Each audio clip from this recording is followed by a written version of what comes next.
Quentin Brown, Ali Rose, and Isla Jacobs. This audiobook contains mature subject matter. Listener discretion is advised. Chapter 1. Penelope. 3 weeks ago. On reflection, illegally escaping out of New Imperium and into Sanguis City, a city, I might add, that is full of vampires that have hated magicians for the last 1,000 years, was probably not my best idea, especially when you consider that I'm a magician princess. But I'm here now, and I stole some vampire pheromone thingy that Bella, one of my sister's friends, had lying around. So, I'm pretty sure I'll just look like any other human and smell like a vampire recently took a chunk out of me. Undetectable, right? Or that is the plan. I tried to wear an outfit that made me look like a hunter, some disgusting combat trousers and a jacket. My lovely long blonde hair pinned up to within an inch of its life. I look wretched. No pink, no dress in sight, but at least I'm incognito. I walk through the Whisper Club. It's owned by Octavia Beaumont, one of the original vampires, and through some tenuous link between Bella, my sister, and their friends, they all know each other. Which is why the vampires are coming to the wedding. A historic occasion, and the first of probably many, given Mother wants to work on peace negotiations, and to open up trade formally between our cities. The club is huge. Corridors and offset rooms scatter the walls. I walk down a set of stairs from a mezzanine area into the main club room that's set into a circular hollow. The lights are so dim, they obscure the dancers until they're nothing but a mass of writhing shadows. The odd flash of fang glints in the roving spotlights. It furls my stomach into the tightest knots. There's something about vampires. They disgust and allure me in equal measure. I pass a couple, one human and one vampire. He fucks her against the wall, pumping in and out of her while her leg wraps around his waist. But it's when he sinks his fangs into her throat that her head rolls back, and a guttural moan of pleasure escapes. It does things to me, watching the drip of blood roll between his lips, and the way she digs her nails into his back. They're connected, moving as one. A part of me covets it, wonders what it would be like to do something so sordid. The rest of me is sickened. This suddenly feels like the stupidest idea I ever had. What if I'm caught? What if someone realizes who I am and uses it to blackmail my family? But what choice did I have? I should explain. Roman Oleg was set to marry my sister, one of these decided-at-birth things. But turns out, Morrigan is a raging lesbian and had zero intention of ever marrying him. Also, he's a giant cunt, so there's that. Now, my sister and I haven't ever gotten on. She's just so, studious, nerdy, planned to perfection every single time. Drives me bonkers. We argue like a lot, and I maybe sort of spite dated him. Look, I'm not proud, it happened. And much to my chagrin, she was right. He was a total shithead. And when I say shithead, I mean the kind of I'm going to plot to overthrow the entire monarchy type shithead. Thankfully, my sister and her gang of friends managed to capture him. He was tried and promptly shipped off to the vampires to live out his life as a bloodbag. Hence, the Whisper Club. But during that brief period I dated him, I snooped in his files. Yes, all right. Another example of poor decision-making on my part. But I found a trio of magician lords who all wanted something from the other. Bear with me while I explain. Lord Jeremiah wanted a patch of fertile Sanguis Cooper growing land that was owned by one Lord Mosel. Mosel was after some trading contracts with the Fae that were owned by Lord Brinkley.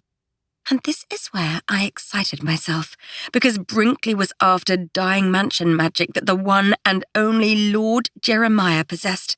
I mean, come on, it was perfect. Jeremiah would give Brinkley the magic and would receive the land from Mosul.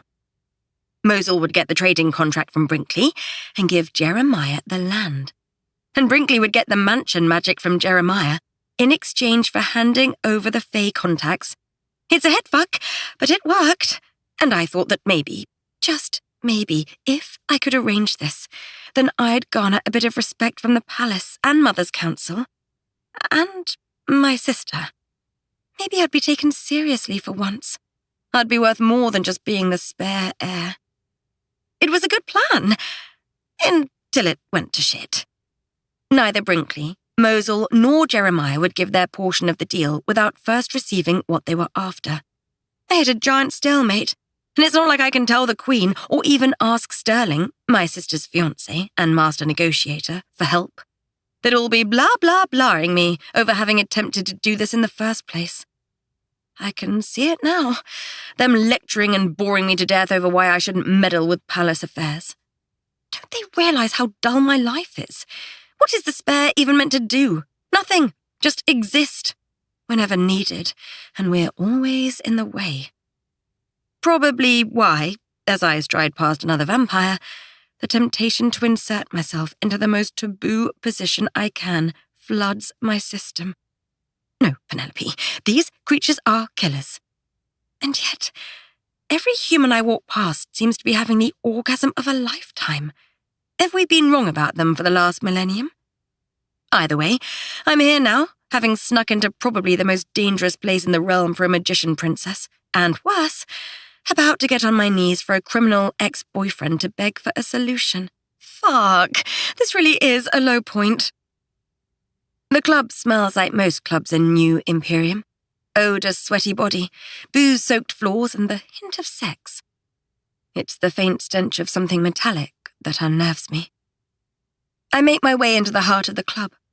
Bodies tussle and shove me as I weave my way around the dance floor, past the bar, and into a second dance area. With my back pressed into the wall so no one can come at me, I scan every inch of the room, searching for where they keep the blood bags. But there's not enough light to differentiate human from hunter from vampire. I keep moving, trying to steady my heart, which feels like it's going to thump out of my chest. I need to do better. Having my blood pump this fast is only going to attract unwanted attention.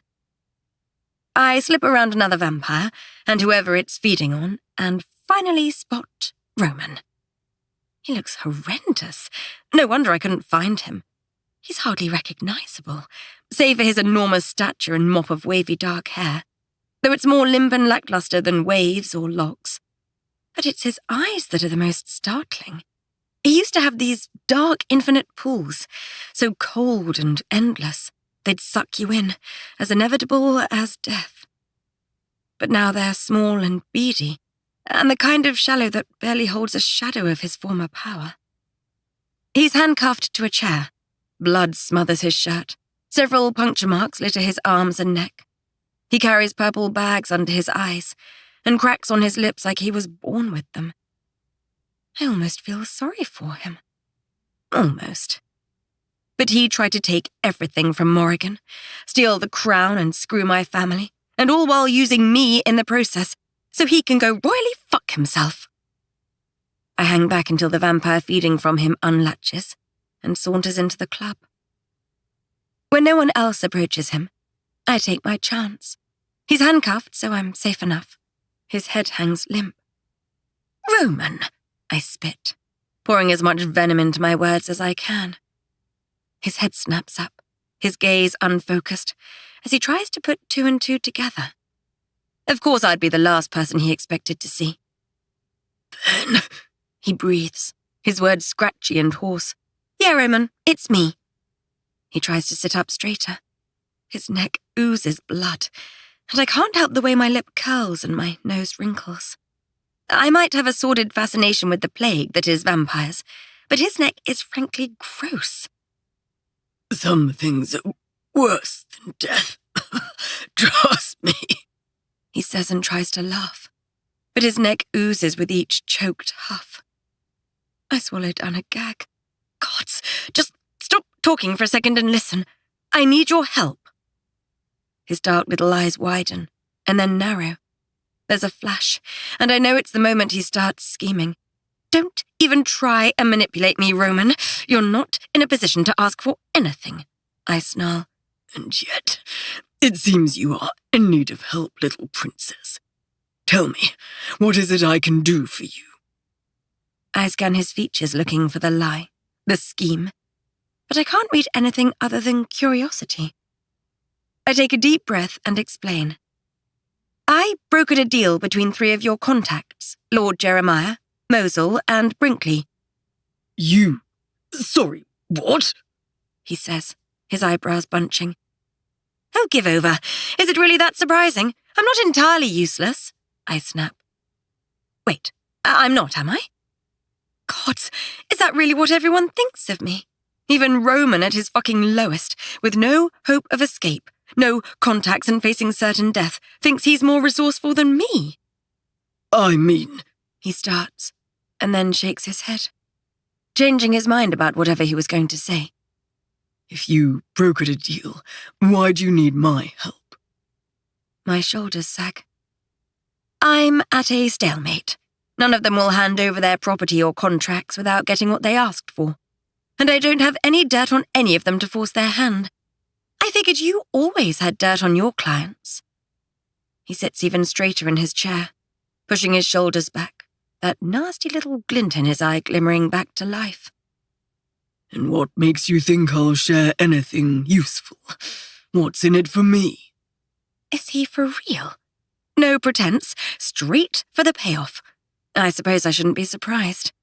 I'm not helping you escape if that's what you think. I'm not stupid.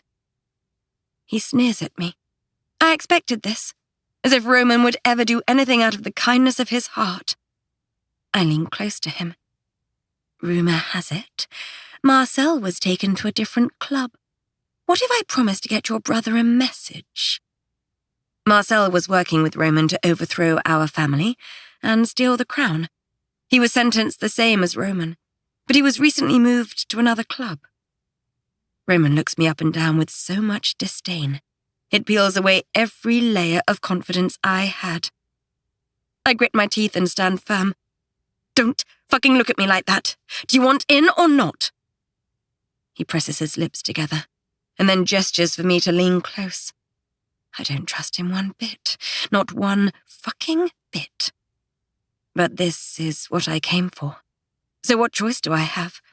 I hate that is becoming a mantra. I do as he asks and move to hover just above his neck. Anyone glancing our way would think I was feeding. His skin smells salty and stale. That deep, unwashed dirt that only skin can hold. But it's the energy he gives off that makes my skin bristle. Round goosebumps rise up my flesh. Morrigan was right. This man is evil to his core. It literally billows off him. I stay there, my heart pounding as he makes me wait and wait and wait. Right as I'm about to step back, he says, You know the thing about you, Pen. For all your beauty and allure, get to the point. He laughs, a nasty sneer of a thing that crawls down my spine like the clack, clack, clack of scorpion pincers. He jerks suddenly. There's a clank and a crunch as metal buckles. A yelp. He catches me. He must have ripped his arms from the cuffs. He grips the back of my head and pulls me in for a kiss.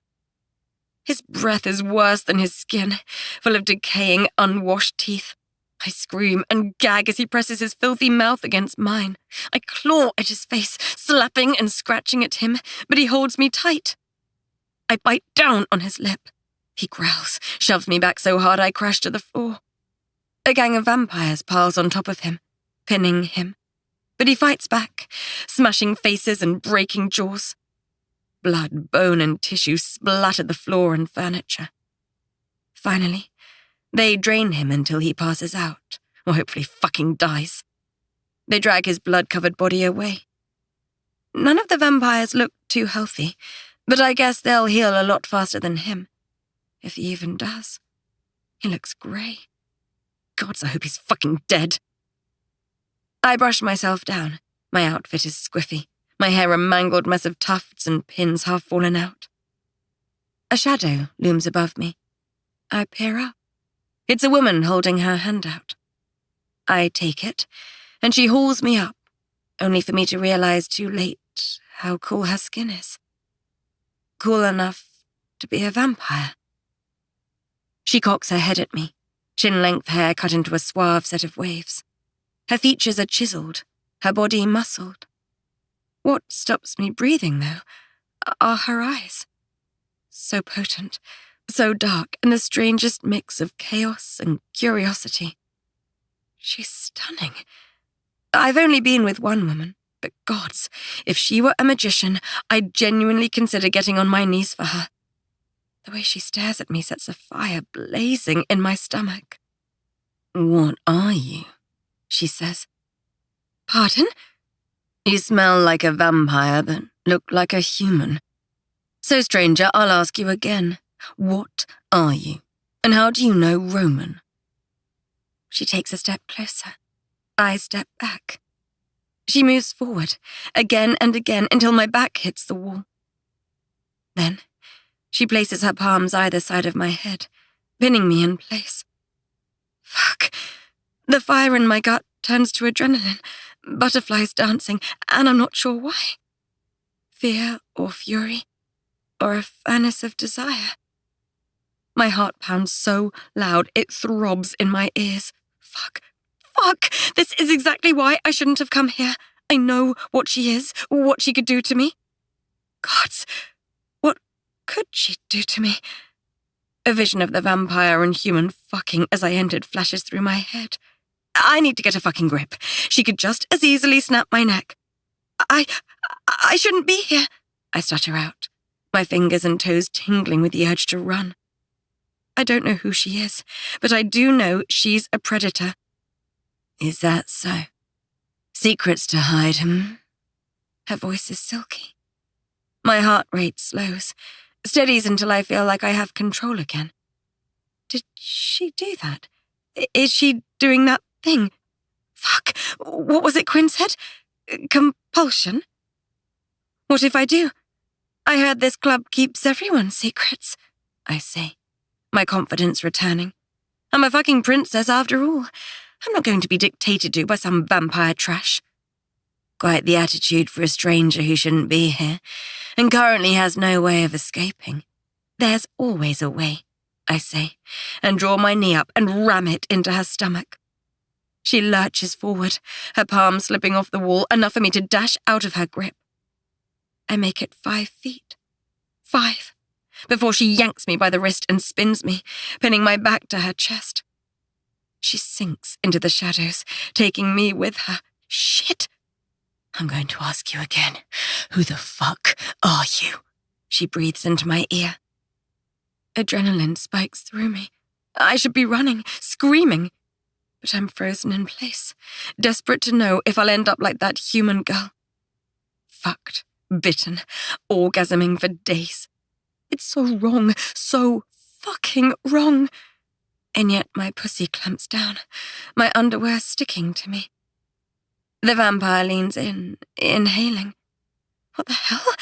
She's literally sniffing me. Oh gods, I hope she can't smell my arousal. The only option is hardball. Do you get off on this? Pinning women in place and forcing them to do whatever you want? What if I do? This club is designed to dish out your darkest desires, stranger. So tell me, have you ever fucked a vampire? She smelt my arousal then. Shit. My heart rate quickens. She must be able to sense the thudding beat, because I hear the smile in her sneer. I'll take that as a no. But you want to. I lunge forward and shove back, smashing her into the wall hard enough she releases me. Spinning around, I face her, knowing that if I try and run, she will just catch me again. I have to think my way out of this. She's mask. I can tell from the air of confidence filling her gaze and jutting her jaw. The muscles bulging under her shirt are a giveaway too. The question is she also a dom? I see you're the kind of brat that likes to fight back, she says. Yes. Then I'd bet money on the fact she likes to tame a brat. This is my play. What's your name? I ask. Dahlia, what about you, princess? I smile. She has no idea. I think I'm rather fond of princess. She cocks her eyebrow at me. Hilarious. The cute blonde brat fancies herself a real-life princess, hey? Something like that, I shrug. She folds her arms and looks me up and down. I could just torture your secrets out of you. Spank you until you tell me exactly what you're doing. Or maybe I'm in the mood for real torture. It is one of my kinks. She watches me swallow that information. I force myself not to tremble, to breathe slow and deep. She likes a brat, and I am the brattiest of them all. I just need to be me. I take too long to respond. She grabs me by the arms and pins me against the wall. We're face to face. Oh, gods. The last vestiges of a very sensible and needed fear vanish. She's hot. She's masked, and from the way she's pinning me against the wall, she's clearly a dom. I should absolutely not be fantasizing about her fucking me like this. What I need to do is locate a heavy dose of panic, maybe throw out a few first-class screams. Running for my life is probably sensible. And yet, I do absolutely none of those things. What in the ever-loving fuck is wrong with me? But the more I think about how much danger I'm in, the wetter I'm getting. You're lucky I'm feeling generous, and I can tell you're just a human, albeit a very nice-smelling one. She leans so close our breath mingles. My skin heats, goosebumps rise. But this time, not from disgust, but lust. I should be ashamed of myself. Their species killed thousands of ours. My eyes fall to her lips. All I want to do is place mine on hers. Fuck! She grabs each of my wrists in turn and grips them above my head. Then she pushes her knee between my legs and drives her thigh up to meet my cunt. Oh, fuck! I say as heat pulls between my legs. Can she feel how wet I am through my underwear and pants?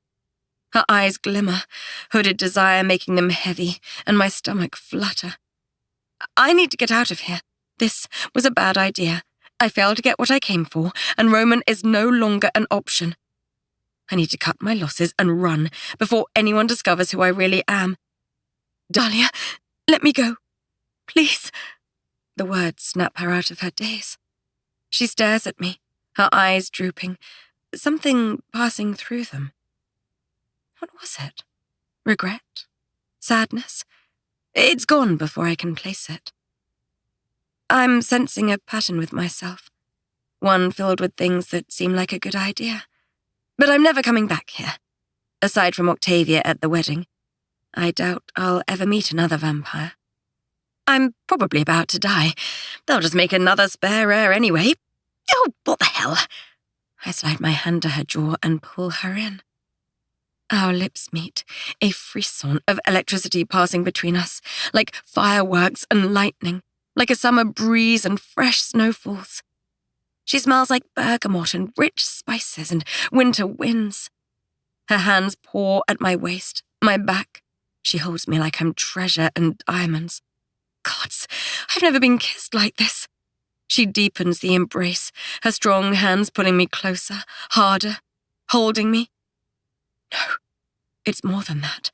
It's like she owns me, as if I've only ever been hers. Fuck. If this is what kissing a vampire is like, no fucking wonder that woman looked like she'd died and gone to heaven. My body melts against Dahlia. I sink into her, giving myself over to her, silently pleading with her to take more of me, own more of me. My fingers find their way into her raven waves and tug. She groans against me, so I pull harder. I want more. I need to drown in this.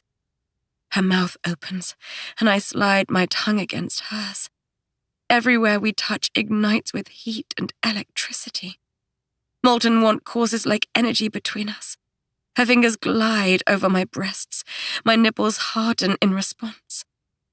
I don't want this to stop, but it has to. This was supposed to be my distraction. I kissed her to make her let me go. I need to get out. Roman screwed me. I don't know what I expected, but I should have known better. This was all a mistake. I pull away, suck her bottom lip between my teeth, and let it pop back as I release her. Fuck. She says it like a growl rumbling between her ribs. Yeah, that was... I say, but struggle to find the right words. It really was, she says. I give her one final glance. I have to go. Don't, she says, and for the barest of moments, I swear I see a flash of softness in her gaze. I can't stay, I say, my stomach knotting, this time with regret. I wish I could, but what use would it be telling her? Will you come back? I shake my head. Whatever softness I saw vanishes as I slip into the darkness of the club and away, back to New Imperium with one word, one taste, one feeling burnt into my memory. Dahlia. Chapter 2. Dahlia. I hate weddings. In fact, I hate romance too. Women aren't worth it. Far too high maintenance. Fucking. The occasional orgasm. Now that's worth it. But I'm yet to find a woman that doesn't bore me to tears after 5 minutes in her company. So for now, I will grin and bear this farce of a wedding we're heading to for diplomatic reasons, and hope I can find some delicious magician pussy to taste. I peer out of the carriage window. Do lighten up, Dahlia. You look like you sucked a lemon, Xavier says. I give him the middle finger and kick my legs up onto the seat opposite. Octavia promptly shoves my feet off. Manners. We're about to be in the presence of royalty. Red nods like she gives a shit. I eyeball her in response and her mouth quirks. Dick. This place is her second home. She doesn't care about airs and graces. It's not like she's even dressed up. Red's wearing Hunter Academy combats, her shaggy blonde hair is a mess as usual, and her undercut needs trimming. At least Octavia made an effort. She's wearing a slimline black suit with a corseted waistcoat. Her long hair has been styled into luscious waves, and she's even wearing a rouge lipstick that matches the color of her eyes. I glare at Red and then shoot a poisonous one at Octavia. I'm allergic to weddings. Gabriel, my twin brother, dressed in his usual blood-red suit, is curled up in the opposite corner of the carriage, a book in his hand and 3 by his feet. He doesn't bother to look up at me when he says, "No, you just haven't found a woman high maintenance enough to keep you on your toes." I waft a shocked palm over my mouth. Oh, I don't like high maintenance women. Yes, you do, comes the chorus from all 4 of them. I open my mouth and close it again.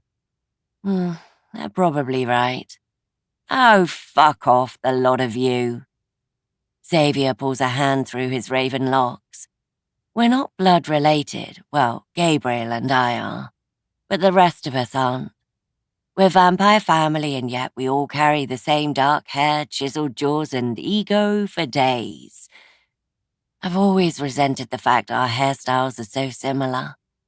Regardless of our stunning hair, Xavier seems to have a death wish today. He leans forward and plucks one of Gabriel's books off the floor and opens the cover. Gabriel, in a feat of speed I don't think I've ever seen, lunges forward and wrenches the book out of Xavier's hands, then taps him across the cheek with it. It's a gentle slap, but hard enough to make Xavier's locks bounce around his head and scruff his long coat collar. Oofed. Red and I share a glance. It almost kills me. She looks away, and I fold my lips inside my mouth, trying to eat the laugh threatening to spill out. Xavier, utterly fucking dumbstruck, lets his jaw hang loose. Gabriel shimmies in his seat, straightening up. Who does that? Who just takes someone's book without asking? Get a grip of yourself, Xavier. Finally, Xavier blinks the shock away. You might be my brother, but I will beat you to a pulp if you lay another finger on me.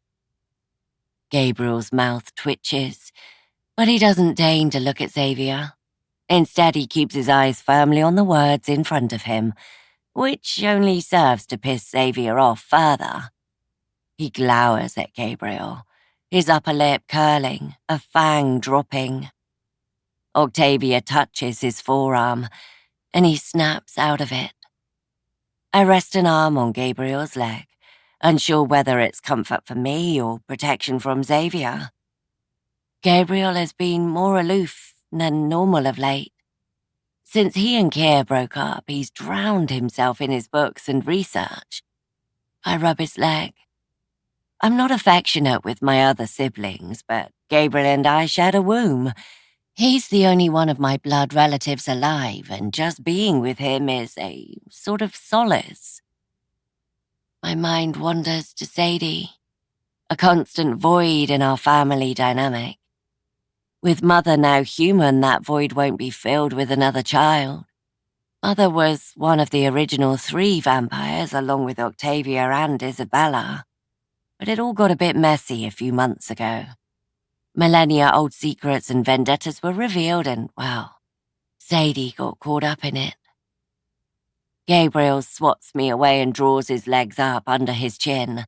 My eyes dart to the empty space. The space for Sadie.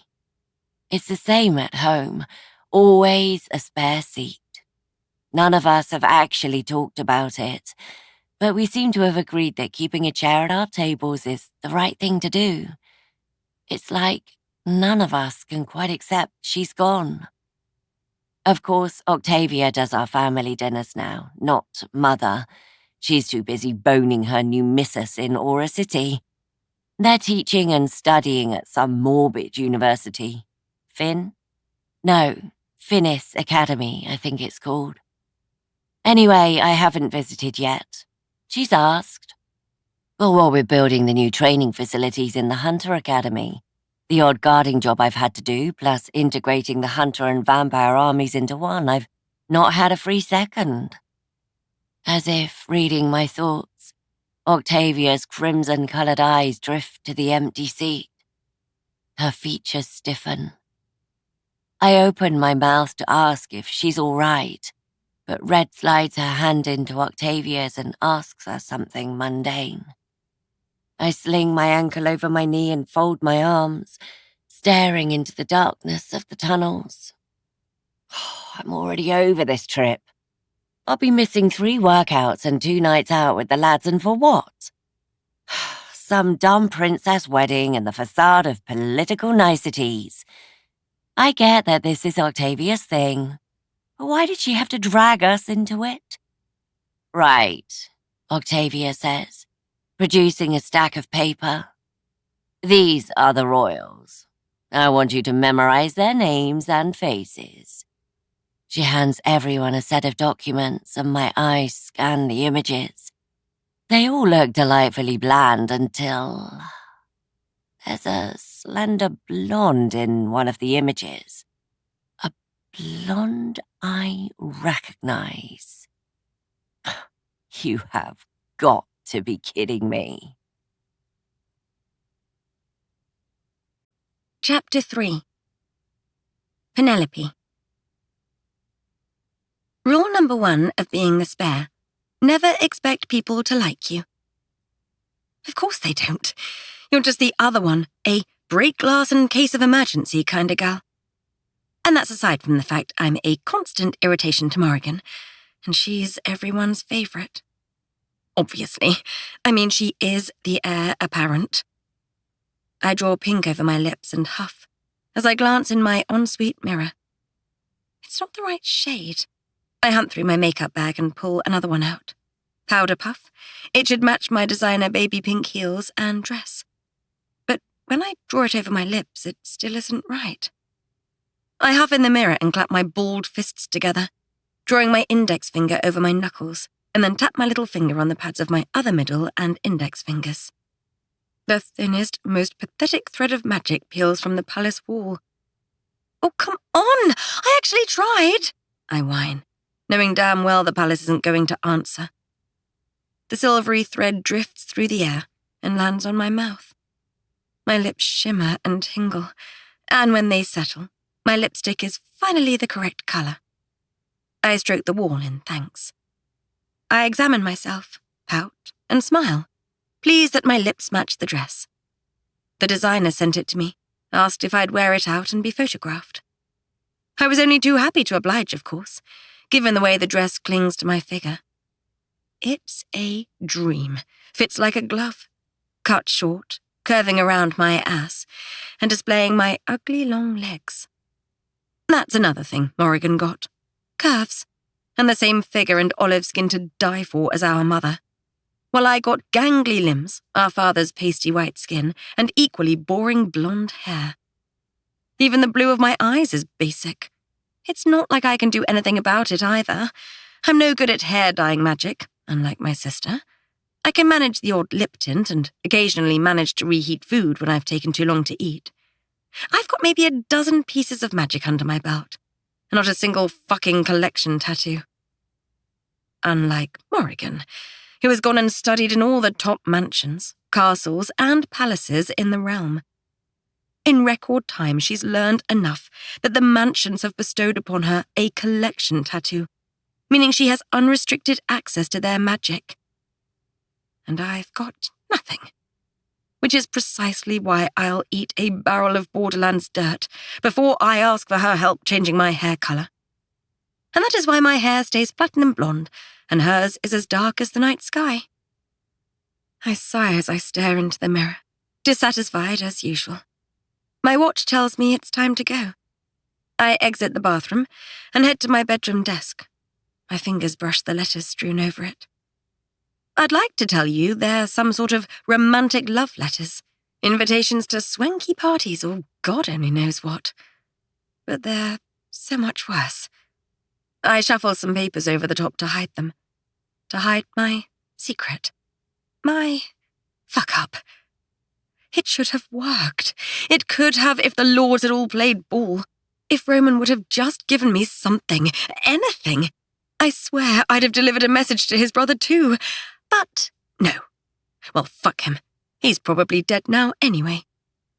I'm just gutted because this would have been my first real achievement in palace politics. But no, the only person who ever gets credit for anything is Morrigan. I shuffle the papers again, realizing I probably should have told someone. But what good would it do?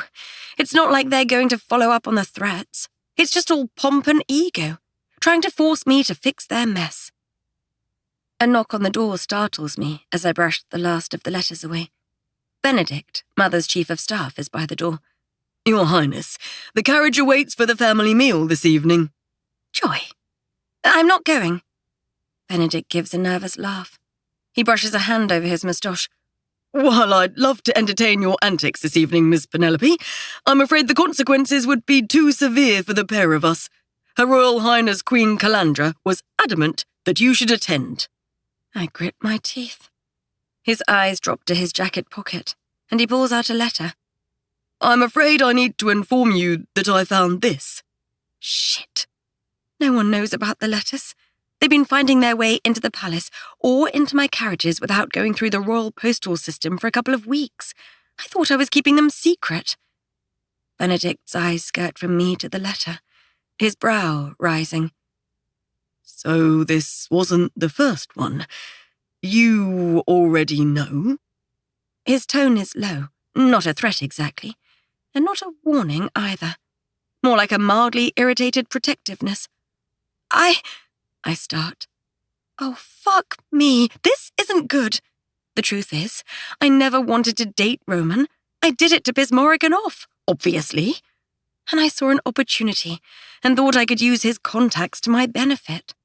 I figured it had been long enough since he was banished that it would look like it was my doing. It's not like I expected the Lords to get pissed enough to send me death threats. I just wanted to do something better than Morrigan for once. She gets everything. She's the heir. I'm just the spare in case something happens to her.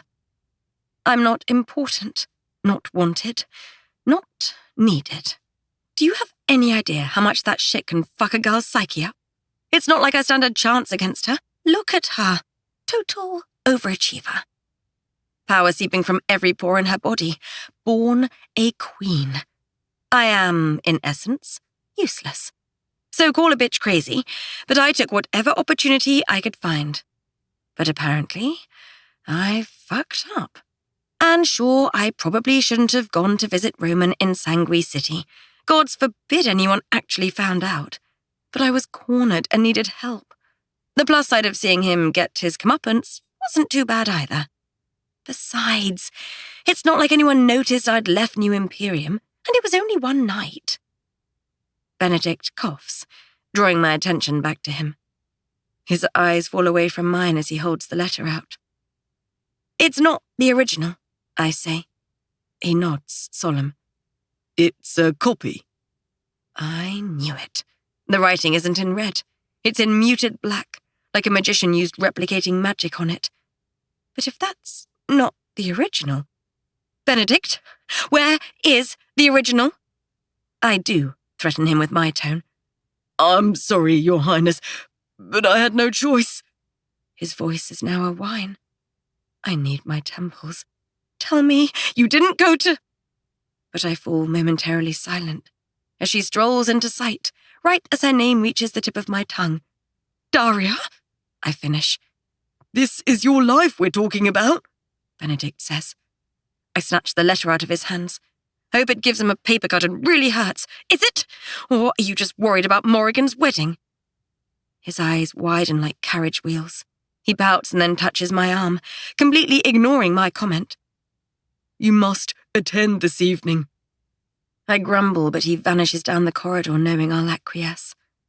I nearly leap out of my skin as I turn back to the door only to come face to face with Daria, who holds close enough I actually have to crane my neck to look up at her, and I'm tall. Daria, I say, twitching and knowing full well I'm about to be scolded. Daria is severe.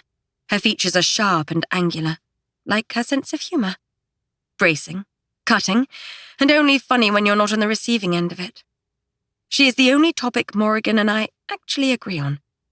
The woman is as vicious as she is feral, but it's what makes her good at her job. Your Highness, she says, staring down the blade point of her nose at me. What can I do for you on this lovely evening? Of course, I know exactly what I can do for her, and this evening is turning out to be anything but lovely. But I'm not giving her an opening if I don't have to. Must we play games? This is quite the serious matter. Oh, please. I only ever play games, and she damn well knows it. But her face remains utterly devoid of emotion. So boring. Fine. Have you told Calandra? I ask.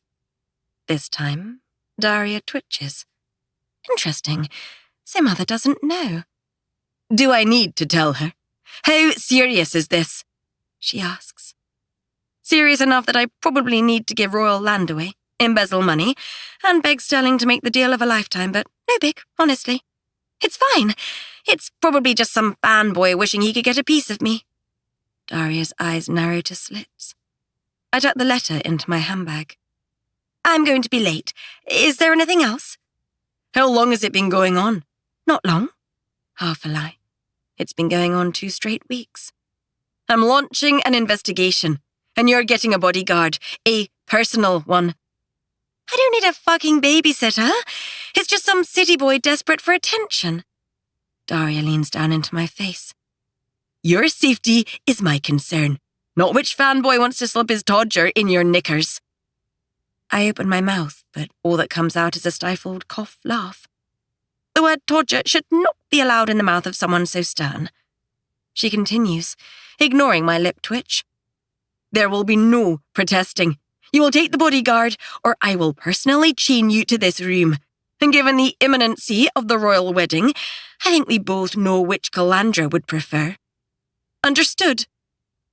I press my lips together to stop the scream from coming out, and nod, but not before giving her a sly birdie. As I marched down to the palace vestibule, was it childish? Probably. Did it make me feel better? Absolutely. My new bodyguard is standing by the carriage, his arm out wide, indicating I should get in. He looks like he's 80, wrinkled, hunched over and as beige as the clothes he's wearing. Fucking great. Chapter 4. Penelope. As predicted, this welcome party is dull as fuck. Morrigan, though, seems pleased with the proceedings, and our honoured guests are arriving any second now. When they arrive, you will be polite, my mother says. We're in some restaurant-cum-bar at the edge of the city, with expensive, lavish chandeliers hanging from the ceiling. They glitter and charm the eye. A drink will cost you an obscene amount of coin, so the only people in here are the wealthy and the filthy rich. Mother ensured the welcome party included the elite, the noble, and the magically powerful. In other words, friends of the palace. She didn't want to risk an outburst or fight breaking out either, so everyone has been prepped, checked, and primed to within an inch of their lives. Servers are dressed in black and white uniform that looks like it was starched to death. The atmosphere in here is the perfect blend of sensual rouge lighting, not too bright as to bleach the air, but not too dim you struggle to see the face you're talking to. The tables are full of hors d'oeuvres, and there are even bottles of blood imported from Sangui. That was a particularly well-thought-out idea on Mother's part. I'll give her dues. She's prepped well. I just wish the bar wasn't full of people. But that is a decidedly me problem. I can't seem to help myself. I piss off almost everyone I meet. Morrigan was right about one thing. I'm more preoccupied with clothes than humans. At least they're nice to me. They're due any minute now, Mother says, her eyes feverishly glancing to the door. She grabs a glass of champagne off a passing server's tray and guzzles half of it. She thought it was sensible to meet the vampires on neutral ground. Though what is neutral about a bar full of drunk magician idiots who have consumed more Sangui Cooper than they have blood in their body is beyond me. We're in New Imperium, for goodness sake. Neutral territory would have been the tunnels. Not that I can tell anyone I've been in them, or know anything about them. I catch a glimpse of myself in the mirror behind the bar. My one saving grace this evening is that I look good. And I really do. This dress hugs my body in a way that is making every man, woman, and magician look my way. Morrigan catches me checking myself out and rolls her eyes at me. I sneer at her. What? Some of us take pride in our appearance. Slowly, and with every ounce of poison I have in my body, I drag my eyes down her mundane black outfit. Her mouth puckers. Do you have to be such a bitch? Maybe keep your judgmental eyes to yourself, and I won't have to be. Girls, for the love of my sanity, Mother hisses. Your Majesty, Lord Mosel says as he walks past. Your Grace. Mother nods and turns back to her friends. As he moves past me, I stiffen. He was one of the Roman associates I'd tried to negotiate a deal with. He could well be the one sending me death threats. He grips my arm and moves me to the side. His fingers are so tight, it makes my eyes water. Morrigan, bless her sisterly soul, catches the movement and flicks her fingers, bending and contorting them while they hang at her side. Mosel coughs, lets go of my arm, and bends forward, his face blotching red. I rub my wrist, unable to meet Morrigan's eyes. Reluctantly, through gritted teeth, I mumble, "Thanks." My decrepit bodyguard appears, too late to be of use. "It's fine," I say, and shove past him. He flusters, useless and dithering, and proceeds to retreat back to the wall. He does at least follow my movements as I stride through the bar. It stings having to thank Morrigan, but what makes my stomach curl and froth is the fact I can't defend myself with magic like her. I'm a fucking princess, for God's sake. We're supposed to be powerful. It's degrading. Lavinia, a girl I'd rather not know, shoves past me. "Watch it," I say. Watch yourself, Penelope. I haven't forgotten what you did. Get over it already. She leans into my face. I was in love with him, and you fucked him. And for what purpose? You could have anyone you wanted. You're a fucking princess. And instead you went for someone taken. What was it? Spite? Boredom? Revenge for me stealing your fucking homework in year 6? Don't flatter yourself, Lavinia. I don't think enough of you to bother with revenge. Her eyes bug wide, and she shakes her head at me. You really are just as much of a bitch as everyone makes you out to be. And your boyfriend is a womanizing whore. He offered himself on a plate, and I had an itch to scratch. What can I say? Still itching, so you can keep him. Itching from chlamydia, no doubt. I have out a snide laugh. You're pathetic. And you're a bitter, lonely whore, but we all have our crosses to bear. There's a guy glaring at her from the edge of the room, with the kind of possessive stare that a lion gives its prey. I'd be careful leaving your new boyfriend for too long. You never know when a bitter, lonely whore will find themselves in need of entertainment. She flushes red, and her hand whips out and slaps me across the cheek. My bodyguard, late once again, lurches forward and grips Lavinia by the wrists, hauling her back. Before I can go after her and kick her in the vag, and this time definitely for spite, the door opens, and standing in the frame is a group of vampires.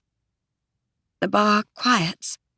Despite the fact Mother primed everyone, the shock, along with the silence, is absolute. No one moves.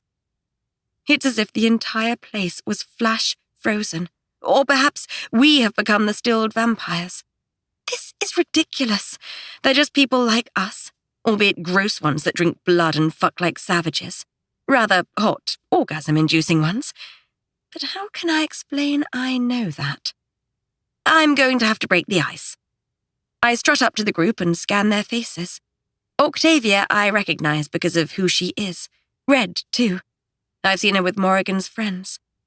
The others I don't recognize. 2 men and... Oh, fuck. My entire body freezes as our eyes lock. Fuckity, actual fucking fuck with a giant demon-sized mega fuck on the side.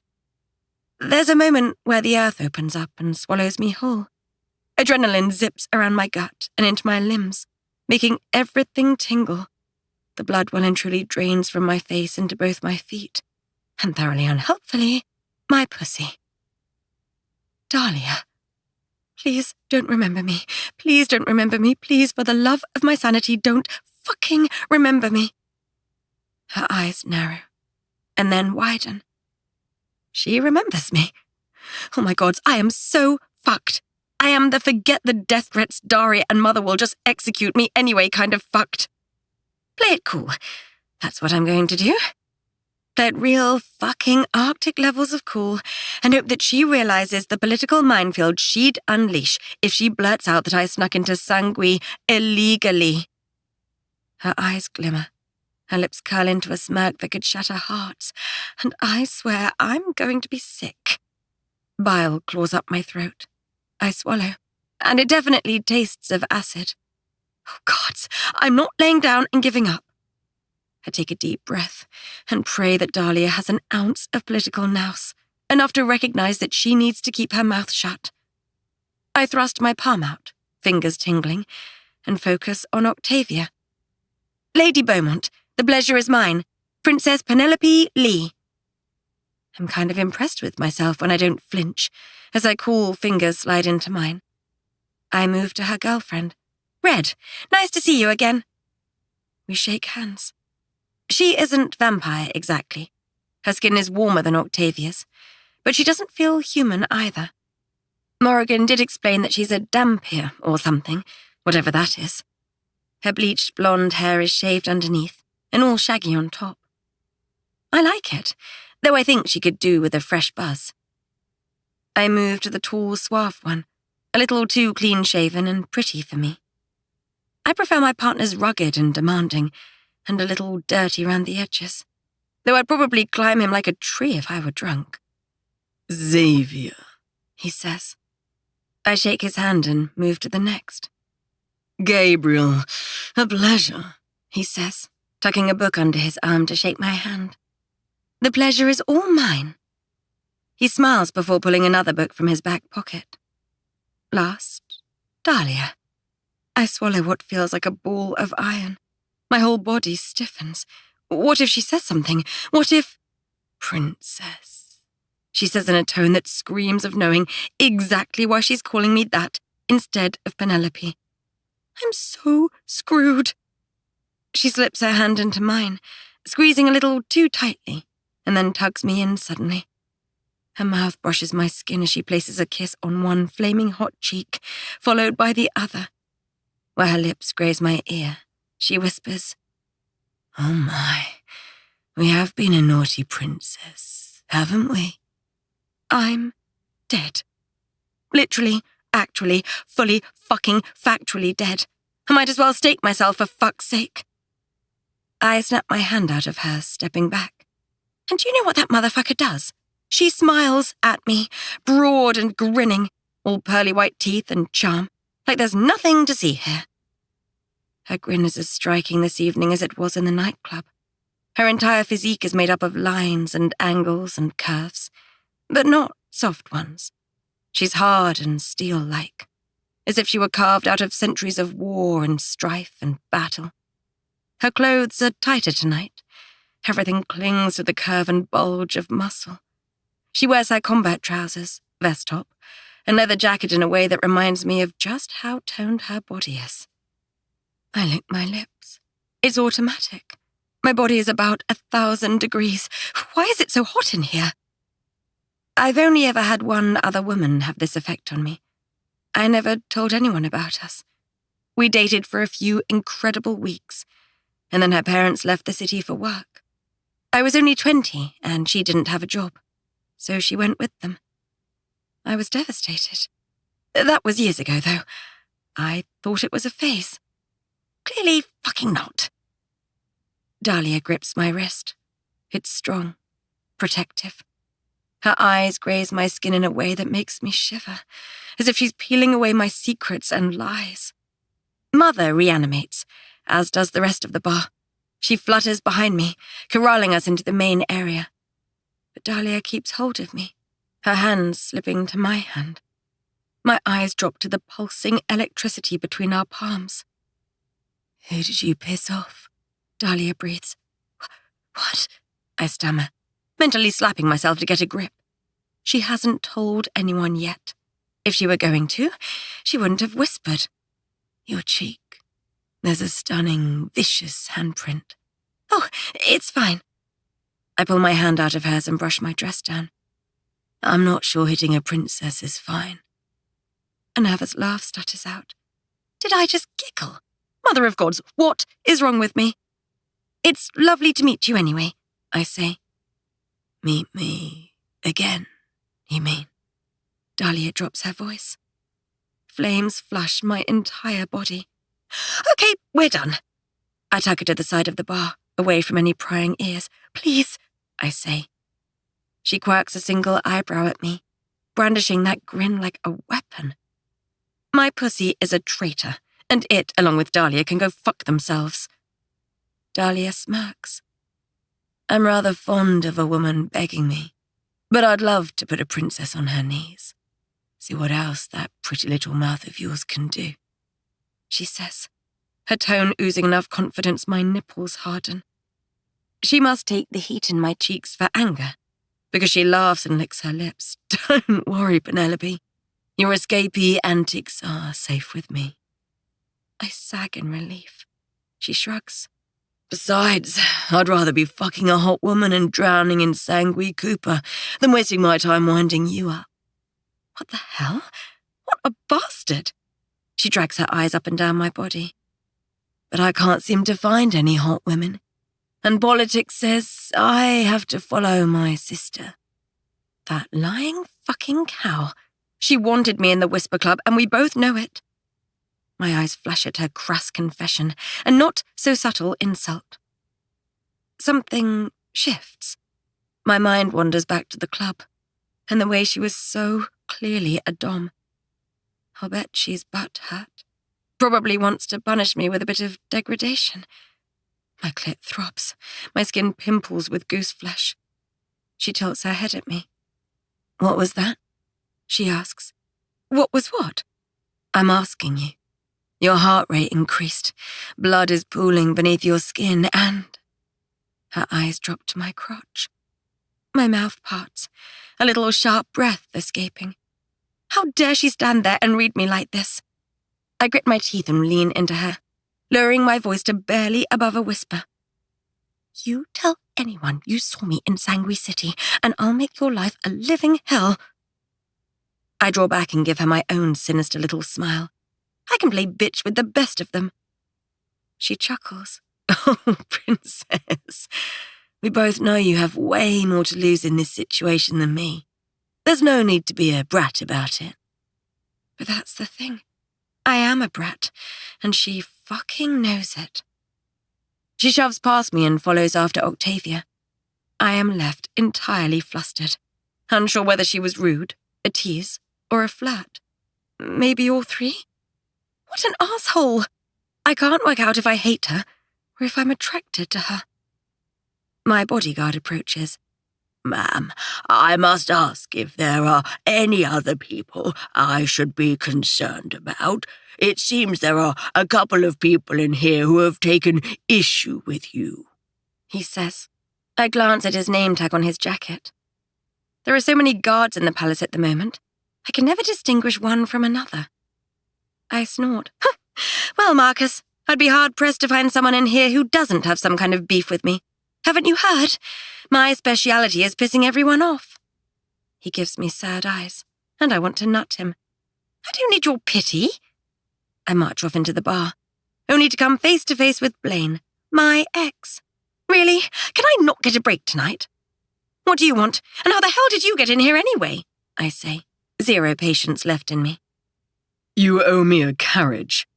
"No, you are the one who lost it in a bet. That's nothing to do with me." He leans toward my face. "Only because you insisted I play." This time, Marcus appears and shoves him back. Blaine is one of those clean-cut, overly groomed men. No wonder we were doomed to failure. Not my type at all. I shove a hand on my hip. "I didn't force you. Our choices are our own." I stroll away until he says, "It's not like you can't afford it. Just take it from the royal coffers for fuck's sake." There's nothing I hate more than being used for the crown's purse strings. I turn to face him. "Maybe if you stopped sucking off Daddy just to access your trust fund and, I don't know, got a fucking job, you'd be able to afford your own carriage instead of trying to bleed me dry." "Bitch." I smile and step away. He must lunge for me, because there's a scuffle and clunking sound, and then the echo of him shouting as he's escorted off the premises. Tonight is testing my patience to the limits. I know I've had a few issues with people recently, but for once, I'm actually trying to behave for Mother and Morrigan. It feels like gang up on pen night. I reach the edge of the bar and take 2 glasses of champagne off the closest server's plate. I neck one. The fizz makes my throat sting and my tummy bloat. I swallow down a belch and sip the second glass in a far more ladylike manner. Mother is with Morrigan and the vampires in the middle of the room at the central table. Gabriel seems more interested in whatever he's reading than what's going on around us. Though I notice he's sat himself next to Lady Antonia's son, who is obscenely intelligent, and it seems, sporadically engaging Gabriel in conversation. Red, Octavia, and Xavier are all chattering away with Mother and Morrigan. Dahlia, though, I can't see. I scan the room until I spot her at the bar, drinking and talking to Carmen, a girl with a figure to die for. My stomach hardens, heat pooling in my belly as I glare at the two of them. Mother, Morrigan, and the vampires are all politely laughing at each other. Dahlia catches my eye, all while smiling, nodding, and laughing at Carmen. My gaze darkens. Dahlia laughs again, and then locks eyes with me. Does she think I was checking her out? I wasn't. And even if I did think she was hot, it's not like I would actually go anywhere near a vampire. The Whisper Club was a one-time mistake. No, I need to stick with the last 1,000 years of history. Vampires are all parasites. Besides, I'm perfectly happy standing here drinking champagne on my own. I'm not even lonely. Though, I will say, that night feels like 1,000,000 years long. Marcus staggers back inside, having, I assume, dumped Blaine outside. He scans the room searching for me, spots me, and makes his way over. But en route, he stumbles into a chair, followed by shoulder-barging some distantly related cousin of mine. Something is very wrong. The guard's skin is glazed, grey and sweaty-looking. Maybe Blaine put up a fight.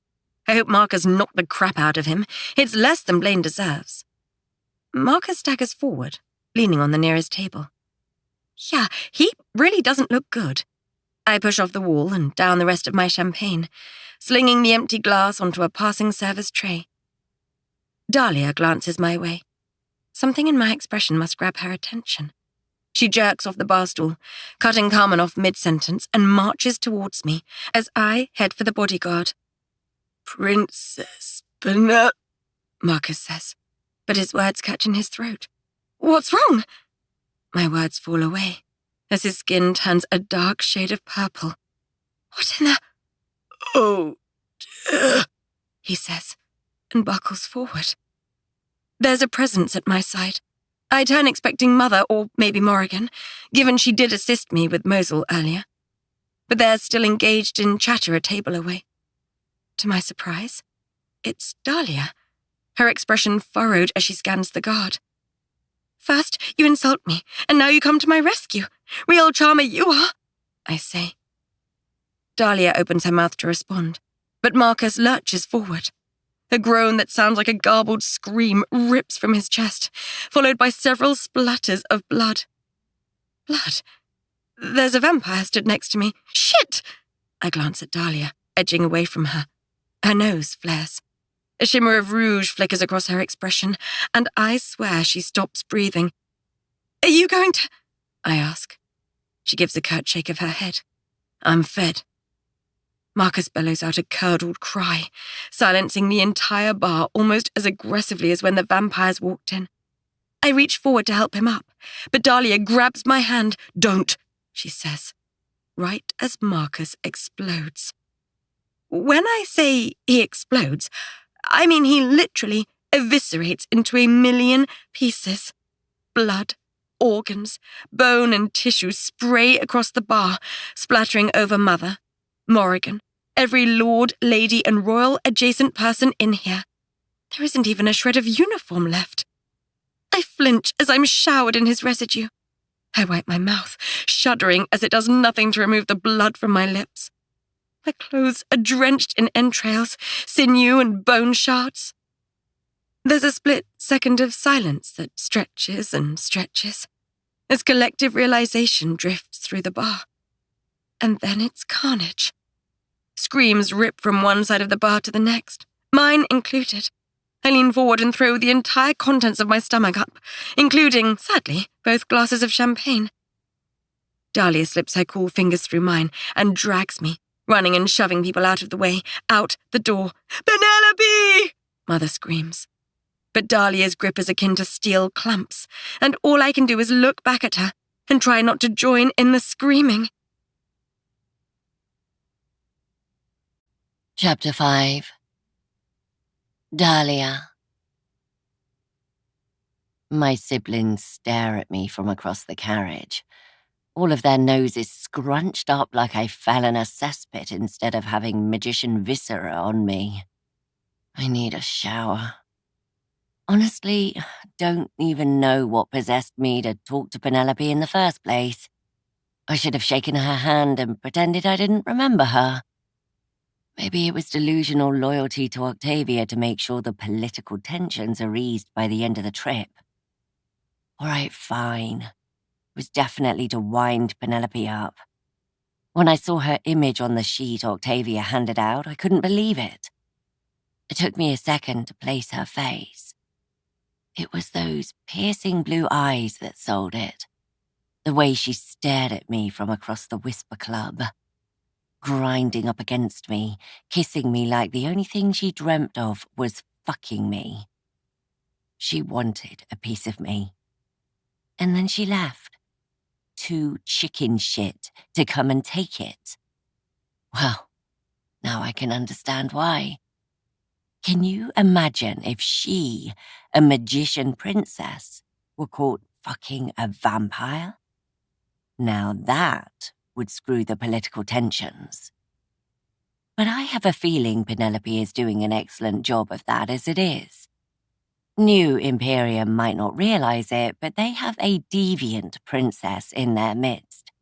And she has been a bad girl.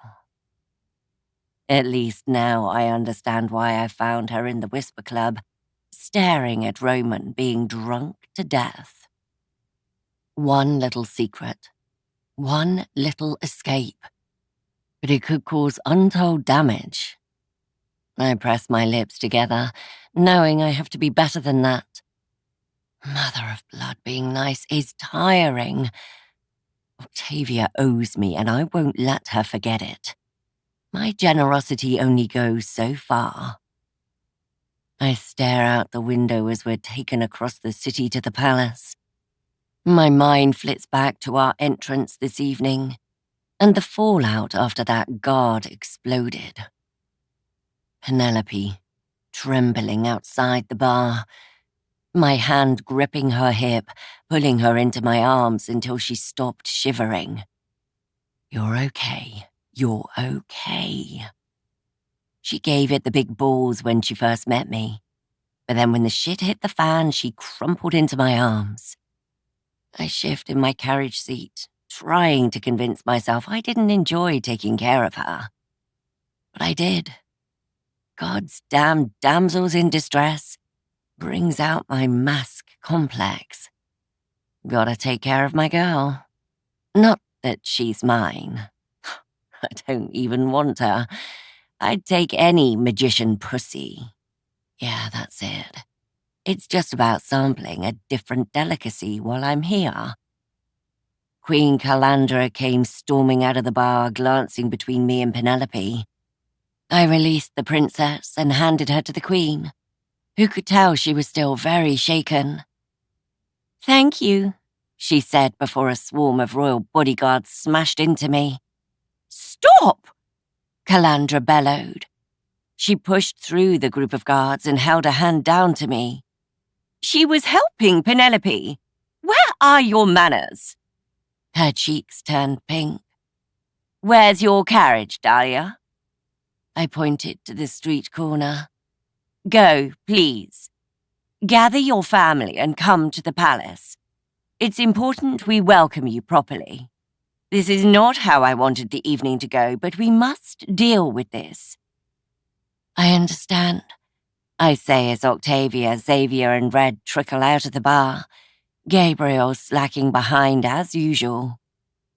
We left the magicians to clean up and took the long route to New Imperium's palace.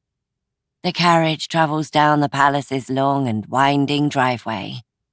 Even from a distance, the building is predictably grand. But what did I expect? We're heading towards a royal castle. The road is tree-lined, filled with leaves and budding flowers I can make out even in the darkness. Which reminds me, the magicians are wild over that flower thing they use here. What was it called? Sanotto, Sani, Sanasio, something like that.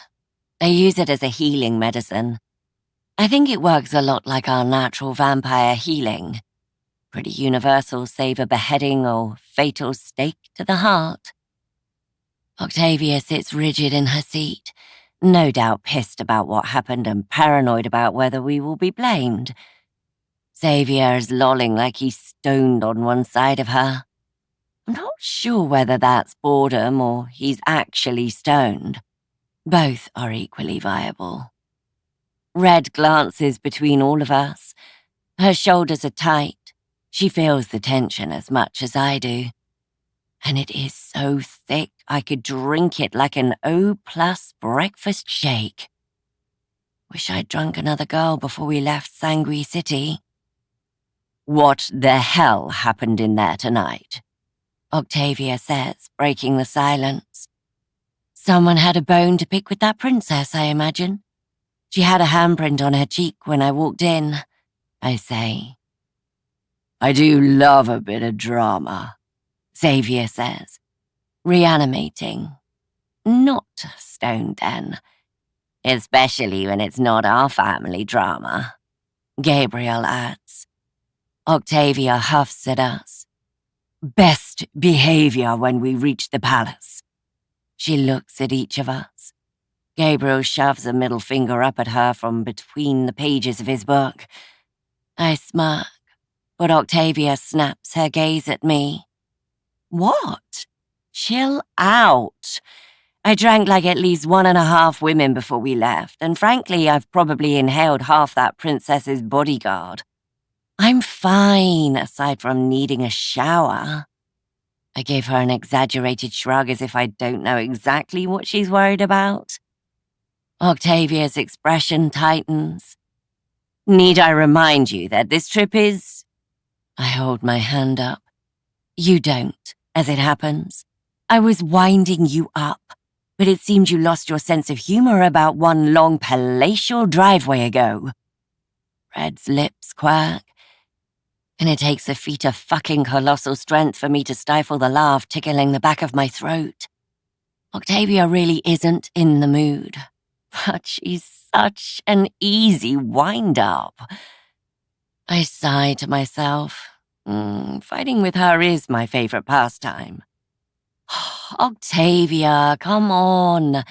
I literally went to that blonde piece of ass's rescue. It's not exactly my normal mode of operation, is it? Frankly, I'd rather have bent her over the bar and fucked her into oblivion, but... Octavia's mouth drops open, a simmering flicker under her gaze. I waft a hand at her. Best behavior. I got it.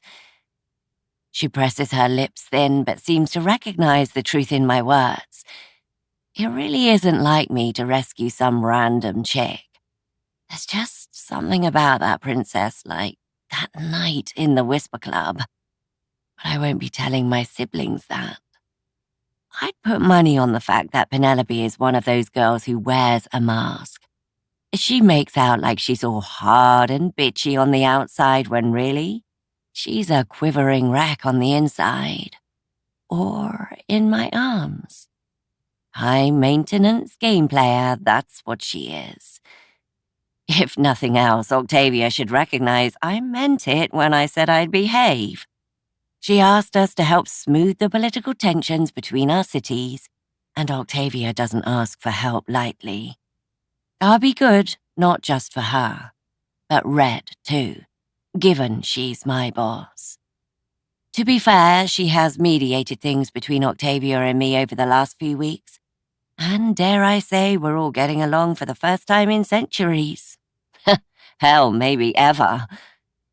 It's weird. It makes me want to stab things. I much prefer when we're discordant. At least the arguing is fun. Maybe I will accidentally spill the princess's secret and fuck some shit up at the wedding. You know, just for entertainment value. Octavia's expression turns to a glower as if she can read my mind. Perhaps not. The carriage draws to a halt, the door opening to a fresh evening, warmth glimmering beneath the air, and the thick tang of metal.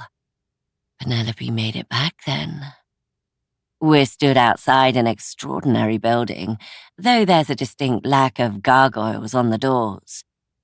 I glance at Octavia. Her shoulders are tight, her back ramrod straight. Xavier slips out of the carriage and stiffens. I smell blood, Gabriel breathes. It's me, I say. Or maybe Penelope is inside. She was caked in it too. When did everyone last eat? Octavia hisses. There's a resounding chorus of, today, and her shoulders loosen. Can everyone keep it together? She asks. When everyone nods, She climbs the palace steps up to an enormous arched door. We trail after her, a gaggle of monsters in amongst dainty magicians. It's been 1,000 years since we've mixed like this, and sure, it's only us four. Well, 4.5 if you count Red now that she drinks blood. And we're old enough and controlled enough not to eat our way through New Imperium. But still, this is going to be quite the write-up, given how this evening started. The guard at the front door of the palace hesitates, his gaze flicking between the 5 of us and pausing on me. His Adam's apple bobs when he swallows deep. Then he takes his life in his hands and lowers his gaze, head and torso in a deep and thoroughly welcoming bow. I won't lie.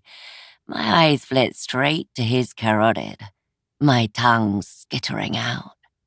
I scold myself silently. It's the scent of iron, all tangy and rich in the air. Get it together, Dahlia. He pulls the door open, and a fucking cacophony erupts. Red sidles inside, but Octavia's arm shoots out, slamming into my chest like a concrete rod blocking my way. Mother of blood, Octavia! I snap, giving her a little shove and rubbing my chest. But when I take in the scene, I realize why she stopped us. What the fuck? Xavier starts, but Octavia stomps her heel on his toe. His jaw flexes. We stare inside the door, giving each other surreptitious glances. Stood before us, other cluster of royals still covered in blood, all screaming at each other. There's a female guard, though she looks more like she'll kill you than protect you. I think I recognize her. She's the one that fought with us in Octavia's club when we were attacked by a load of demons. Scarlet? Yeah, her. She stood at the side, kneading her temples, looking rather frustrated. The stench of blood is glorious. Or it would be if I could lick it off the rather delectable selection of women in front of me. I take them in properly. The Queen has curves for days. She also holds an air of authority that screams, I'm about to fuck shit up. Oh, she's a MILF and a half. And sadly, I realize not someone I can charm the pants off. Her hair, despite having a smattering of red splatters, is blonde like Penelope's, and coiffed into an elegant updo. Her natural olive skin makes her hair seem lighter than it is. Penelope, though, is drenched in blood, her pretty pink dress a rather gruesome shade of claret. She definitely took the brunt of the explosion, but everyone has splatters, bloodstains, and the odd chunk of flesh clinging to them. Honestly, they're covered in so much blood it looks like a fresh-turned vampire's wet dream. Even poor Morrigan's blunt-cut fringe is covered in goop. She's the one getting married according to Octavia's lectures en route. Her skin is smothered in ink and tattoos alongside the blood. Those tattoos are what makes her so impressive, so Octavia said. Each one represents a different type of magic she's mastered. Octavia made us memorize the royals' names, history, and a bunch of other stuff en route. But I lost all my fucks halfway through, so I'm patchy at best. The screaming intensifies. Scarlet looks furious enough to take her sword and end everyone's suffering. Penelope shrieks at Morrigan. Ah, my deviant little princess. Well, not mine. The sight of her all bloody and pissed off makes my pussy clench. Her and Morrigan are right up in each other's faces. I don't understand how two sisters can be so similar and leagues apart all at once. Penelope's hair is as blonde as Morrigan's is dark. She has legs for about 18 days, and I'd like to bend them around me while I take her for the fucking ride of her life. Morrigan, though, is shorter. Penelope is a palette of pink, whereas Morrigan is all midnight. Yet the way they bark at each other, the pair of them sharing the bluest eyes filled with fury, oh, you can tell they're a vicious pair. Penelope's eyes dart to mine. Baby blues that scream, "Fuck with me and I'll ruin you." My stomach tightens, my cunt soaking my boxers. Maybe my siblings were right, and I do want a woman who's a living nightmare. What kills me about Penelope, though, is that no one else sees through her bullshit to what's really under her sultry gaze. She might project bitch vibes, but to me, her entire being screams, "Please, love me." God, she's practically begging to be broken and put back together. Penelope holds my gaze, my body heating under the intensity. "Thank you," she mouths at me. I give her a nod, not really sure whether she means thanks for getting her out of the bar, hugging her until she stopped trembling, or keeping her escape antics quiet. Probably all three. My eyes roam her body, stripping her clothing away piece by piece. Octavia must be staring at me because the heat of 1,000 suns burns into my cheek. "What?" I growl at her. "Stop gulping. She's the princess," Octavia whispers, quiet enough under the shouting that she can't be heard by anyone other than our group. I gathered. Scarlet catches sight of us and stops kneading her headache away, raising her hands. "Enough!" she booms, and the gaggle of women falls silent. "Scarlet Grey," Octavia says, which is when everyone turns to the door. "Octavia," Scarlet says, and launches away from the group to step into the doorway, and I shit you not, fist bump my sister. Fist bump? I rub my eyes, but no, I definitely just saw Octavia stuffy, rigid. Okay, maybe I'm being hard on her, but only because Red banged the pompous out of her. Fist bump another person. If my jaw wasn't already on the floor because of the hot, deviant princess, it would be from this display of utter normalcy. Octavia, normal? Who would have thought? The realization hits me that Octavia actually has friends now. I give Gabriel the side eye and he gives me a knowing look. Glad it's not just me. Scarlet opens her arms. "Welcome. Come in, Your Majesty. I believe you met earlier, but this is Octavia Beaumont." The Queen braces herself, like she's forgotten that I literally protected her daughter this evening. "Queen Calandra, I assure you we are all fed and are decidedly old. You shouldn't fear us. If there were going to be an incident, it would have been after the bodyguard's unfortunate, well, we are here with open hearts and minds, hoping to solidify our recent talks," Octavia says, and then steps through the doorway. She bristles as she walks, as do both Xavier and Gabriel. I step inside and realize why they all shivered. A strange sort of pressure washes over my body, almost like the door is tickling me. It rushes from my head into my mouth and dances around my fangs. I let out a giggle as it drops from my fangs down under my arms and around my body. A sweet, fresh scent fills the air like cinnamon and static and the hint of fresh mint. "Bizarre," I breathe.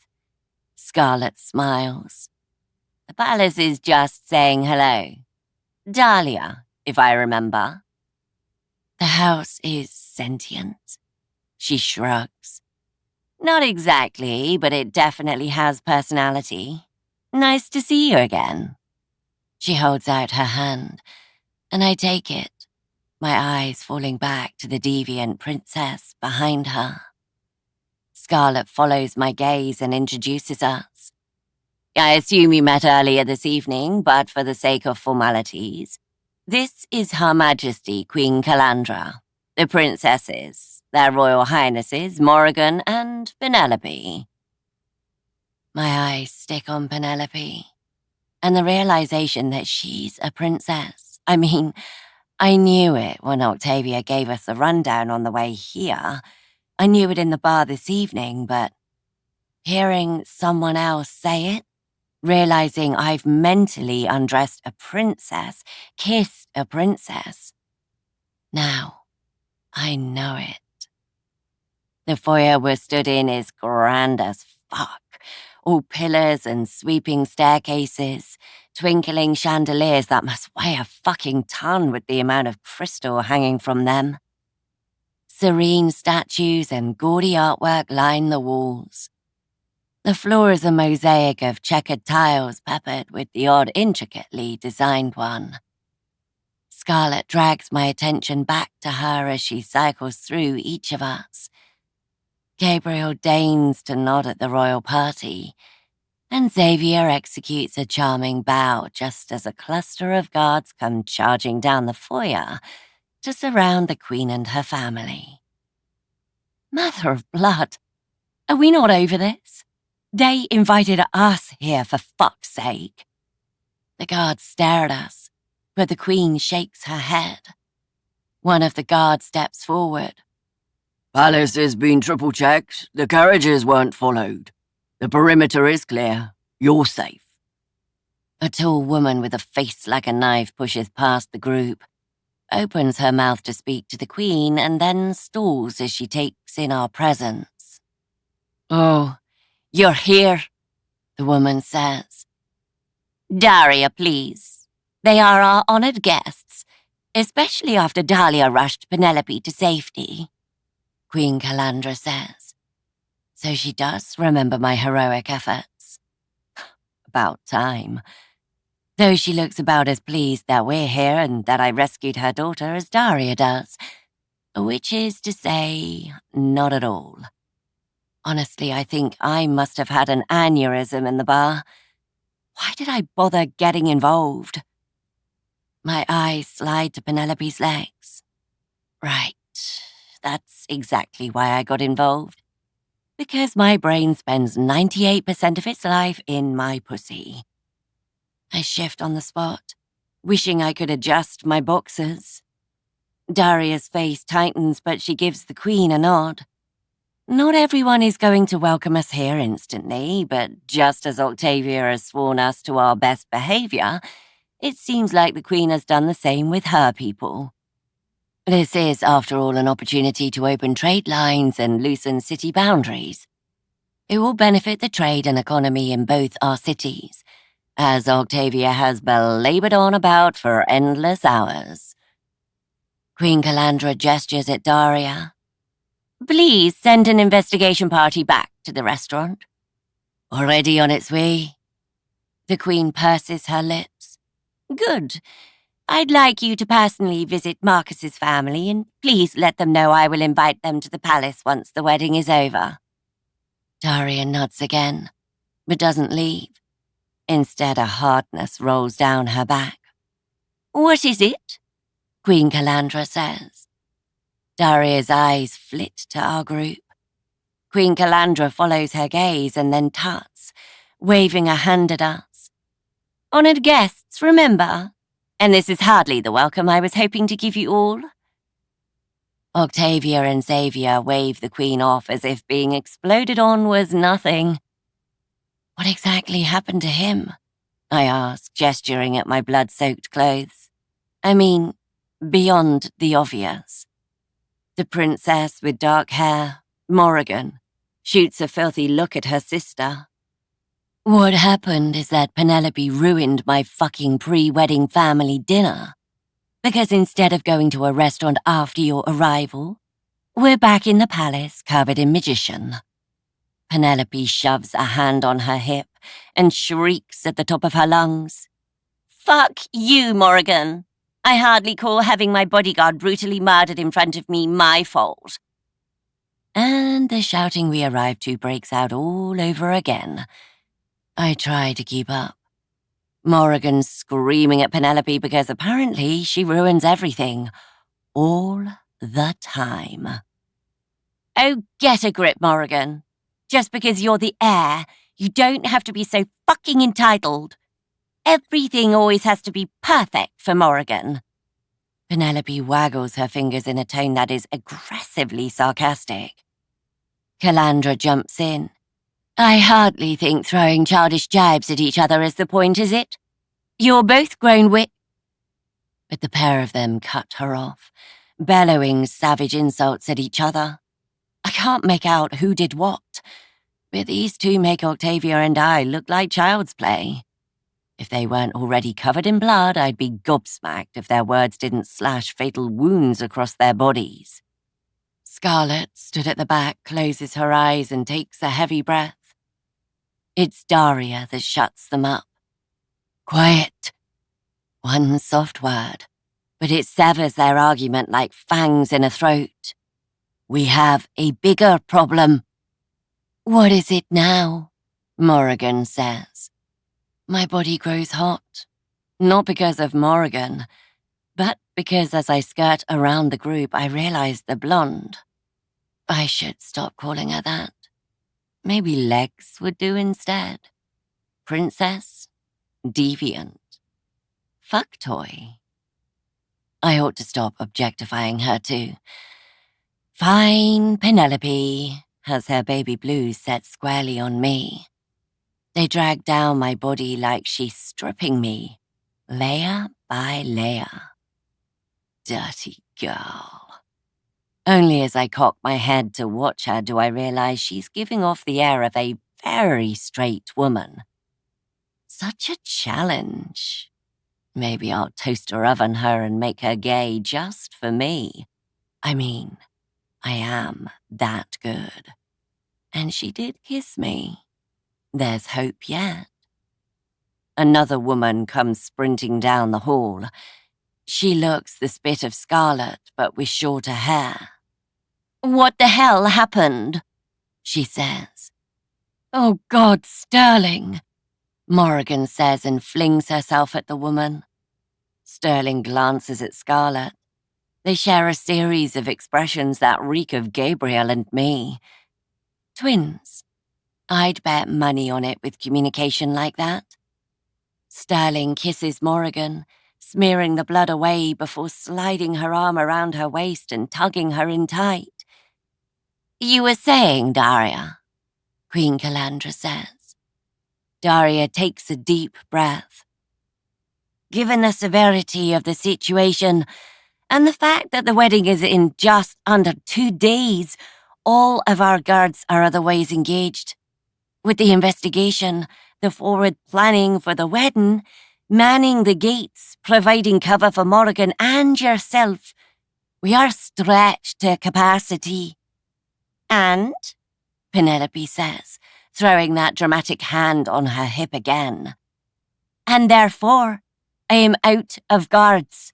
There's no one left to protect Penelope. And given the events of this evening, I find that to be of critical importance. Someone clearly has it out for her.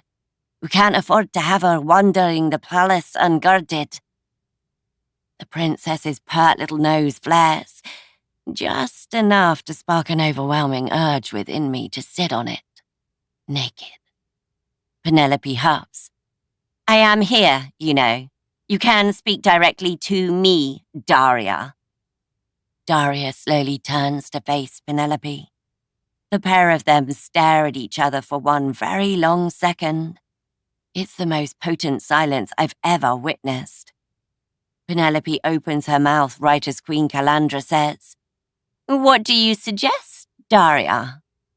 Daria's facade cracks, the tiniest of fissures in her sharp features, as if she's been taken to the precipice of a cliff only to realize she's afraid of heights.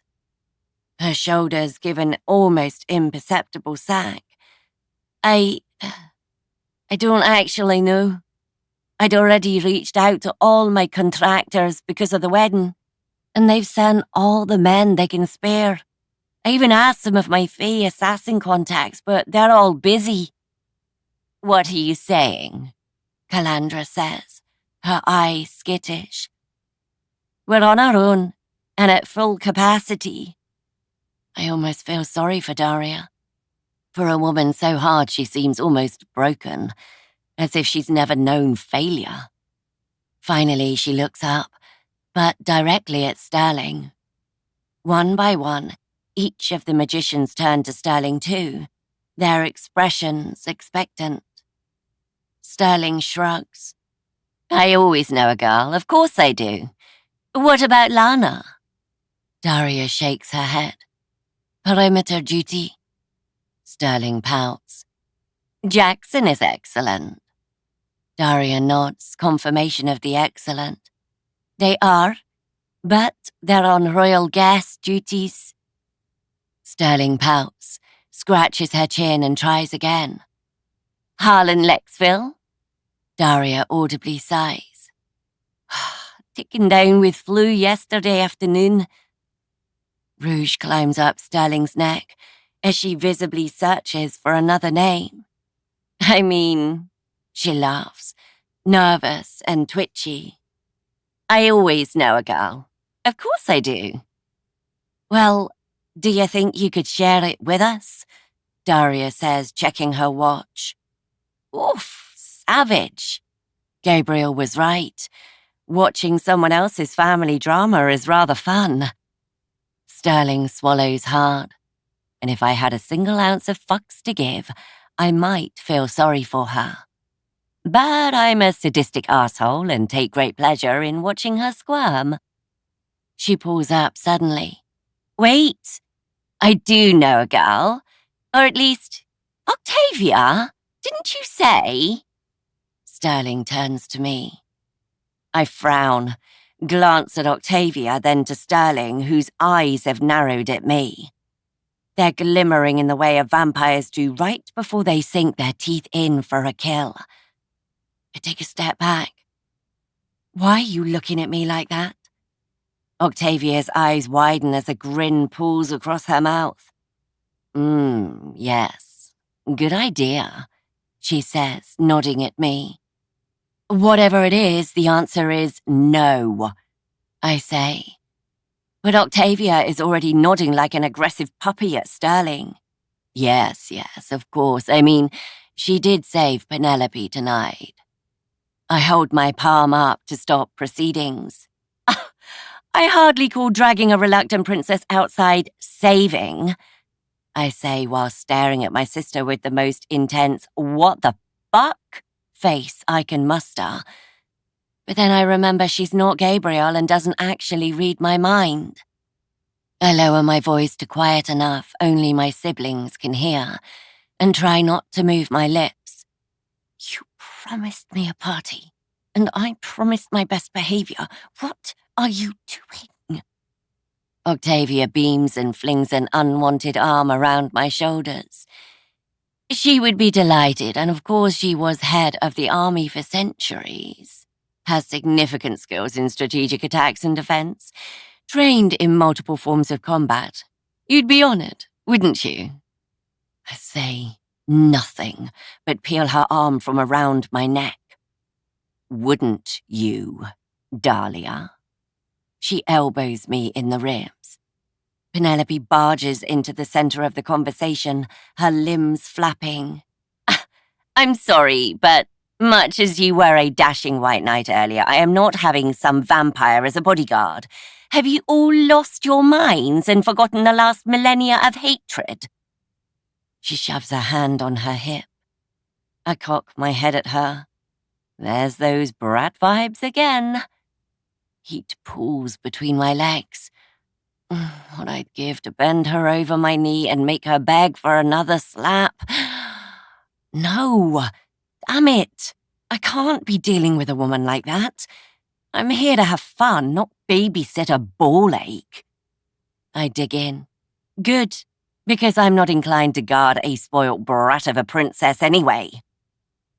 Octavia, Xavier, Sterling, and Gabriel all suck in a breath. Penelope staggers a few steps away like I slapped her. Her brows shoot up. Ha! Wasn't expecting that, were you, little brat? I'll bet no one has ever spoken back to her, put her in her place. This is the problem with spoiled rich kids. No discipline, no order or structure or rules. She's just a feral fucking princess. She glowers at me like she wants to yank my fangs out.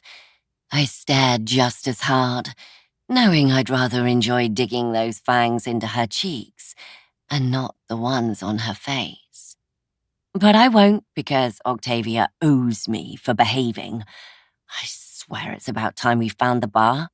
I heard this place is dripping with sanguine Cooper. The silence is so thick it could drown a bag of kittens.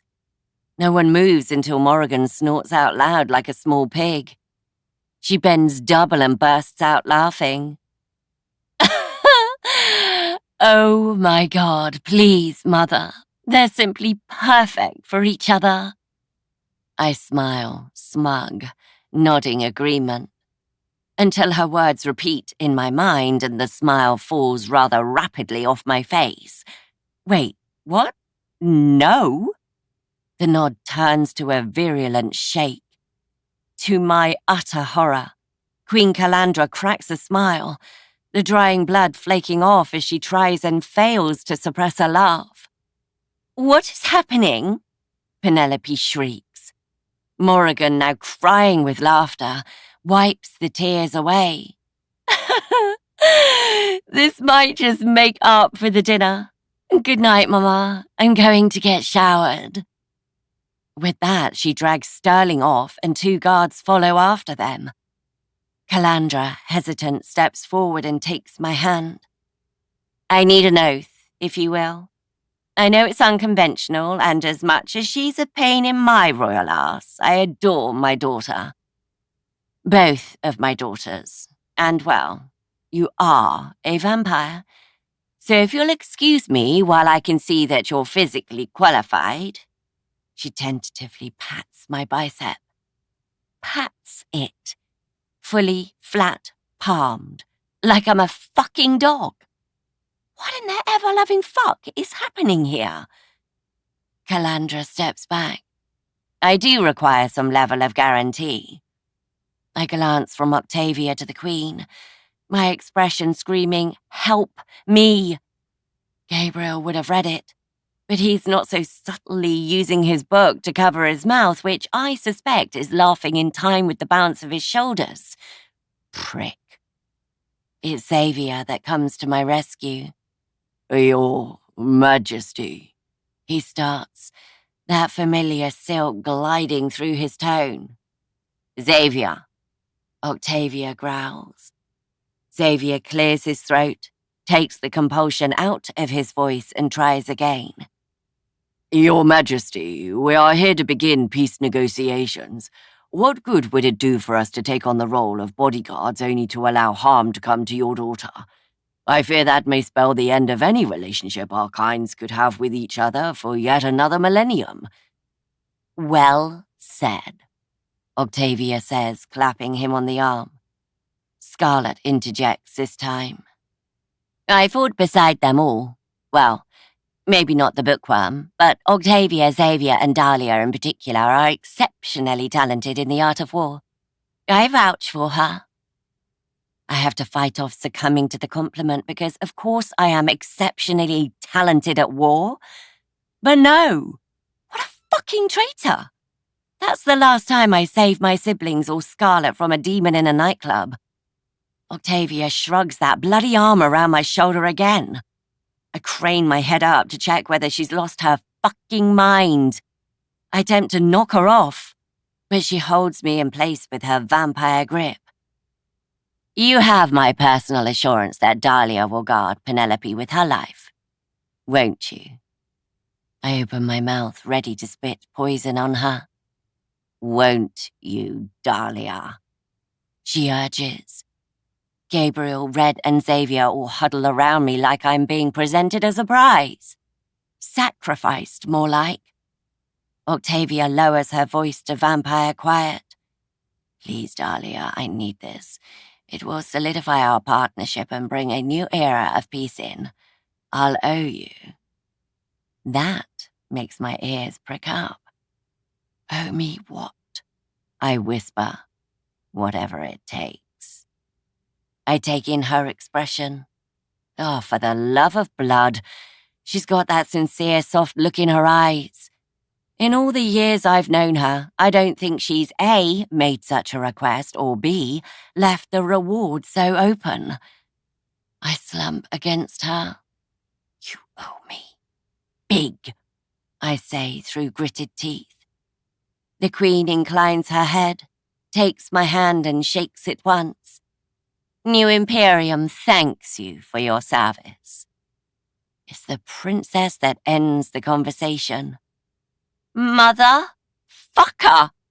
She shrieks and storms off down the hallway. Oh, I am going to enjoy this. Chapter 6. Penelope.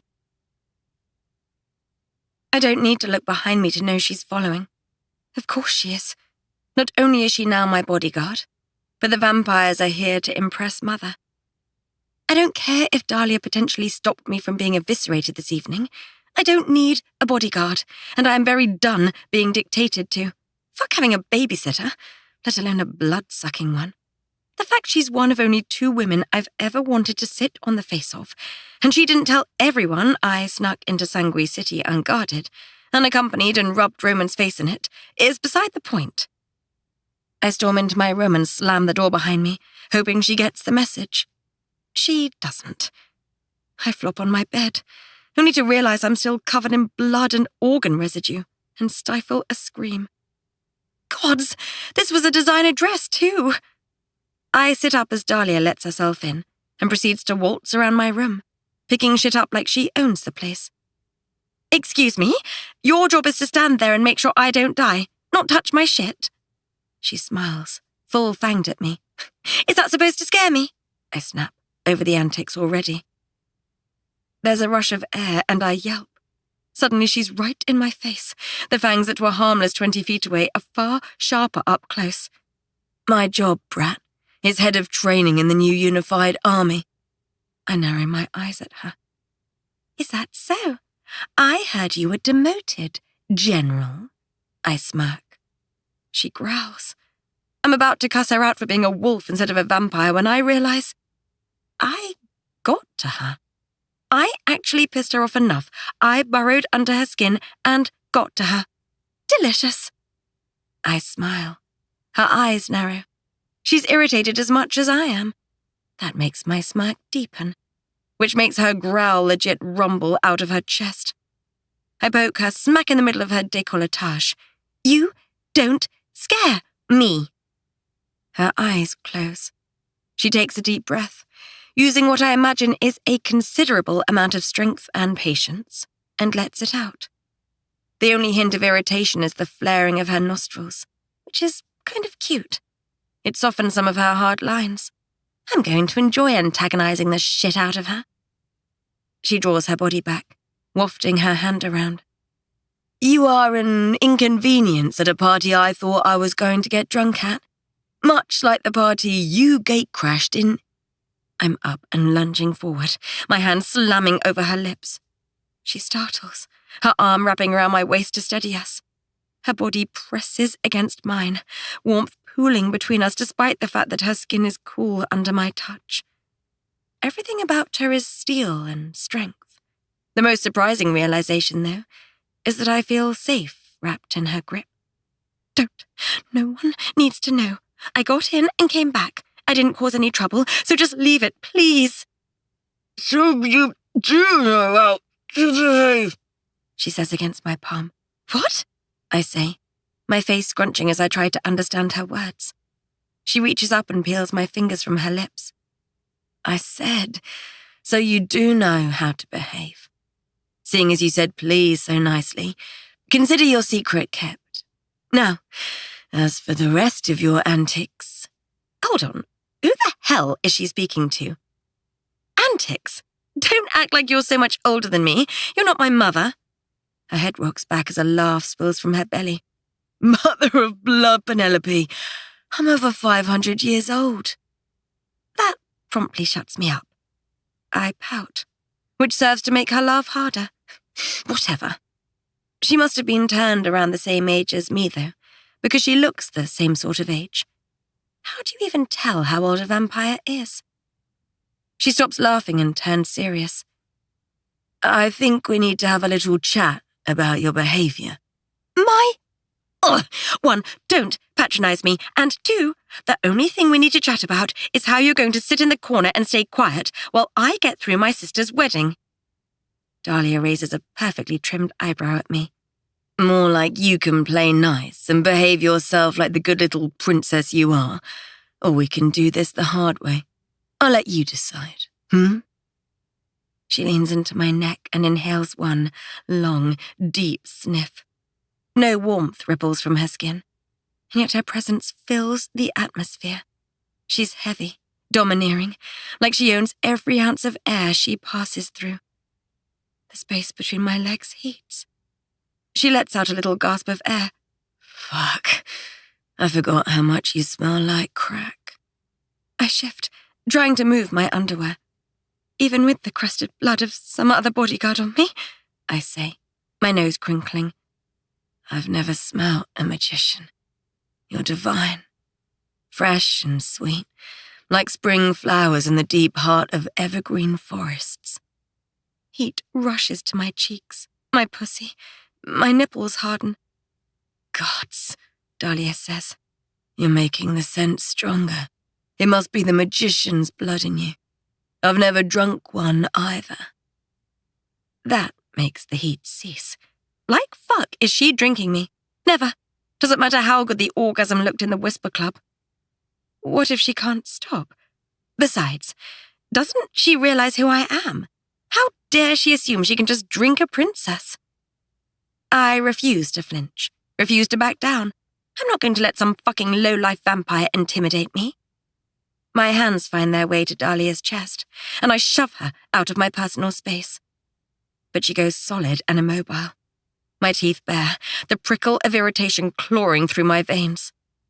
She's cool. I can feel that even through her combat fatigues. Our eyes lock. We're close enough to kiss, to bite, to drink.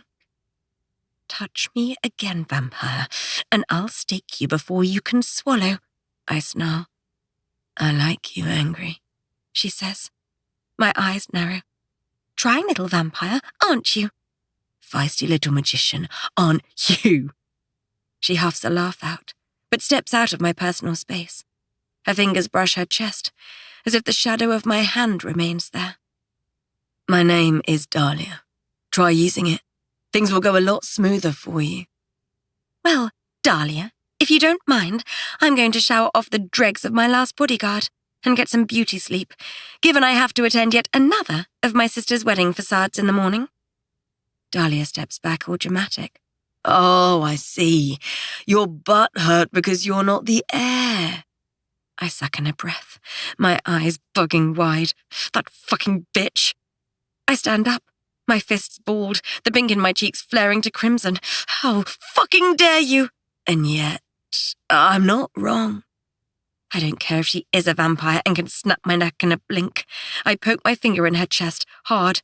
You know nothing about me, Morrigan, or fucking magicians, so how about you shut the fuck up? I march past her as fast as I can, my eyes stinging with unshed tears. But I'll be damned if I let her know that. I slam the bathroom door shut so hard my towel falls off the back of it onto the tiles. She's wrong. She is. I know it. Sure, I have had my fallings out with Morrigan, and I know what I am, the spare. Doesn't mean Dahlia needs to rub it in my face. It's not that I even want to be the heir or queen one day. Gods, I don't. I can't think of anything worse than having to deal with all the political meetings and contracts and negotiation after negotiation. I used to sit in the council meetings once upon a time. Even tried to handle a few things. Tried again when I was with Roman, and look where that got me. I get in the shower and rinse the majority of the gunk off me, then shut it off and move to the bath instead. I pop the plug in, letting it fill deep. I sink under the water, the warm suds cleaning the evening away. Fatigue edges through my muscles. Dahlia's words play over and over again. She doesn't understand. The door flings open, and a naked Dahlia strides in. "What the fuck is wrong with you?" I shout. "Shower. You're not the only one covered in dead magician. Gods!" I avert my eyes while she showers off, but I find myself glancing to the steamed-up shower, wishing I could see more. She gets out and pinches one of the towels. The door clicks shut and then rattles, a soft scratching sound like a body is sliding down it. "You should know I don't apologize often, but for what it's worth, I'm sorry." Dahlia's voice trails in. My lips purse. Every ounce of me wants to bite back, to remind her the only thing she needs to do is fuck off. But it doesn't matter what I say. Mother and Daria have decided she's going to be my bodyguard, and there's not a lot I can do about it. "I'll take your silence as acceptance of my apology," Dahlia says, and I'm instantly riled up. "Must you make everything difficult?" I say, slapping the surface of the water. There's a muffled laugh. "I get it, okay? I know what you're going through." I snort, loud, indignant and firm. "Give over!" The door clicks open. She doesn't come in, but angles herself, making her voice clearer. "You're not the only one who lives in the shadow of their sister." I open my mouth to fight back, to shout at her to get the hell out, but I rehear her words. My brows cinch together. I'd be happier bickering. "Fine, I'm listening." She sighs. I can just about make out her wet hair draped against the doorframe, all wavy and thick. I wonder what it would feel like to run my hands through it. Her shoulders are bare, the towel tucked tight under her armpits. I stare at her, lean forward out of the bath, moving this way and that to sneak a glimpse at pieces of her. Dahlia's jaw is chiseled, a little masculine, but in the way that makes a woman appear powerful. My clit gives a pulse. I shift in the bath, pushing the heat and thoughts of her soft tresses out of my mind. Dahlia takes a drawn-out breath, sighing it out as if the words are heavy on her tongue. "My sister, Octavia, she's one of the original 3 vampires. Do you know what that means?" I retrace my memory and the conversations Mother had with us before they arrived. That she created one of the 3 vampire lines? Dahlia nods against the frame. "In our city, that is everything. Power, status, wealth, respect. It doesn't matter that I'm one of the oldest living vampires. Octavia will always be better." I chew my lip.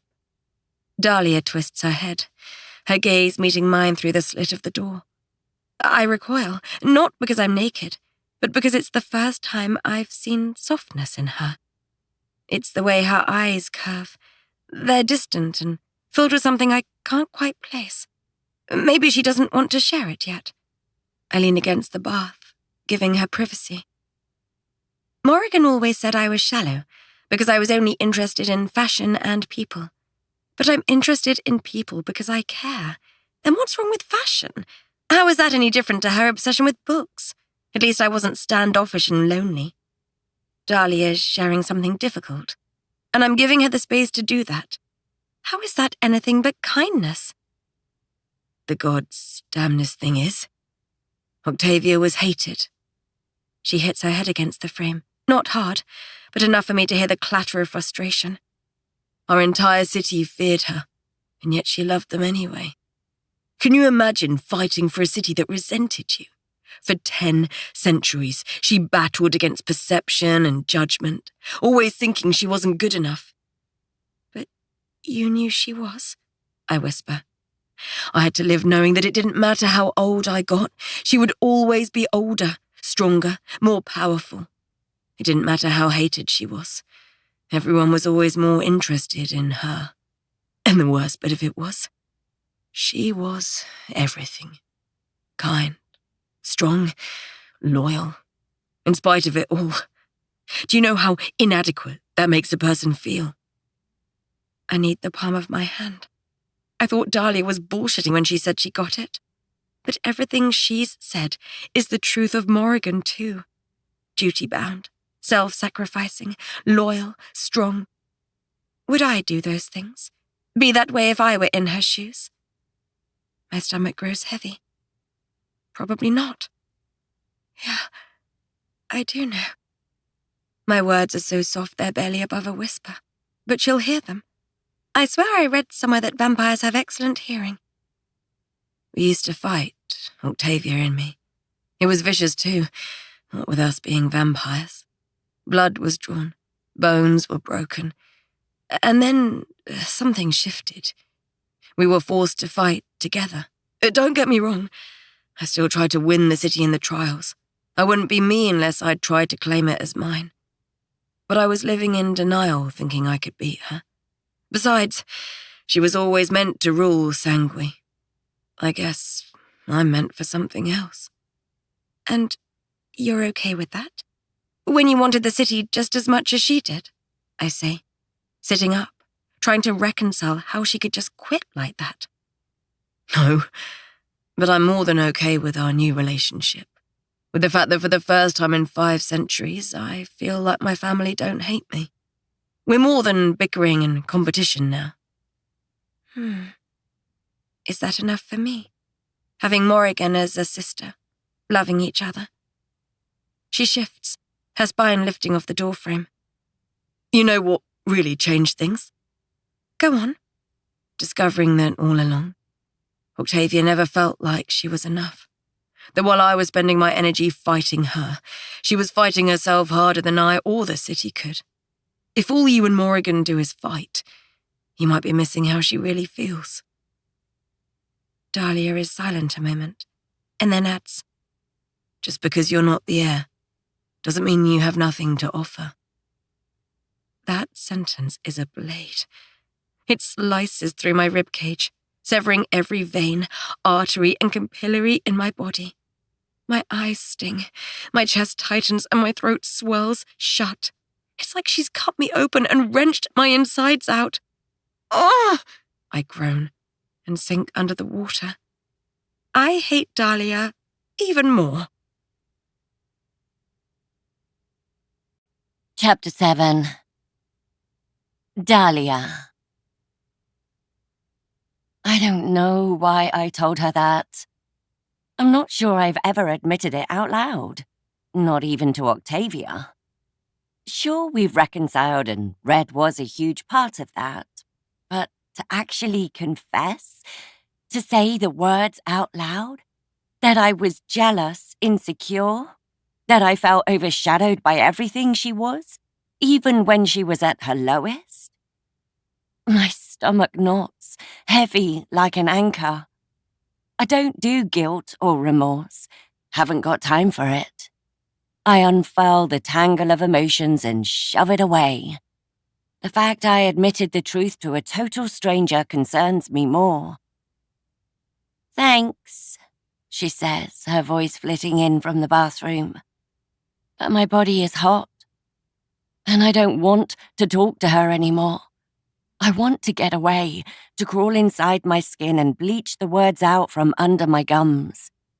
What kind of fucking voodoo magician is she to pry truths from me? I wander around her room, tightening my towel. I'll need to get my case and clothes from the carriage. She has so many nooks and crannies I can't help but poke, opening drawers and wardrobes just to have a nosy. I guess you're right, she says, and she must be washing because the water tinkles and splashes. I just didn't want to admit it.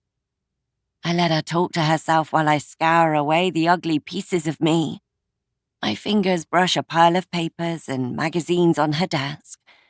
Mostly fashion, some daily Imperium newspapers. I knock a load off and halt. Beneath the newspapers are a pile of letters that make my fingers tingle.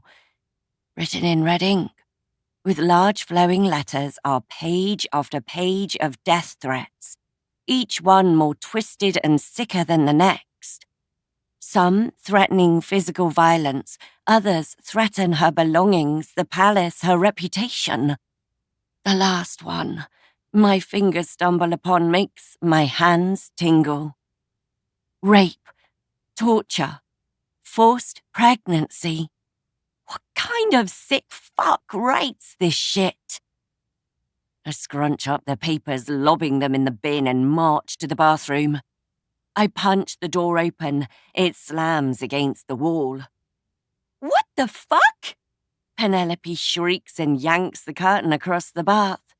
I'm naked. How dare you come in? Again. It takes an unnatural amount of strength not to roll my eyes. You have the same anatomy as I do. And after the threats I just found on your desk, I don't give a fuck what you're wearing. I'm no longer leaving your side. Period.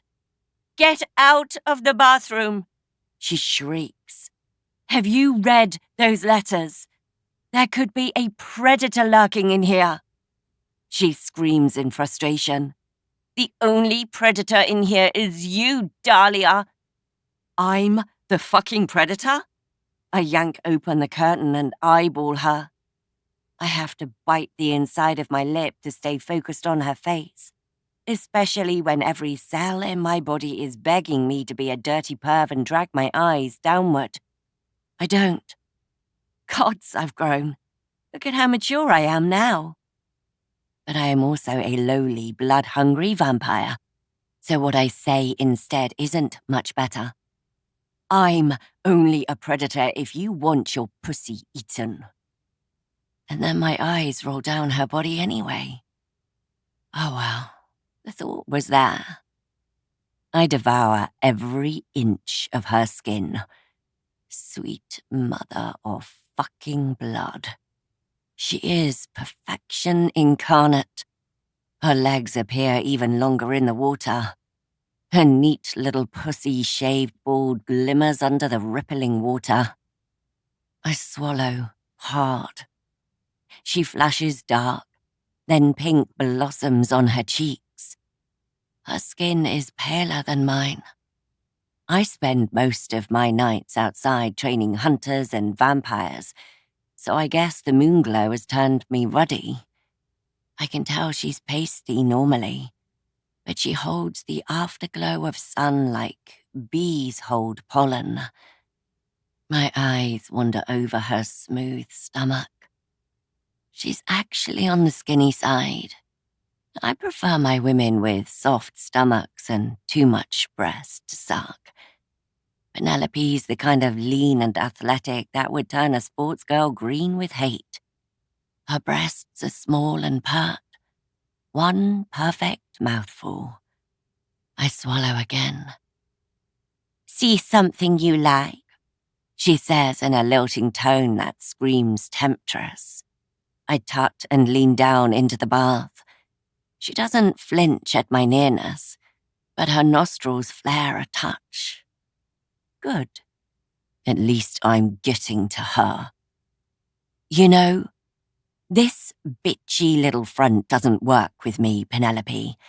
It's all because you're too scared to let anyone in. Her gaze turns acid, eyes narrowing at me. I expect a comeback, some jab or jibe at me.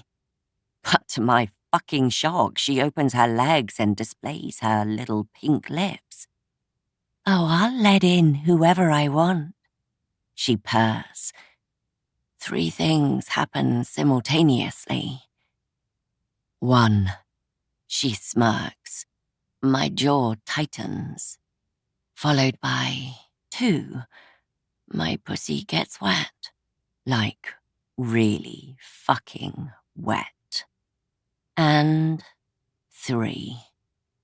Every ounce of dominance screams to the surface as I decide I am absolutely teaching her a lesson.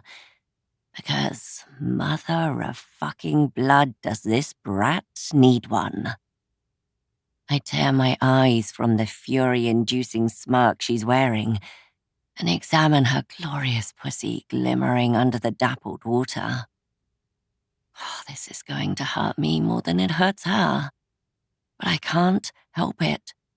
It's against my nature to let a woman behave like this. I lower my hand, tentative at first. I'll be respectful, even if she isn't.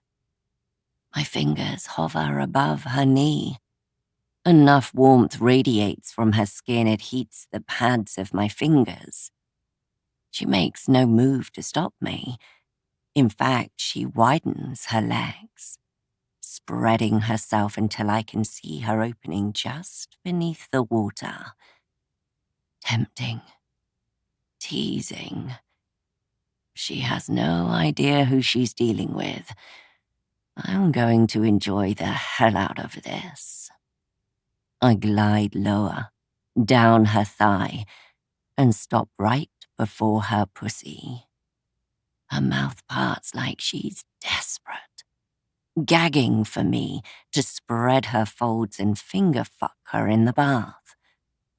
I smile, moderately irked by the fact I can't stop my fangs from behaving like a teenage boy in the girls' changing room. They drop unbidden, because all my focus is on not sliding into her cunt. Do you always get what you want, princess? I say, my voice dropping to a rumble. She sucks in her bottom lip, her long blonde eyelashes fluttering at me as she nods. I am going to fucking ruin you. I smile harder.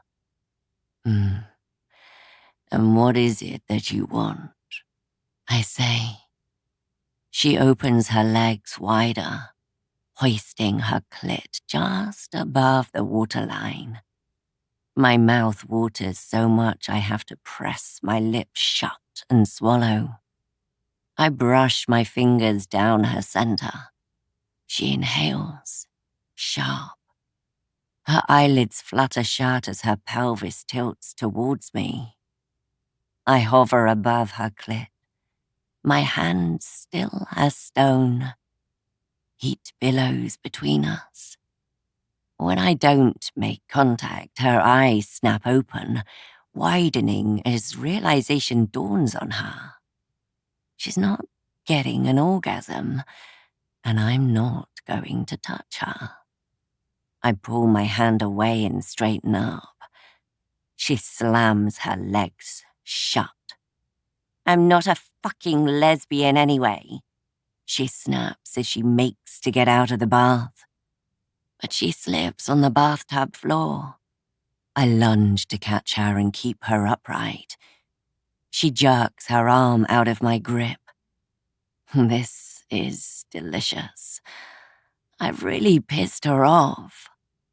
I grab her towel and hold it up for her. Just out of reach. Her nostrils flare as she steps out of the bath and swipes for it. But I'm faster and step farther out of her reach. Not a lesbian. And yet no one opens their legs that confidently unless... Yeah, I'd put good money on the fact you slept with a woman before. Penelope looks away, fainting to the side, only to dart back and snatch the towel out of my grip. Her eyes glint with the spark of a win as she wraps it around herself. That little brat. She cocks her chin up at me. Just one woman, Anne, and nothing. Did you like it? I don't see what relevance that has. She struts past me towards the bedroom. I sigh. Oh, God, she's insufferably high maintenance. Are you incapable of giving a straight answer? She opens her wardrobe, purposely not glancing at me. It wasn't bad. She hauls on a nightie as I choke a laugh out. Oh, princess, if you'd been fucked properly by a woman, you'd never go back. Penelope's eyes slide to my hands before she drags them up my body, ice leaking into her gaze as her lip curls. And what? You think some vampire trash like you is the perfect woman for the job? Heat surges through me. I abandon my towel and I'm across the room, grabbing her hands and wrenching them behind her back. Before she blinks, I bend her over my knee and take a seat on the edge of her bed in one smooth movement. I lower my voice to a sinister whisper. When you lie, the muscle in your neck twitches and the blood rushes to that pretty little mouth of yours. You want to fuck me as much as you want the next designer dress. She bleats out frustrated yelp, struggling against my grip. I couldn't be more smug if I tried. Take your fucking hands off me! She yelps and wriggles, her braless tits rubbing over my thighs beneath the nightie. Gods, if I had a dick, it would be painfully swollen right now. What is this woman doing to me? Now you listen to me. I've tamed many a brat over the years.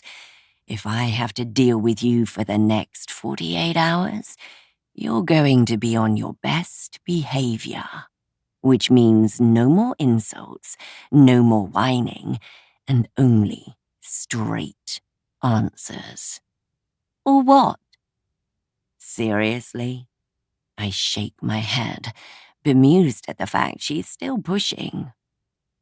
Or I lean over her body, pressing her torso against my thighs, and whisper into her ear, there will be consequences. I shove both her wrists into one hand and tug her nightie up to her waist with the other, running the flat of my palm over her ass cheek. You wouldn't dare, she hisses. I smile, my fucking traitorous fangs descending again as I grin at her. Fuck around and find out, princess. Penelope straightens against my grip in that defiant way that says, try me. Oh, I will. I pull my hand back and slap her still damp ass. She cries out, aghast. How fucking I spank her again. The scream turns to a moan, her hips tilting to angle her backside towards me. I fucking knew it. Filthy little princess, aren't you? She wriggles against my grip. Her cheeks flame red, though I can't tell whether it's fury, frustration, or the deep-seated need to be fucked. I'm betting all three.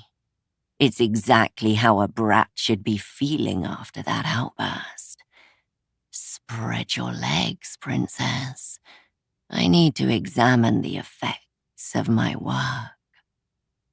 Her jaw clamps shut so hard her teeth make that God's awful grinding sound.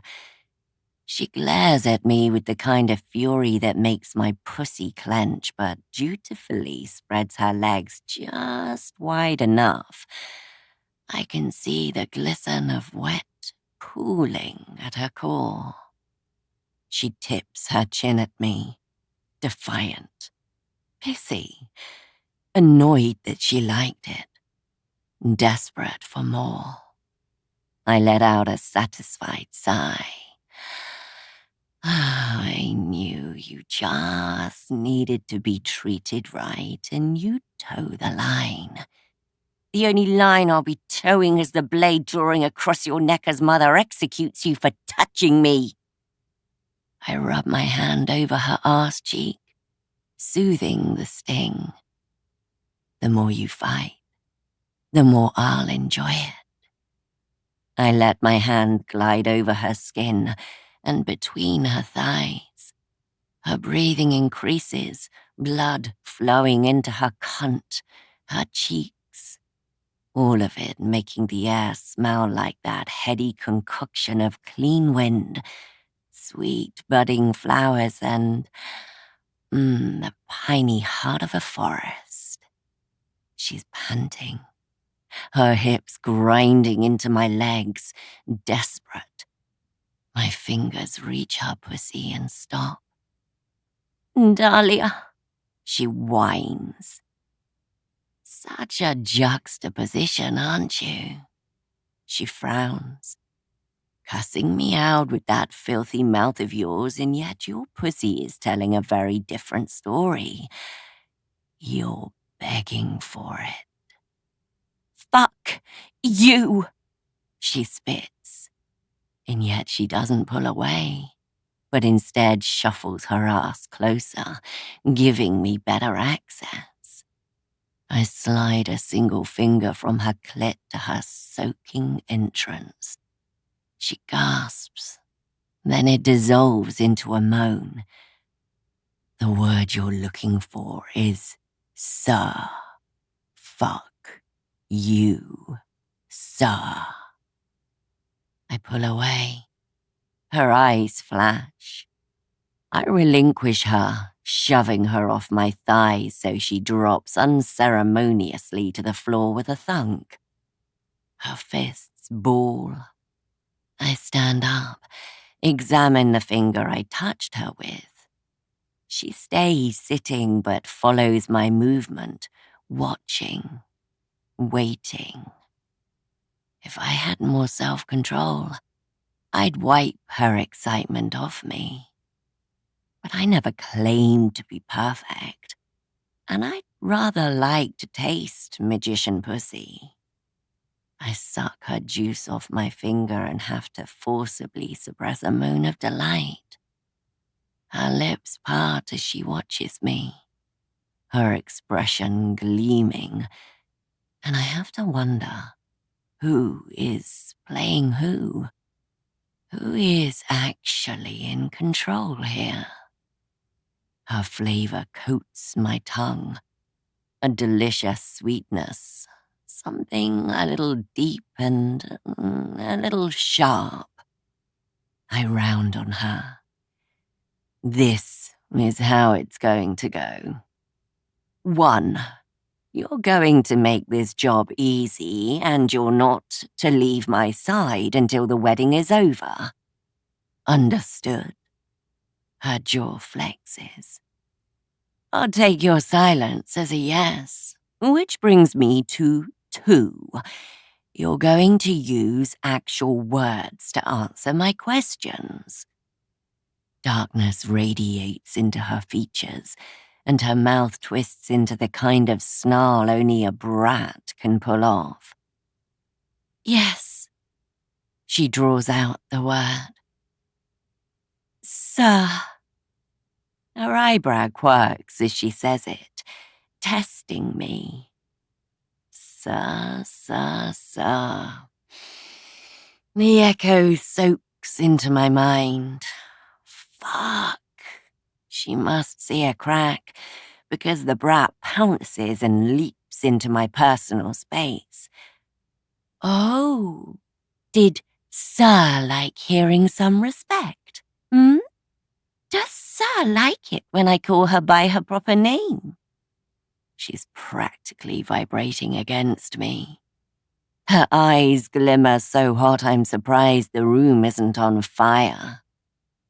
Vampires don't sweat, and yet, the way she stares at me, the way that fucking word coils around my chest, spearing heat straight between my thighs. I'm amazed I'm not dripping. Another fissure ruptures in my self-control. She is testing me beyond any measure of reason. 3.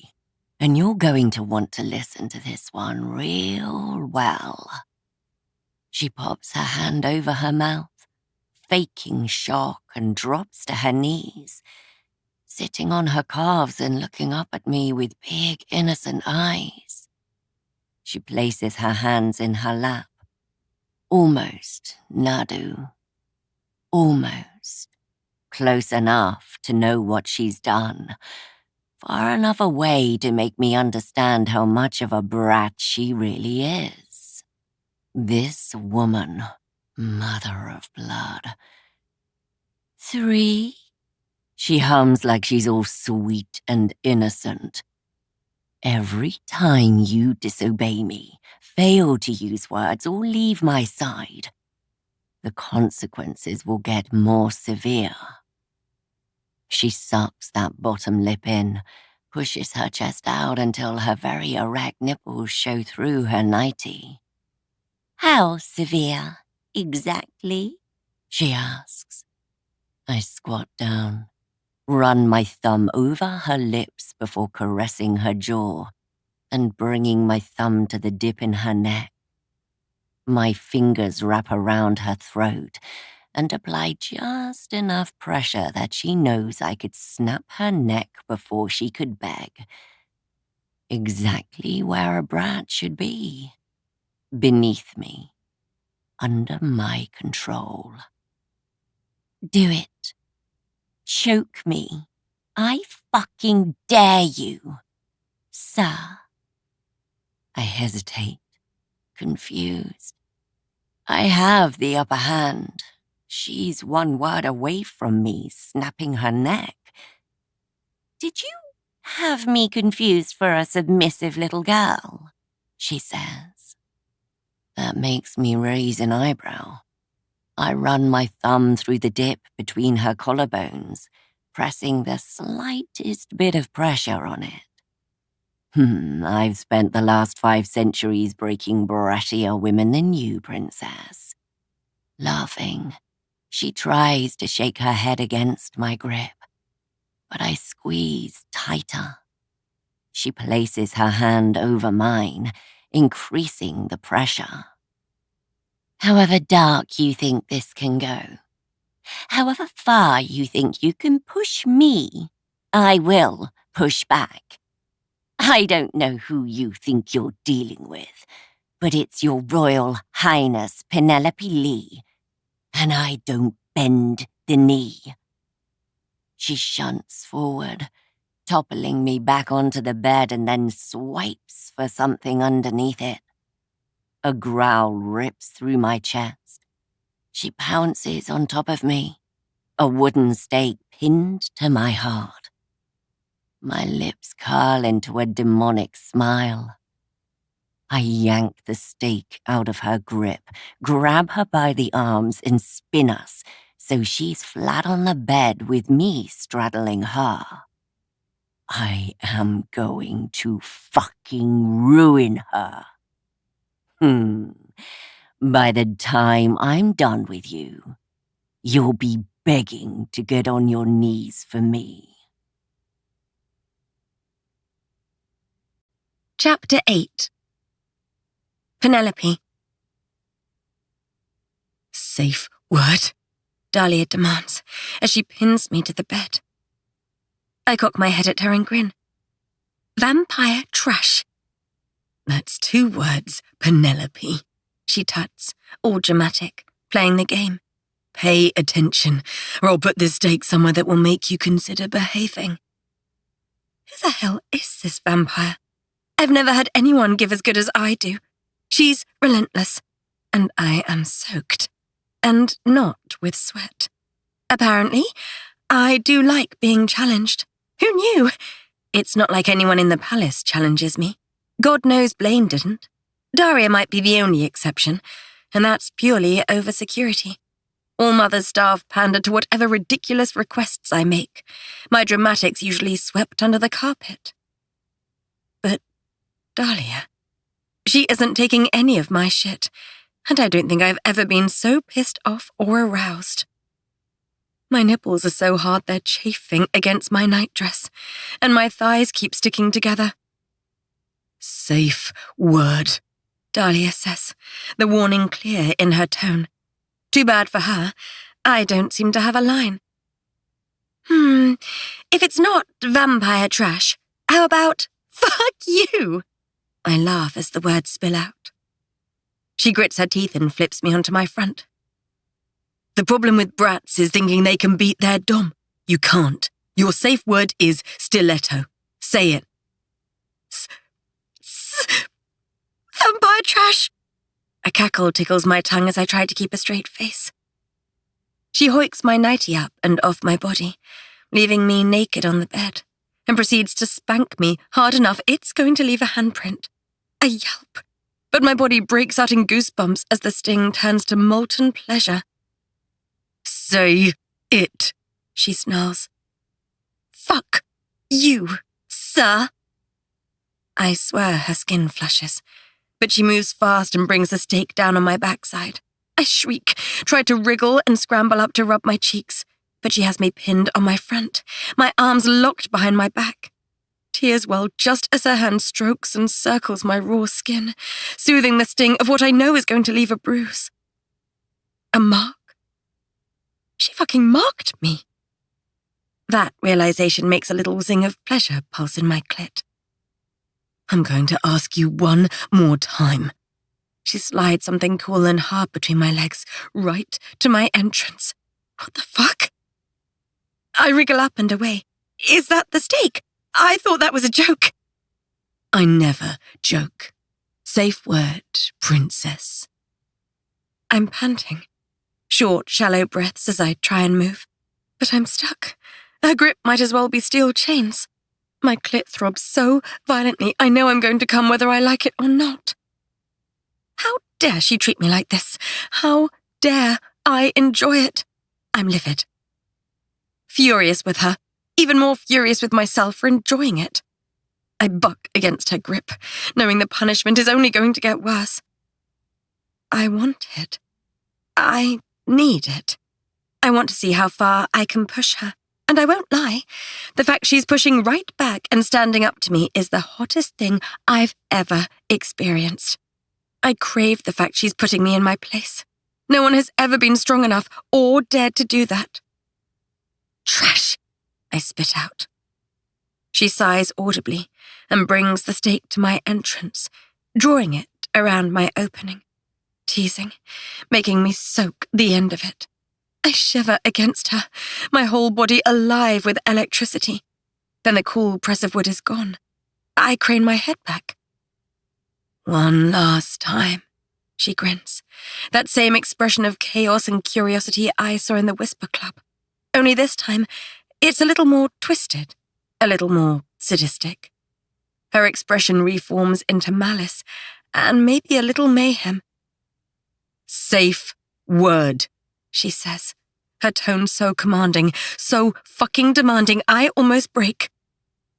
Almost.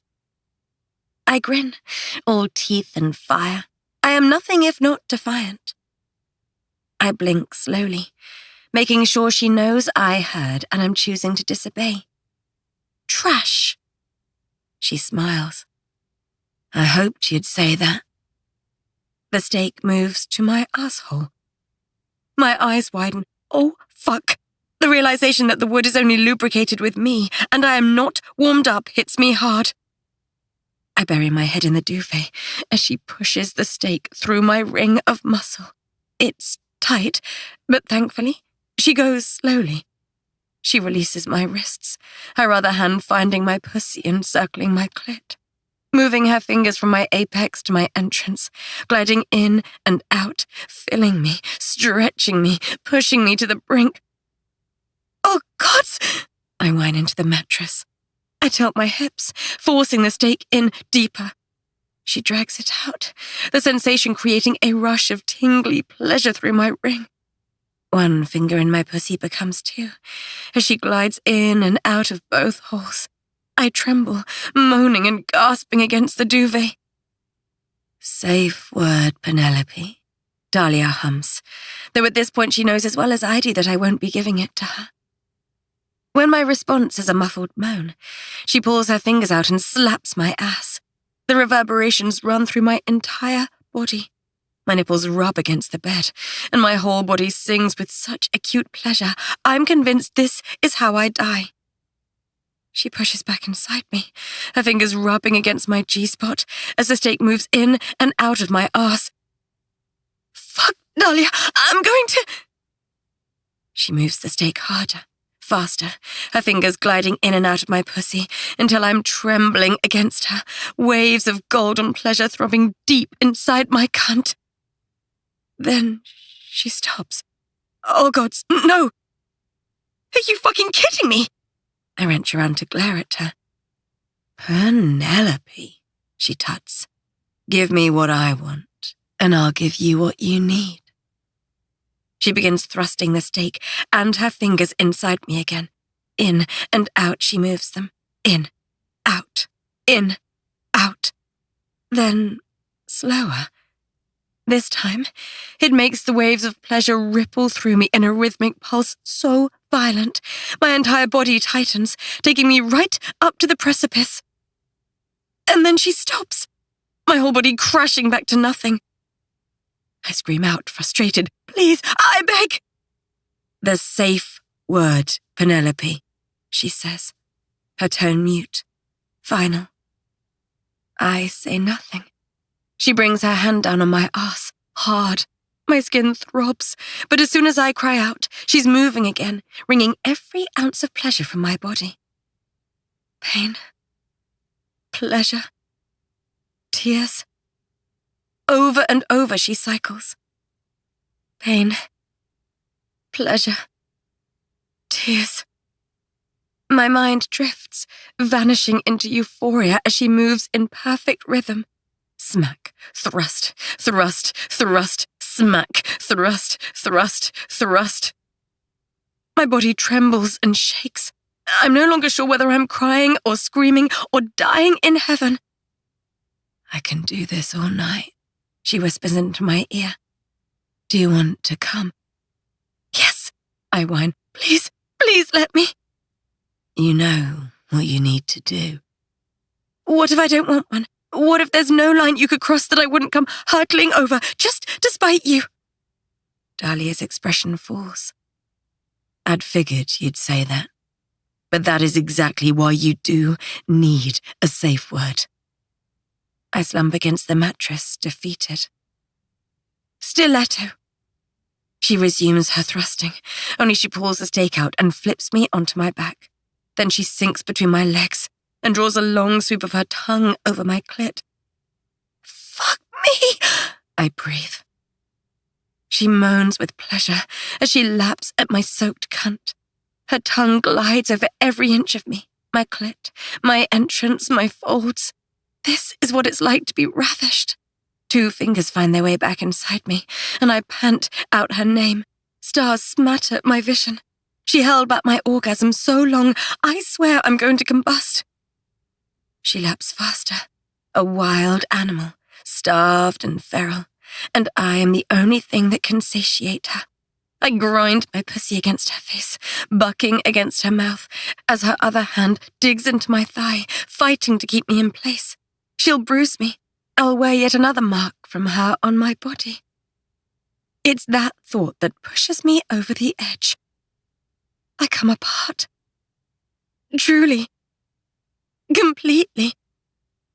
I think I black out. Pleasure spreads everywhere. My nipples tingle. Bolts of electricity shoot from my clit to my toes.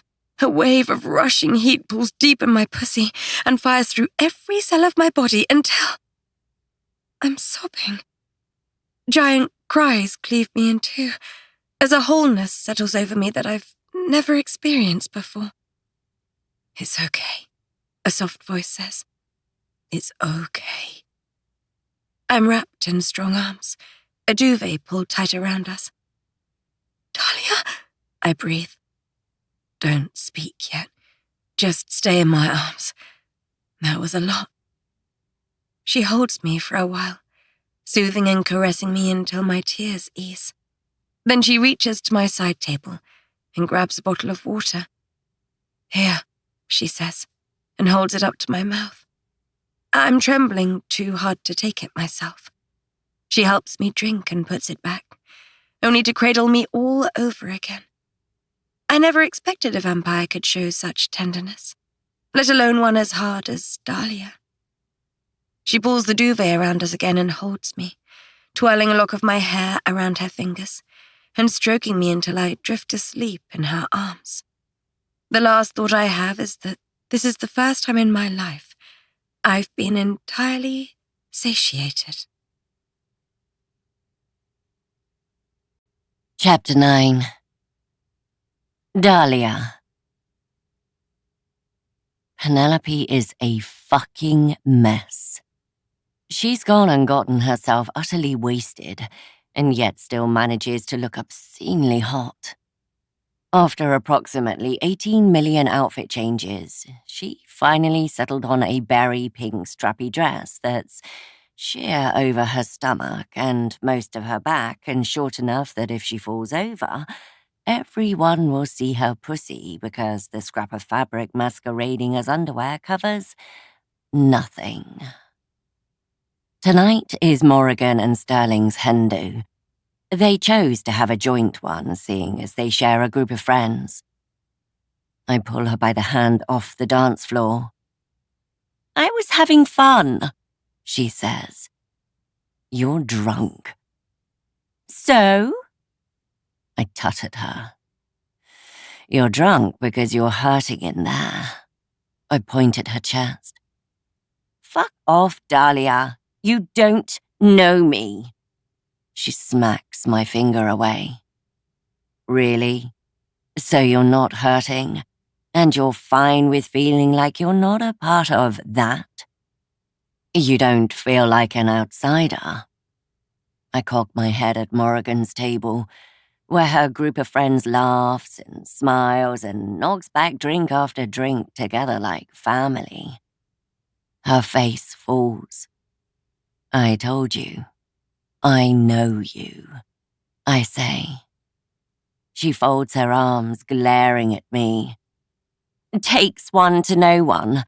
Miss, my family don't hate me anymore." That stings. But she's not wrong. I know her because I've been where she is. "You think you're the only one that knows anything, but you're not, Dahlia. I see your bullshit too. You're only guarding me to repair whatever shitty relationship you had with your sister. So don't try and fucking play me at the who-knows-what game. I might not be a decent magician, but I'm fucking observant." She snaps and struts back onto the dance floor, grabbing the nearest magician. Some lanky prick with a beard and limbs like twigs. For fuck's sake, really? Her eyes lock onto mine as she grinds up and down his crotch. My blood quietly simmers, frothing and boiling, and she knows it. She picks his hand up and makes them caress her waist, her hips, her arse. She is exhausting. She is addictive. What kind of fucked up am I that the more she fights back, the more shit she gives me, the hungrier I get for her? She lets out a little giggle that is far too close to a moan as she gyrates on him. My teeth grind against each other. I want to snap his neck. I want to rip his throat from his shoulders and watch his life force spurt over the dance floor. Who the hell is he to touch her? A presence looms next to me. "Dahlia," my sister says. "Octavia." That's not the whiff of jealousy I smell on the air, is it? She follows my gaze to the princess. "I legitimately have no idea what you're talking about. I'm here to do a job. I'm here because I have your back and nothing else." "So you're not fucking the princess then?" I stiffen. Even though I'm not looking at her, I can tell she's smirking. So you are. Obviously not. That wouldn't aid the intercity politics, would it? It certainly wouldn't if you were to break a heart, and you are very good at that.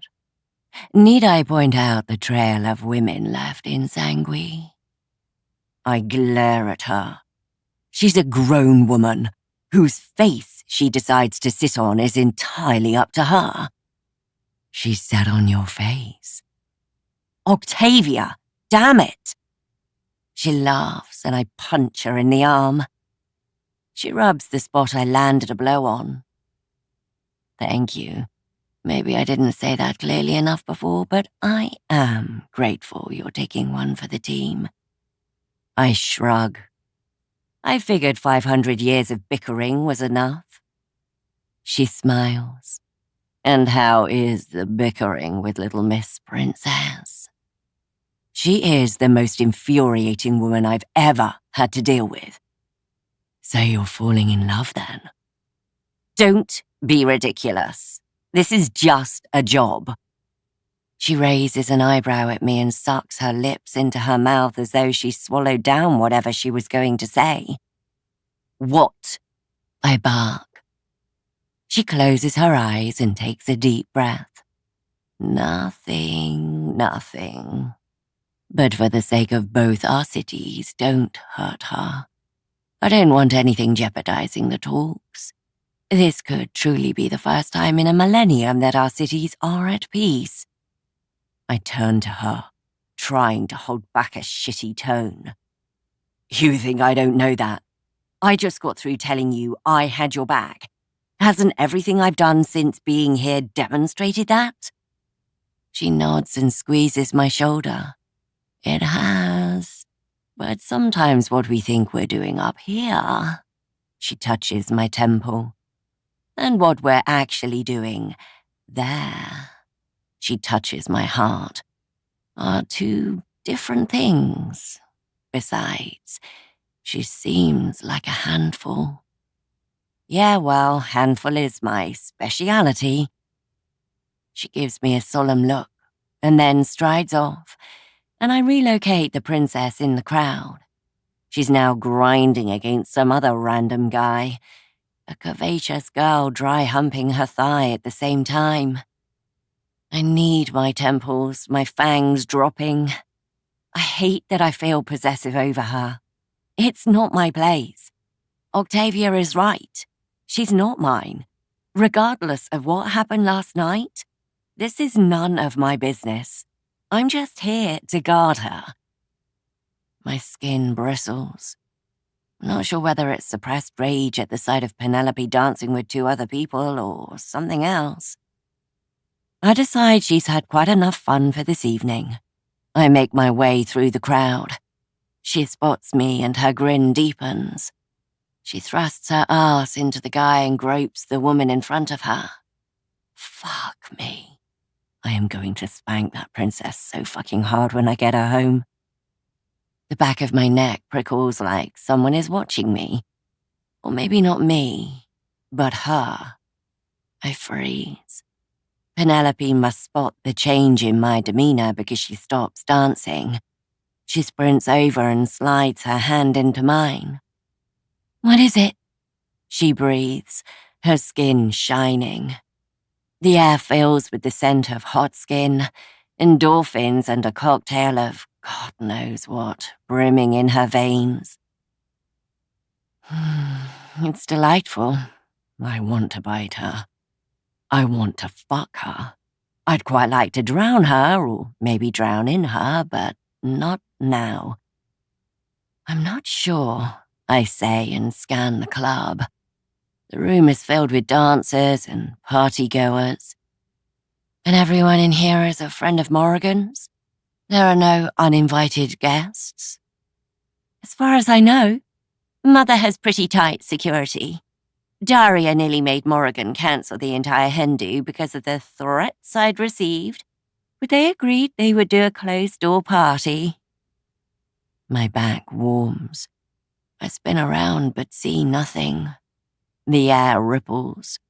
I rotate on the spot, turning, completing a full 360 of the club. But it's as though whoever or whatever is watching is always one step ahead, always out of my line of sight. And the security. How good is Daria? I breathe. Good, she indicates in her direction. Daria is standing like a pillar at the back of the bar. I agree. She looks as much like a knife point tonight as she did the first time I met her. There's a rush of wind. I grab Penelope and spin out of the way, flattening her against the wall, my body pressed against hers. She yelps, but I stand firm so no one can get to her. But even with my vampire sight, I can see nothing out of place. What? She mumbles into my shoulder blade. I ease the pressure off her body and hold my hand out. You're coming with me, I say. We're walking the room. Stay behind me and do not leave my side.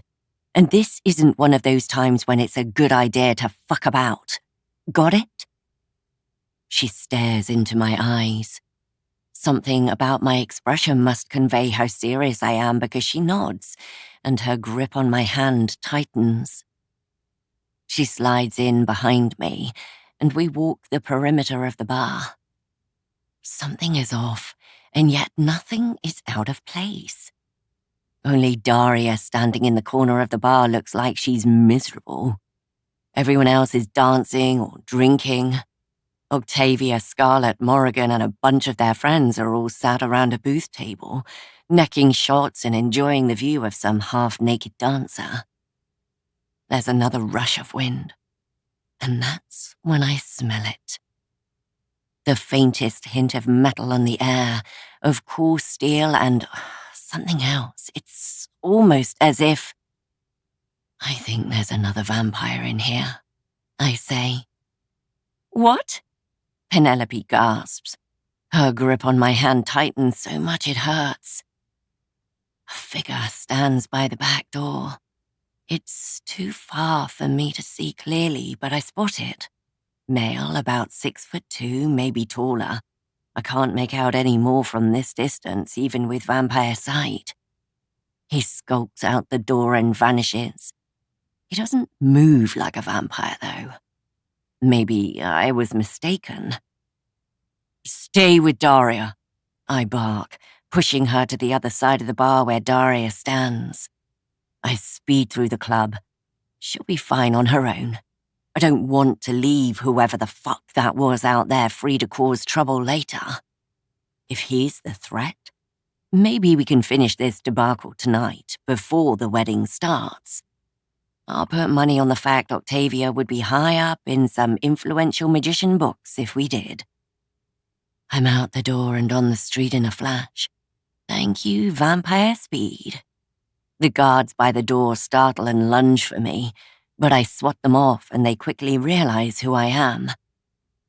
But whoever that motherfucker was is long gone. Likely swallowed by the crowd of people thronging outside the club. The people and the paparazzi. I close my eyes and inhale the night air. Try to detect the hint of vampire I got, but there's nothing other than the stench of booze, sweat, and hormones. Who the hell was that? I continue searching the surrounding night, desperate to find whoever is just out of my reach. But I see nothing. He was wearing a long trench coat, and all I see are a bunch of half-naked magicians in far too few clothes for how cold the night is. Maybe it wasn't a vampire at all. Maybe it was just some overly hench magician. Penelope did mention fucking up some deal with 3 guys. It could well have been one of them. I slope back inside the nightclub to find Penelope standing with Morrigan, not Daria. They look like they're having an intimate conversation. And I know all too well about those sorts of conversations between sisters. But the fact she's disobeyed me hasn't gone unnoticed. I don't want to get in the way, but also I am self-aware enough to know I am nosy and stand close enough I can just about hear what they're saying. Besides, I am her bodyguard. It's a legitimate need to be close enough to her so I can protect her if necessary, especially after whoever that was lurking about just now.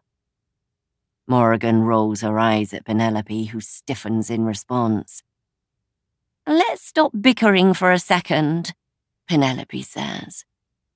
"I didn't start it," Morrigan snaps. "Would you shut up a minute? I'm trying to do something nice here." Morrigan huffs in response, but dutifully closes her mouth. "Sorry." "Thank you," Penelope says. "Let me start by saying I'm sorry, okay?" "I beg your pardon?" Morrigan steps back, her eyebrow raised at Penelope, and my heart sinks. I can tell Penelope is being genuine, and Morrigan isn't making it easy. But as soon as I recognize that, Morrigan must too, because she softens and says, "Really?" "Yeah, really." Penelope hangs her head. "It's just that I've always dreamt of having a princess wedding, you know? Like a real one with a poofy dress and all the attention on me." Morrigan cups Penelope's hand. "You're aware you actually will have a princess wedding one day?" Penelope shakes her head and frowns at her sister. "First of all, you literally are a princess, Pen. So, of course, when you find the right person, you'll have the full-blown wedding of your dreams." Penelope stands a little straighter, then nods slowly. "I guess. I hadn't really thought of it like that. Anyway, I know we've had our issues, but if it was my wedding, I would want it to be perfect. And I suppose what I'm saying is that this is a peace offering and an acknowledgement that I'm not going to do anything to fuck this up for you, okay?" "Okay," Morrigan says, her tone mildly disbelieving. "Look, I don't want to make a big deal of this, but I learned about this tradition from a different city. It's where the bride has something old, something new, something borrowed, and something blue. And given yours and Sterling's house, I just thought, well, I thought that you may want these."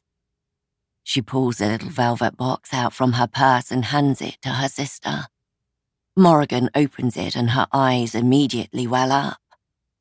"These were Nana's," Morrigan whispers, her voice all choked. "Yeah, they were. They're old and blue, new to you, and borrowed from me. I thought maybe you would wear them. Given I'm sure that everything else you wear will be black, I thought they'd be a cute flash of colour." "Oh, Pen," she says and closes the box and pulls her sister in for a hug. "They're beautiful. Are you sure you don't mind me wearing them? I know she gave them to you before she passed." Penelope shrugs. "I'd like you to wear them. I think it fits the pair of you. Just keep them safe for me and give them back when you're done." Morrigan nods, and I take that as my cue to go and escort Penelope out. I sidle up to the pair of them. "Evening, Dahlia," Morrigan says. "Good evening. I think it's time for the princess here to leave for the evening." "Hell no," Penelope says. "I was just getting started."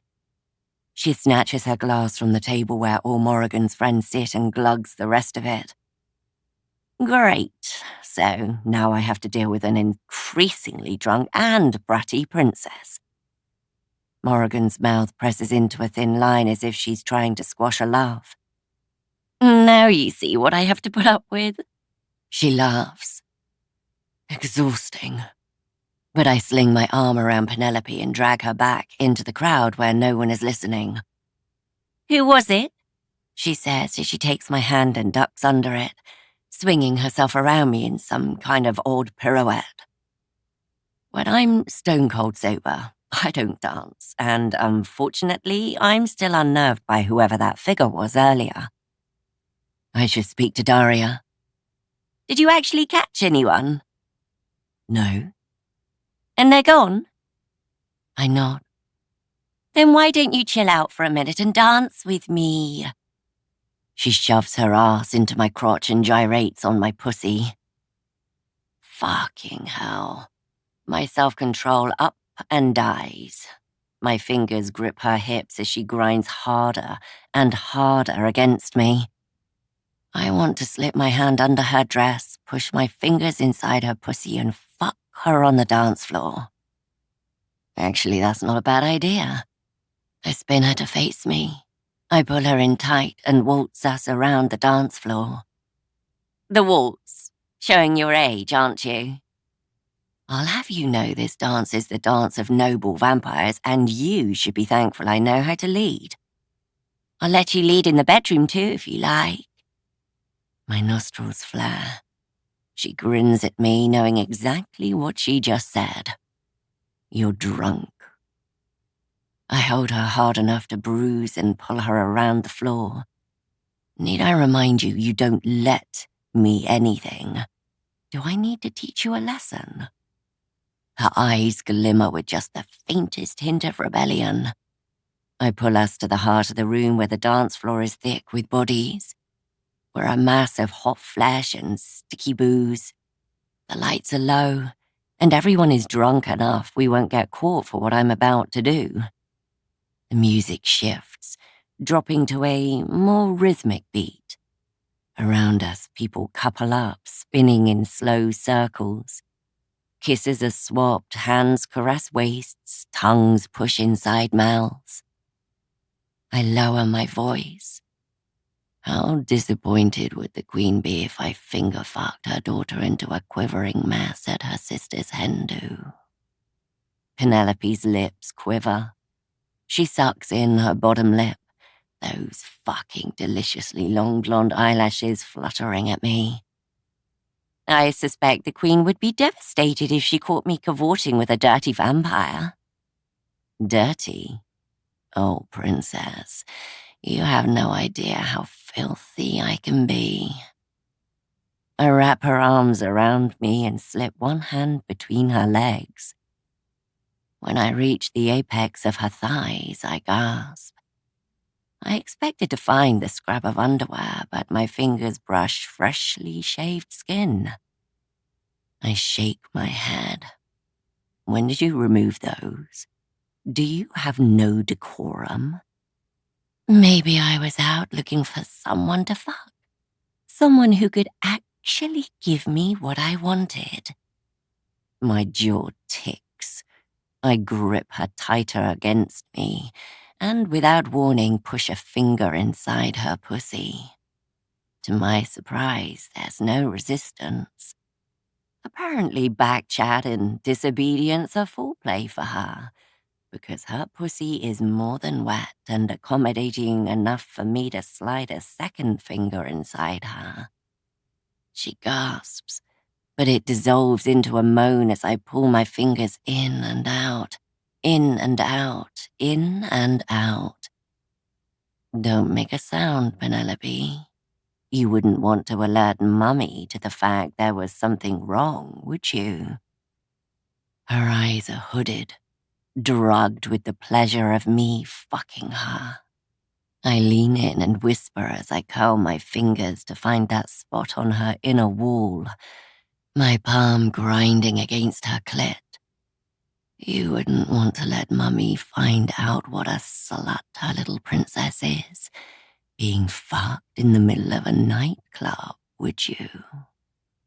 Oh, gods! She moans and rocks her hips against my fingers. Her legs quiver and she wobbles, but I hold her tight against my body. I'm not going to let her go until she comes on my fingers. Harder, she breathes. I go slower, dragging out the pleasure, letting my palm apply just the right amount of pressure to make her squeak. I grin. There is nothing more satisfying than controlling someone's pleasure. Please, Dahlia. Fuck, please. Just when I was having fun too. I can never resist a woman begging me. I sigh and shunt my fingers inside her, hard this time. She moans, her head falling back. "Oh, gods," she says as her walls tighten against my fingers. I pull out and shove my way back in, hard and fast, over and over. Her nipples rub against my chest, the buds tightening against the sheer fabric of her dress. What I would give to take one in my mouth and suck it until she screamed my name. Her pussy clenches around my fingers so tight I can barely thrust them in and out to tip her over. "Relax, princess," I say, trying not to weave compulsion into my voice. The hair on the back of my neck stands up again. I lose my focus, my eyes instantly scanning the room instead of fucking Penelope.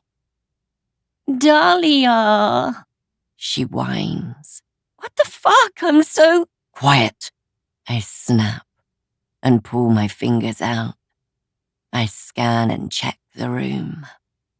There are too many dark spots, too many corners covered, and too many places someone could hide, and only one fucking exit. I'm done. We've had enough fun in here. If Penelope were actually attacked and I didn't stop it, I can't imagine what would happen to Octavia's peace talks. "We need to go," I say, and use the hand I didn't fuck her with to drag her to the side of the room and towards the door. Queen Calandra appears, her face a mesh of confusion. "Where are you going? The night is young." "I am not comfortable keeping her here," I say. "Do you have any evidence of an intruder?" "I do not. I have my gut and my vampire instincts, and they're telling me it's time to leave." She presses her lips together. "Most unconventional. But I suppose you are her bodyguard and you are doing your duty to protect her. So be it." She holds out her hand for me to shake. My eyes widen, but she's already moving closer to take my hand. The hand that just fucked her daughter. Mother of blood. As if in slow motion, Calandra slides her palm against my still sticky fingers and shakes my hand. I dare a glance at Penelope, who is now as crimson as Octavia's eyes, with her lips pressed so thin I think they've vanished. "Good evening," Calandra says, and pulls her palm away, her brow crinkling ever so slightly as she looks at her hand. Penelope drags me to the doorway. "I will never live that down," she says. Lucky for you, she didn't seem to notice. I bring my hand up and lick the remains of her pussy off my fingers, which, might I add, tastes fucking divine. I can't wait to shove my face between those long legs of hers and feast all night. Penelope turns a lovely shade of green as I laugh to myself, and we head for the exit. Chapter 10. Penelope. My cheeks still feel like they're 1,000 degrees. I was completely frozen, unsure whether I should scream at my mother to stop or stay quiet, because let's face it, how was I going to explain to her that she couldn't shake my bodyguard's hand unless I told her why? And gods no, there was no way I was going to tell her I just let a vampire finger-fuck me to an almost orgasm in the middle of Morrigan's hen do. I'm about to open my mouth and give Dahlia a load of shit when someone knocks into me. "Watch it, Blondie. Ah, Penelope. About time we had a chat," Lord Brinkley says, but Dahlia is lightning fast and closes her hand around his throat. "Apologize. Now," she demands. Ugh. He tries to choke out. "You stink of booze," Dahlia growls and shoves him away. Pay attention. He swallows hard, wiping his hands down his suit jacket. Who wears a full-blown suit in a nightclub? He must be sweating his tits off. His hands have left filthy smear marks on me. Vile. Wait, I say, having an inkling of an idea.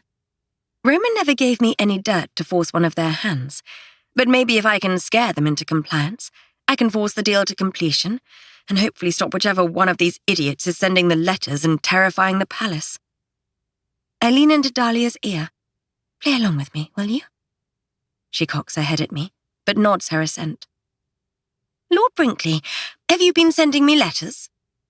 He frowns, shaking his head. Are you sure about that?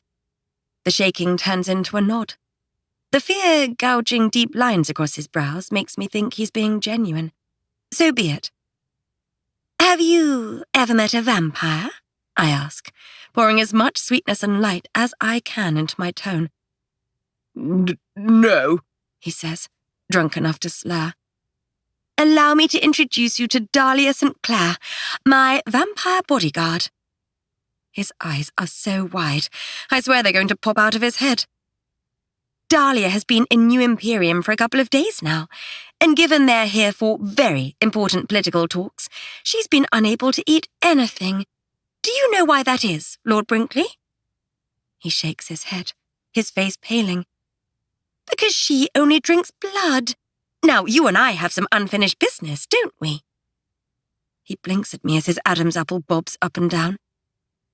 Mr. Brinkley, I think you should use your words, I say, trying not to laugh as I strip him of his lordship. Unfinished. Right, yes. Well, it's a big risk, and none of the other players are offering to hand over the promised goods, he says, his eyes darting between Dahlia and me. Yes, but someone needs to go first, don't they? That's going to be you, isn't it, Mr. Brinkley? He makes to shake his head, but Dahlia, God bless her vampire soul, takes a step closer and smiles at him, full-fanged, every ounce of malice and venom I know she possesses poured into her glinting gaze. Lord Brinkley stops shaking his head and nods very aggressively at me. Oh, wonderful, I say, exaggerating every word. That's simply wonderful, isn't it, Dahlia? She closes her lips over her fangs and winks at me. See to it that Mosul gets the Fae contracts by the morning. Good evening, Lord Brinkley. Dahlia shifts forward suddenly. Brinkley about shits himself as he jerks away, scampering back into the nightclub. A bone-deep smile settles all the way into my belly as we head towards the exit. I finally did something useful, and all by myself. I'm feeling entirely smug until Dahlia opens the door. Then, I scream. Mother paces back and forth up and down the now empty nightclub. It's odd being in a room painted black, but with the house lights on. A bit like knowing how a magic trick is done. It spoils the illusion of the club. Mother's eyes carry a fever as she flits between me and the dead body in the middle of the dance floor. I sit in a booth, my legs tucked under my chin, my arms wrapped around my knees to try and stem the trembling. But it doesn't matter how tight I grip myself. My teeth still chatter, and I can't seem to get warm. I keep giving the corpse furtive glances. Every time I do, bile claws at the back of my throat. I bury my head in my thighs. The flashing memory of Dahlia unhooking the woman from the doorway keeps replaying over and over. She was hanging by her neck, her head limp and lolling to the side. But that wasn't what made my skin crawl. It was the fact she was dressed to look like me. Long blonde wig, short pink dress, a face full of makeup.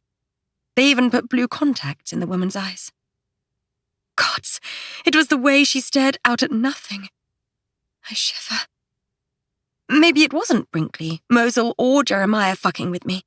Brinkley was here tonight after all, and after the warning we gave him and how terrified he looked, I really doubt he'd have the balls to kill a girl.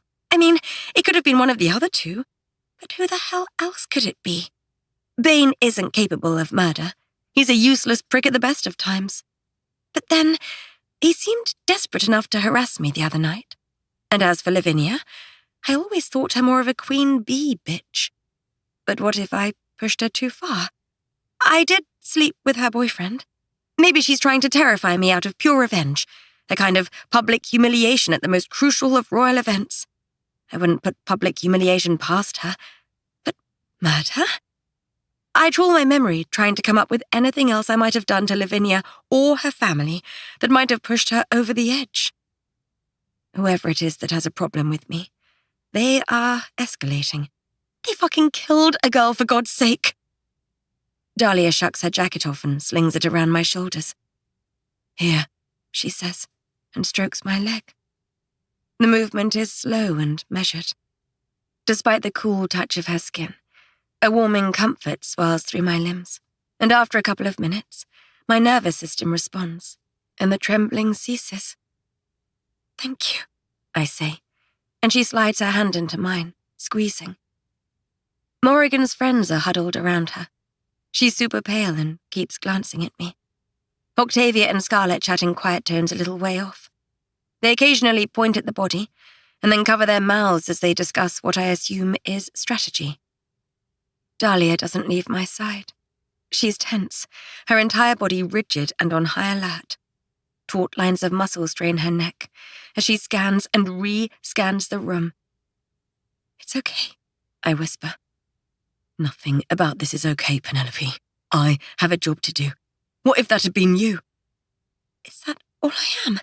A job? I hiss. Her jaw flexes. That's not... I didn't mean it like that. But clearly this threat is real. The nightclub door slams open, making us all jump. Dahlia leaps in front of me, her arms out wide, only to see Mother's head of security, Daria, storm in and halt when she sees the body. Her eyes drag across the room until she finds me, still living, still breathing. Her lips pass. What the fuck happened? We don't know, Mother says, sidling up to Morrigan. Morrigan, you should head home. You need to get out of the city and back into the safety of the palace. I'll send Pen after you. Morrigan nods and then approaches me as she weaves her way through the club. When she reaches me, she just stares, blinking and examining my face. She takes my hand. It wasn't your fault. Whoever did this is sick. I nod. We are so really kind to each other that on top of everything that's happened and how tightly wound my body is, my eyes well up. Okay, I manage, but my voice is small. I know we fight, but I don't know what I'd do if that was you. I'm so grateful you're okay. Can I'd like to hug you. Tears finally spill over, but I am already untangling myself and shuffling along the booth seat to wrap myself in her arms. Fuck, Pen, she breathes into my neck. Thank God it wasn't you. I whimper into her embrace as she rubs my back, letting me cry. Daria and her team won't let this go. You know that she'll investigate thoroughly. We'll be okay. I'm not letting this go either, Dahlia says, nor is she being allowed out of my sight. And for that, I'm grateful, Morrigan says, giving Dahlia a polite smile. Her eyes flit between us, a small furrow between her brows. But she doesn't say anything before heading out. Her group of friends follow after her, as does Mother. Only Daria, Octavia, Dahlia, and me remain. Come on, I want to examine the body. Dahlia tugs me out of the booth and towards the corpse. She leaves me a couple of feet away when my fingers tighten so hard around her grip that I think I might pop a knuckle out. She kneels by the body, tilts the head this way and that, and then picks up the arms, examining the hands and wrists. Brushing her thumb over a set of 2 small bruises, she glances at Octavia. Something passes between them, and Octavia's face hardens. Any thoughts? Daria says. Octavia glances at Dahlia, but neither of them offers anything. I should be leaving, Octavia says, and strides off to find the rest of their group. Really? Nothing? Daria says, her tone as sharp as her expression. Dahlia purses her lips and stands. She wasn't killed here. She was brought here after the fact. Are there any security guards you can question? See if they saw anyone milling around or looking suspicious this evening." Daria folds her arms. "They're being questioned as we speak. Is there anyone who might want to hurt you?" I shrug. "Sure, loads of people. But pissed enough to actually murder me? I'm not sure. I think I'm more of an irritant than anything." Dahlia the wench nods in agreement. I want to tell her to fuck off, but her eyes curl in delight, as if she knows she's jabbed at me. She peers at the woman's face, runs her finger along her lips, and freezes. There's something inside her mouth. She wrenches open the jaw, a sickening crunch as the bones grind and pop under the pressure. She pulls a note out. It has a single word written in blood on it. Tomorrow. Daria unfolds her arms and takes the paper. Her nostrils flare. She holds it up in one hand and bends and contorts her fingers in the other. The note hovers in the air, and she makes some sweeping movements with her fingers, moving in rapid patterns. The blood letters lift off the page, dissolving into a million tiny particles. They spin like a tornado and siphon down to the woman's mouth, vanishing inside. "It's her blood," Daria says, her words heavy. "I was hoping it was someone else's, and that maybe we'd have another clue. If that's everything, I'm going to do a forensic deconstruction on her body and sweep the club for evidence. Unless you have a strong stomach, it would be best if you left." Daria holds her hands out and begins bending and twisting her fingers. A shimmer erupts from her fingertips and blooms around the room. "Come on, let's let her focus," Dahlia says, and pulls me away. As we pass Octavia, the pair of them share that same look that sets my teeth on edge. Chapter 11. Dahlia. I'm uncomfortable. Not just because the carriage we take back to the palace is rickety as fuck as it rolls over the city cobbles, nor because Penelope is passed out in my arms and her knobbly elbow is digging into my rib, but because there's a shift between Penelope and me. Subtle, slow, but significant nonetheless. Octavia may have been winding me up, but she wasn't too far off the mark. The close proximity and being unable to leave her side are muddying my mind too. Even though she was stood next to me when we discovered that body hanging from the club exit, my blood froze in my veins. What's thrown me is what went through my mind. I should have been paranoid about failing as her bodyguard, worried about the political climate and the damage this might do to Octavia. But the only thought in my mind was, thank fuck it wasn't her. I didn't want it to be her.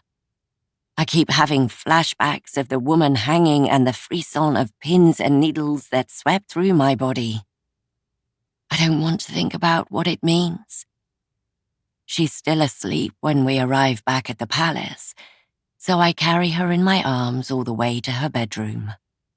She burrows her head into my chest and makes these light snuffles that I desperately don't want to think are adorable. I like holding her like this, protecting her, knowing that I've kept her safe. But I'm also exhausted, a rare feeling for a vampire because we don't often sleep. I slide her into bed, taking off her dress and stripping myself of my clothes. I'll just have her sit down, maybe read while she sleeps. Only once I'm in bed next to her, the pattern of her snores is so melodic, I find myself nodding off. I wake with something curled against me. It's soft and oddly warm. In fact, really warm. Why is it so hot? I peel my eyes open and hiss as a bolt of blistering pain rushes up my arm. Shit! I shout as long beams of afternoon light make their way across the bed. Shit! I scurry into the corner of the four-poster bed, wrapping myself in layers of draped fabric. What? Penelope shrieks as she jerks upright, throwing yet more of the bed drapes open. I can tell because the curtain I'm curled in warms and my skin bristles against the heat. "Window!" I shout. "What's wrong with it?" "Mother of blood, Penelope. Did you forget I'm a vampire? Close the fucking curtains." "Oh, fuck," she says. The bed shifts, and I risk a peek through the tiniest sliver of fabric. She pads softly across the carpet to the window and closes the curtains. Finally, the warm drapes cool. I untangle myself from the safety of the thick fabric. "We must have slept most of the day away," I say. But for future reference, unguarded light like that is enough to give me some blisters and a facelift. So, thanks. I waft a hand in the direction of the now covered window. Penelope stands there staring at me. "What?" I ask. She sucks in her bottom lip and my nipples peak. I'm suddenly very aware that I'm completely naked and she is dragging her eyes down my body like she's licking up every last drop of pudding from the bowl. I'm taking in the view, that's all." "Well, it's rude to stare, so why don't you do something about it?" She strides over to me and then stops suddenly. "What's wrong?" I ask. "Don't worry, it's nothing." She slopes off towards the bathroom, but I'm not having that. She was clearly about to say something. I fling myself over the bed and enclose her in my arms, pressing my chest to her back.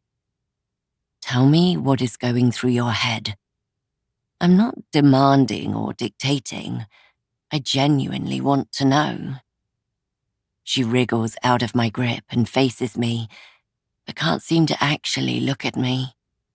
I slide my fingers over her chin and pull up until she locks her gaze on mine.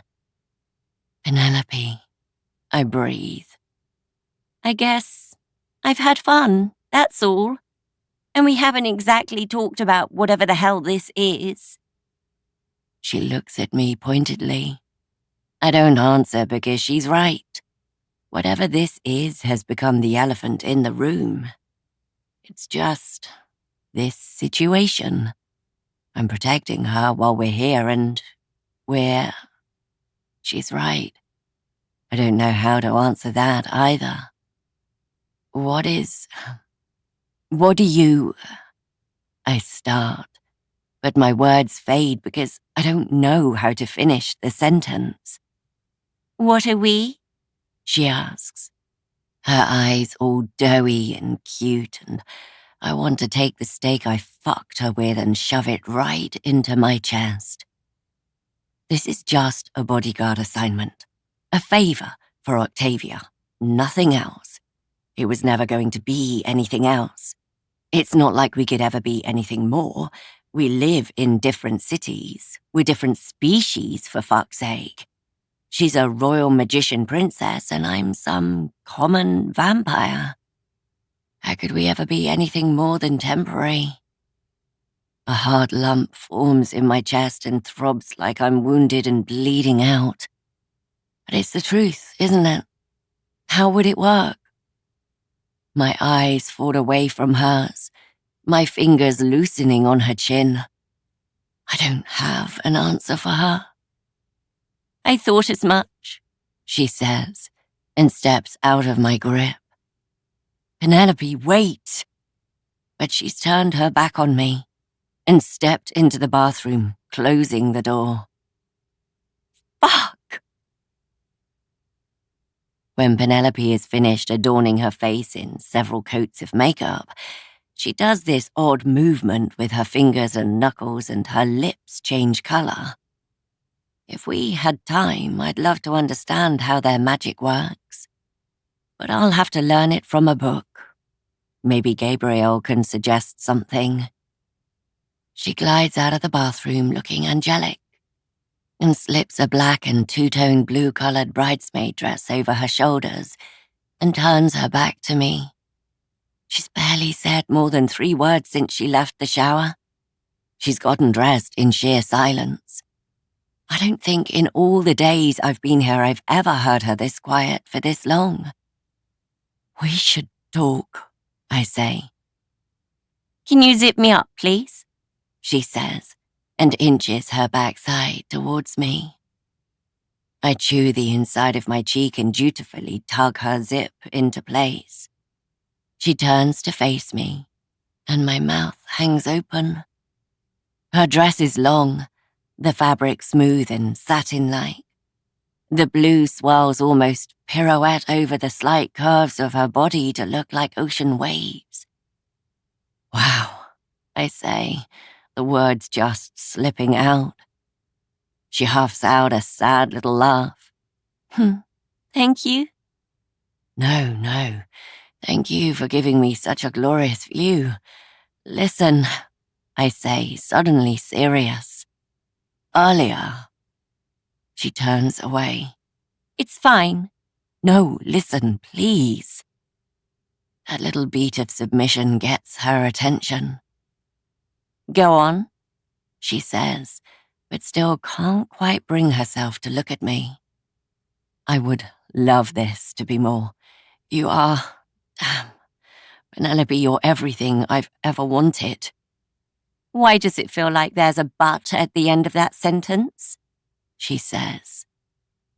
A loose lock of blonde hair falls from her updo, so I slide it back into place, lean in and kiss her. Her lips are soft and warm. She tastes like mint and roses, her lip balm, no doubt. Because there is a but, and I think you know it as much as I do. She lets out a breath so heavy I feel it in my lungs. We live in different cities, she says. We have different lives, I answer. If I wasn't a princess, and if I wasn't a general. Thoughts whirl through her expression as she bites her lip. It's just that this has been the best couple of days I've had in years, even with everything that's been going on. Me too. I just don't see a way it can work after this, do you? She shakes her head, her eyes welling. No. Then let's make the most of this while we can. What I don't say is that she is the kind of memory I will hold for as long as the moon shines and the night runs through my veins. Because if I admit that, then this means something. She means something. And if that's true, then I don't know how I'll go back to Sanguis City knowing the perfect woman exists, but she's out of my reach. Her eyes soften. Her fingers brush against my jaw as if buried beneath my skin is the answer. But there isn't one.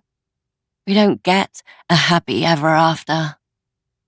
I lift her up by her thighs, marching her back and pinning her against the wall. My lips find hers, but the way she kisses me is different. It's not fueled by lust and heat, it's slow and longing. I kiss her back, realizing that everything about this aches. Hands and mouths caress each other. Tongues slide, unfurling an aching heat in our mouths. The longer we kiss, the more my stomach knots. I yearn to take her with me to Sanguis City. But this trip is about politics, so we always had an expiration date. Her hands go through my hair, insistent, needy. She tugs on my scalp, driving the embrace deeper, more urgent. She grows hot beneath my fingers. I place her on a table and slide the dress over her thighs, running a finger over her lace underwear.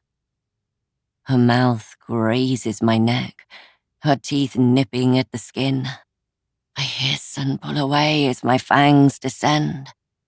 She grins, the devil in her eyes and demons in her heart. Don't play with fire, Penelope. That's how you get burnt. What does it feel like? To drink or be drunk from? Either, both. I'm dying to know. When I was in the Whisper Club, I saw this woman and she... Pink flecks her cheeks. I pause, searching for the right words. It feels like serenity and bliss. Like molten lava and the glimmering of 1,000 moons. It tastes like wildfire and winter air, like summer blooms and all the orgasms under the night sky. Wow, she breathes. And for me, it tastes like the biggest orgasm of your life.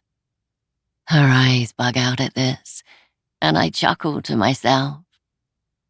Bite me, she says. But I shake my head. Absolutely not. She pouts at me. It is, without exception, the brattiest expression I have ever seen. And why not? What's wrong with my blood?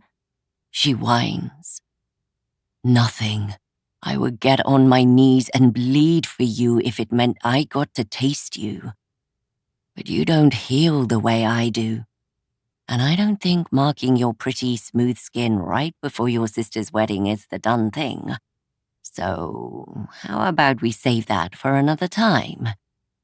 She opens her mouth and then closes it, the realization washing over both of us that there won't be another time. Her eyes drop. My stomach sinks. I hate it when she looks sad. I never want to be the cause of that expression. My fingers find their way to her lace panties. She gasps. You don't need me to bite you to give you the best orgasm of your life. Her expression melts, lust pooling in her heavy eyelids. Oh, she hums. Then what do I need? Just my tongue. I lean down between her legs, licking my way up her thigh, all teeth and lips until she rests against the wall and spreads for me. I slide my hands over her hips and pull her underwear off. She has the prettiest pussy I've ever seen. Fuck blood. I'd rather eat this for the rest of my days. She glistens. I should praise her. Tell her what a good girl she is. But I know that won't work.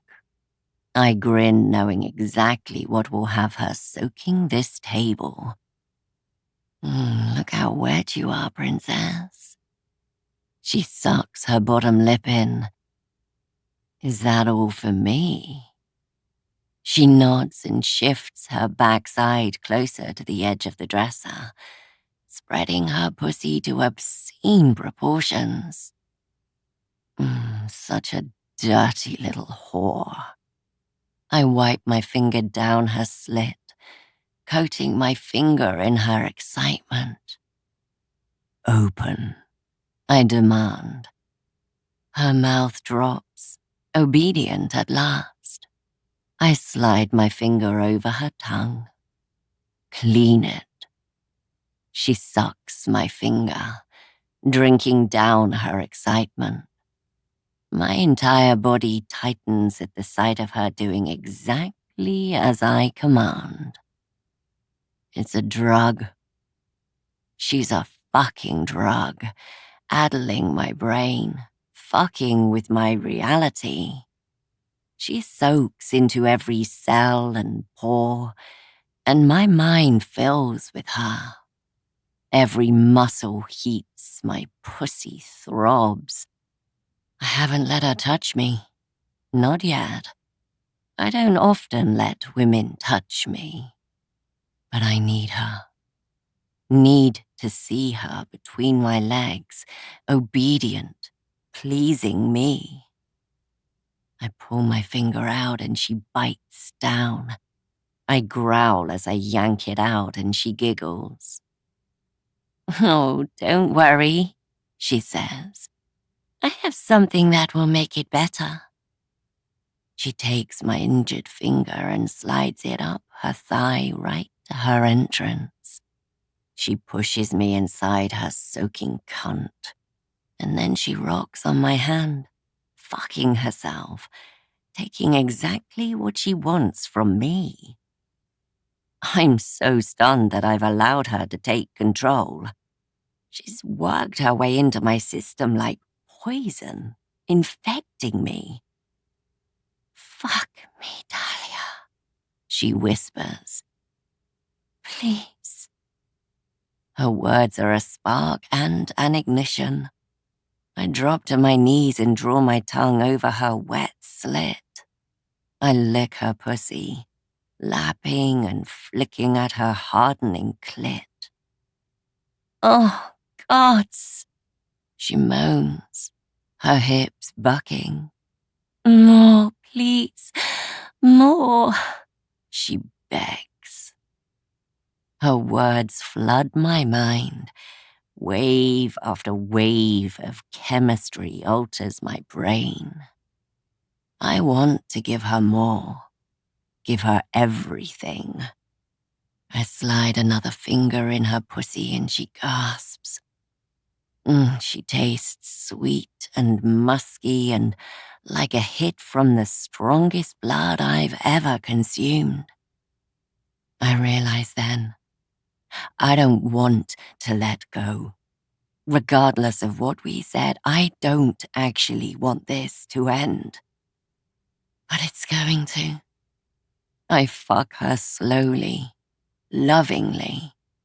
I don't go hard. I don't spank her or out-dom her brat. I worship her. And that is terrifying. I listen to the movement of her body, tilting my head and moving my tongue, focusing on her body, her pleasure. I adjust, move and wind her tighter. Her pussy throbs against my fingers, tightening and loosening as I drive her higher and higher. I glance up and note the hard points of her nipples against the silken fabric of her dress. "Dahlia, fuck," she breathes. I suck her clit into my mouth and rub against her wall. Soft, soft, hard, over and over. Her legs shake against my cheeks. She's panting and sweating. I glance up again and realize she's crying. I pause. Don't stop," she says. "I'm so close." I lap at her pussy faster and faster, my fingers moving in a steady rhythm, dragging the pleasure out as long as I can. Her body practically vibrates against me. She barks twice. She's ready. I drive my fingers in hard against her wall. She gasps. My tongue flicks her clit once, twice more, and she cries out. There's a rushing vibration against my fingers, and then she soaks me, squirting over my face and chin as she screams my name. I grin, thoroughly fucking pleased with myself as I lap up the remains from her still twitching pussy. She's completely boneless and unable to communicate, so I lift her up off the dressing table to avoid any of her juices messing up her dress and carry her to the bed. We stay there, spooning, and I think it's the most normal thing I've ever done. I lay my head on her back and close my eyes, wishing it wasn't the first or the last time it would happen. Wondering whether it's better to have had her, knowing I have to lose her, or if I should never have come here at all. My chest aches so hard. I'm struggling to breathe against her skin. Strange, really, that we can ache for something we've never even had. Chapter 12. Penelope. My whole life, Morrigan has been composed. She's calm and controlled. Everything, and I do mean everything, is thought through, planned and strategized, down to the most minute of details. How she ended up falling for the living chaos that is Sterling, I'll never quite know. But as I open the door to her dressing room, I come to a grinding halt. Morrigan, in her black lace wedding underwear, is pacing back and forth. Up and down she strides across the room, wearing a lovely line in the carpet. The air is hot and sticky with a sweet sort of frazzle. The room is just like any other in the palace, grand, with elegant furniture, oil paintings on the walls, and in this particular space, a sofa, armchairs, a bar, a dressing table, and long mirrors hung on the walls, perfect for getting ready. Morrigan aggressively twiddles her fingers, bending her thumbs and shoving them in her face and around her head. Why is she using magic to do her makeup? Her hair moves and swells. But it's not until she turns to face me that I realize the problem. Dahlia glances at me, her face taut as she peeks back into the room. I think you're safe in here. Maybe I'll leave you to handle this one on your own. Wait just a second. I may need a favor, I say and step inside. What's going on, Morrigan? My sister halts, turning to us. Dahlia averts her eyes from a half-naked Morrigan, and I try extremely hard not to show any reaction at the state of her appearance. It's bad. I can't do it, she says, and then flops on the floor and starts crying, like hysterically sobbing. What the fuck? I mouth at our mother over Morrigan's head. Mother stops chewing her nail and gesticulates wildly at the back of Morrigan's head for me to do something, as if I can magically fix it, when we all know I can't magically fix anything. Mother gestures more aggressively, so I scooch down and kneel by Morrigan, pulling her chin up to look at me. Her skin is a mess of blotchy red, smeared mascara, and daubs of various shades of eyeshadow. There must be 7 different colours, none of them matching. Gods, it's worse than I thought. Her hair, while dyed to perfection, is half in and half out of what was supposed to be her coiffed style for the day. There's a bird's nest on one side, a plait that's partially tangled and still managing to fall loose. Morrigan's bottom lip wobbles, but she finally answers my question. Daria said there was some issue with security clearance, and given all the threats, she wouldn't budge on it. I told her it's the same makeup artist that's worked on Mother for a gazillion different events. I tried begging, but she put her foot down and said no. Okay, and how did we get to, this? I pull back and gesture at her face. I tried to do it myself. Classic Morrigan, I huff. She glares at me. I wave her off. Sorry, not helpful. I'm an asshole. Continue. She pouts but says, I tried to do it, but it didn't look right. So I tried to fix it, but I made it worse. And then I got stressed. I tried again, but the more I tried to fix it, the more my magic fritzed because it's a big important day and you're emotional and lost control, I say, running my fingers through her hair. She purses her lips and then says, Exactly. I can always fix things. Her bottom lip wobbles. Her eyes go watery. But I can't do it. I don't have time to learn the magic. Do you trust me? I ask. Her face scrunches into a pained expression. There's a stagnant pause, and then we both laugh. I get it. We've not exactly had the best sisterly relationship, have we? But on this, I can help. I can't do what you do, Morrigan. I've never been able to harness magic the way you do. I can just about change my lipstick. I didn't master hair colouring, or those cool outfit changes you do. I had to learn everything the hard way. But it does mean I can fix this. Will you let me help? I'll even let you have my wedding present if it helps. She lets out a little whimper. A couple of those unshed tears spill out. You already loaned me Nana's earrings. Please, I can help. She purses her lips, but finally accepts. Thank you. I spring into action. Mother, will you show Dahlia where my makeup case is? I need my hair products, curling iron, and straighteners too. Mother gathers herself up and mouths thank you at me as she gestures for Dahlia to follow her. While we wait, I find Morrigan a dressing gown and help her into it so she's semi-decent. Then I gather up some moisturizer I find in the cupboard, along with makeup pads and a hairbrush I dig up. I sweep Morrigan into the chair in front of the dressing table and mirrors. What are we thinking? Chic, moody, sultry, or sexy? Morrigan pinches her mouth together and closes her eyes. Classically beautiful, I think. My dress is wild enough. I dab some moisturizer on a makeup pad and wipe away the varying shades of eyeshadow on her skin. The more I clear away, the smoother her face becomes, the blotches and redness fading along with her stress.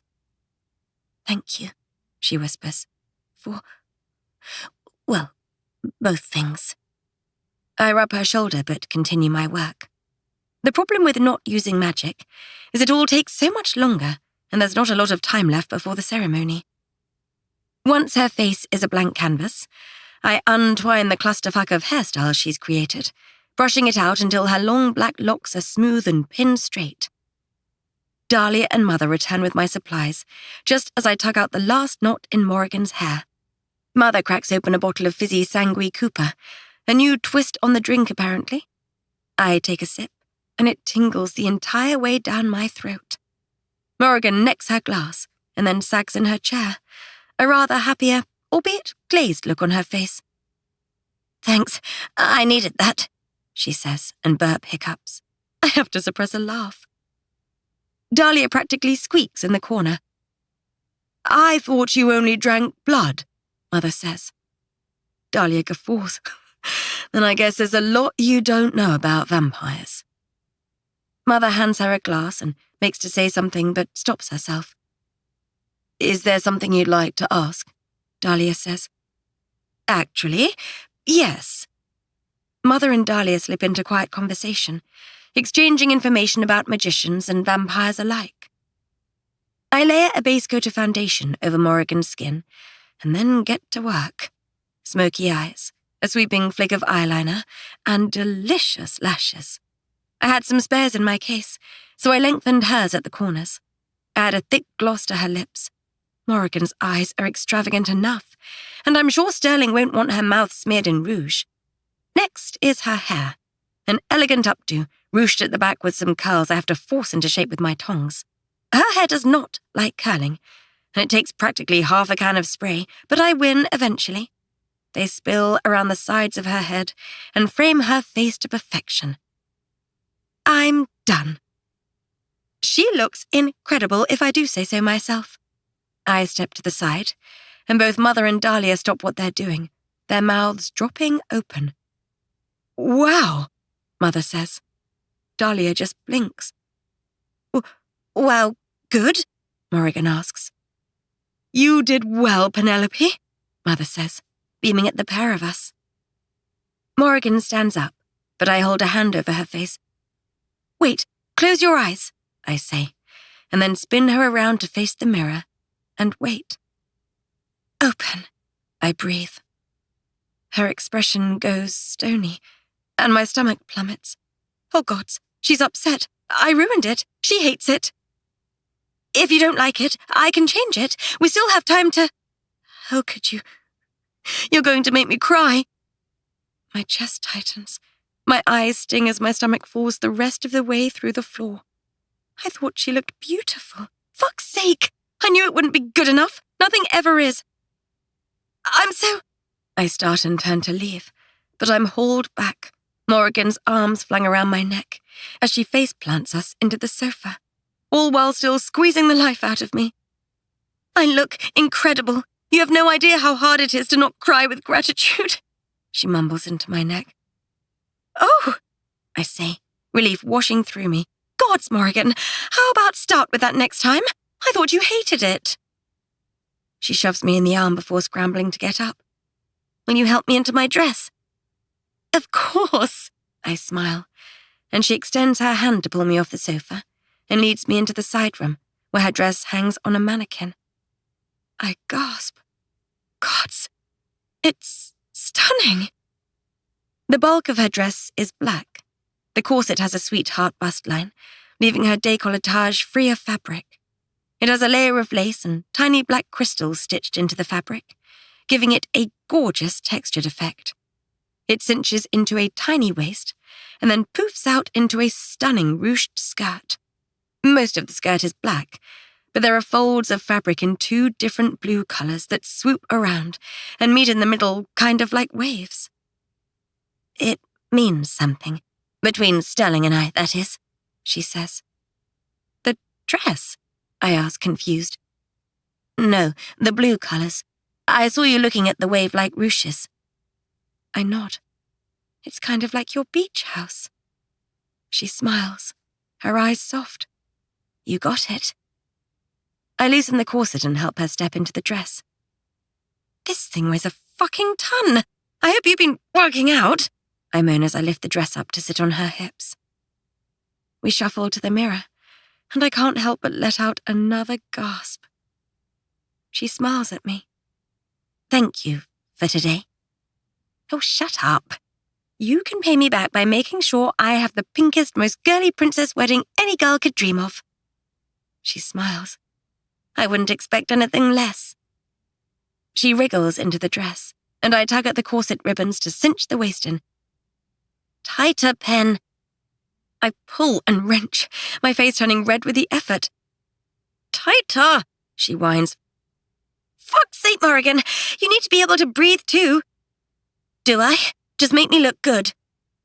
Could you sound any more like me today? She laughs, and I do too. Besides, I think I already made you look perfect. Agreed. She smiles at me through the mirror as I put my foot in the small of her back and yank one last time. Her eyes bulge. Yep, that will do, she chokes out. I snort enough to wipe my eyes to stop the laughter tears. I tie up the ribbon, letting the 2 different blue silk threads trail down her back. Ma, we're ready for you, I say, and our mother, our queen and our only remaining parent, steps into the doorway. She clasps her hand over her mouth, tears streaming down her cheeks. When she finally speaks, it's soft. I wasn't the most supportive of you in this relationship at the start, but I need you to understand that I am so proud of you, Morrigan, and one day you will make a most ferocious queen. But if Sterling ever hurts you, I swear I will serve her heart up in a jar to Scarlet. Morrigan simultaneously sniffs and coughs out a garbled laugh. And I suspect you told her this yourself. Mother smiles.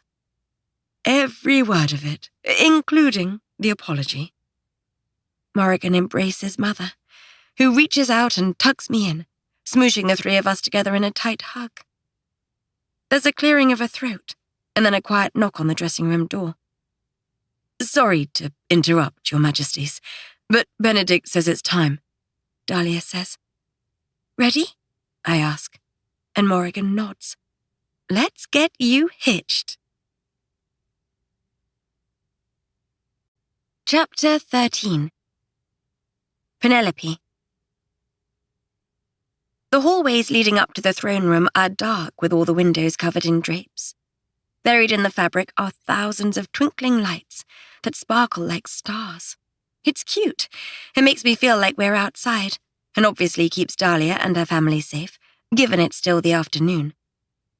As I watch the swish of Morrigan's puffy skirt, the ruches and wave-like fabric moving with her steps, I notice the odd sparkling gem buried in the folds. It kind of matches the twinkling in the windows. It's understated, elegant, and beautiful. Our styles differ so much, I honestly thought she would choose something wretched. especially given my style is clearly superior to hers. At least I give a shit about my appearance. But Morrigan looks simply divine, a true bride. We make our way through the corridors, which are lined with a deep blue plush carpet so thick it feels like my feet are sinking into the depths of ocean. At the throne room's arched doorway, we pause. I'm to go in first, and Mother will accompany Morrigan down the aisle. I open the door a creak and peer inside. The hall, though already large, has been stretched. Thank you, Palace. It's expanded itself enough to accommodate more than 500 magicians and a handful of vampires. Dahlia steps up beside me. With Father gone, I was intending to walk down the aisle alone, given Mother is walking Morrigan. But with what's happened, no one is allowing either of us out of security's sight, not even for the short walk down the aisle. She smiles at me and holds her arm out. I slide my hand over her forearm and grin back. She looks incredible in her suit, and I won't lie, I do feel considerably safer with her by my side. The fact Dahlia looks dapper as fuck in a suit that could have been moulded around her body helps more than somewhat. I push the thought away, knowing that today is it. She'll go back to Sangui City when tonight is over, and whatever this fun was will be done. I flick a piece of dust off one of her lapels, and she tucks a loose strand of hair behind my ear. Beautiful, she mouths at me. My cheeks flush. Huh, Mother says, looking at us. She narrows her eyes, glancing between Dahlia and me. What? I say, brushing my dress down, wondering if I've spilt something on me. But she's just staring at us. She shakes her head as if coming out of a reverie and says, Nothing. Anyway, I've spoken to Daria. There are dozens of guards in there, camouflaged in wedding attire. If so much as a fly misbehaves, it'll be handled. I hate that we even have to discuss security at such a romantic time. But with the corpse last night and the threat of tomorrow, we all had to be out an hour earlier for a security briefing. Mother's just being careful, I suppose. Go on now. The music has started, she says. I pull the door open and slip inside, closing it behind me. Together, Dahlia and I stroll up the aisle to the orchestral music. All eyes stare at us, or maybe mostly at Dahlia. Of course, it doesn't matter if Mother has deemed the vampires welcome. 1,000 years of hatred is hard to erase overnight. But she stands tall, her eyes set on the dais in front of us where Sterling and Scarlet stand. Sterling rubs and pulls at her hands, while she stares at the door, her focus honed on the handle. Scarlet, wearing a suit that matches my bridesmaid dress, rubs her sister's shoulder, and Sterling relaxes, some of the stiffness easing out of her posture. Her hair is the same as always, though it looks like she put the effort in to straighten it, her asymmetric bob pointed to perfection. She has a light coating of mascara and lip balm, but nothing else. I didn't really expect her to wear a full face of makeup, though. It is Sterling, after all. Her outfit, though, is exceptional. She's in a corset with the same sweetheart neckline as Morrigan's dress and matching suit trousers. Her outfit is white, but as she turns to face me, I grin. There's a swathe of fabric across the corset that spills down onto her trousers. 2 blue colors in a ruching wave. I shake my head. They haven't even seen each other's outfits and they're still matching. Wild. Those two really are meant for each other. I'm not sure whether I want to be sick or bawl my eyes out from the cuteness. Both. Definitely both. I can't stand it. I want a love like this. You're going to be okay, I mouth at Sterling, as we reach the dais and slip into the left side to stand near our seats. She smiles at me, but it comes out a bit too much like a grimace, an odd shade of green washing over her expression. I bite the inside of my cheek so I don't laugh. Today is the one day I refuse to be a bitch. The music shifts. It's time. I'm practically giddy, hopping from foot to foot, until Dahlia slips her hand into mine to make me still. There are more than a few lords and ladies whose eyes drop to where Dahlia clasps my hand. But they can shove their judgments up their assholes. Nothing is going to ruin this day. Finally, The music crescendos, and then the doors open and Morrigan and Mother appear. There's a chorus of shocked oohs and ahs and gasped smiles. I can't help smiling so hard my jaw aches. Sterling's mouth falls open as she gazes at her bride. I glance between them. Morrigan wears the same awed expression as Sterling. It's a kind of mesmerized awe. Gods, it's so cute. Scarlett beams next to Sterling and subtly throws glances at Quinn, who I've just noticed is at a few seats behind where I'm standing. Her brother and Jacob are next to her, and then Remy and Bella on the other side.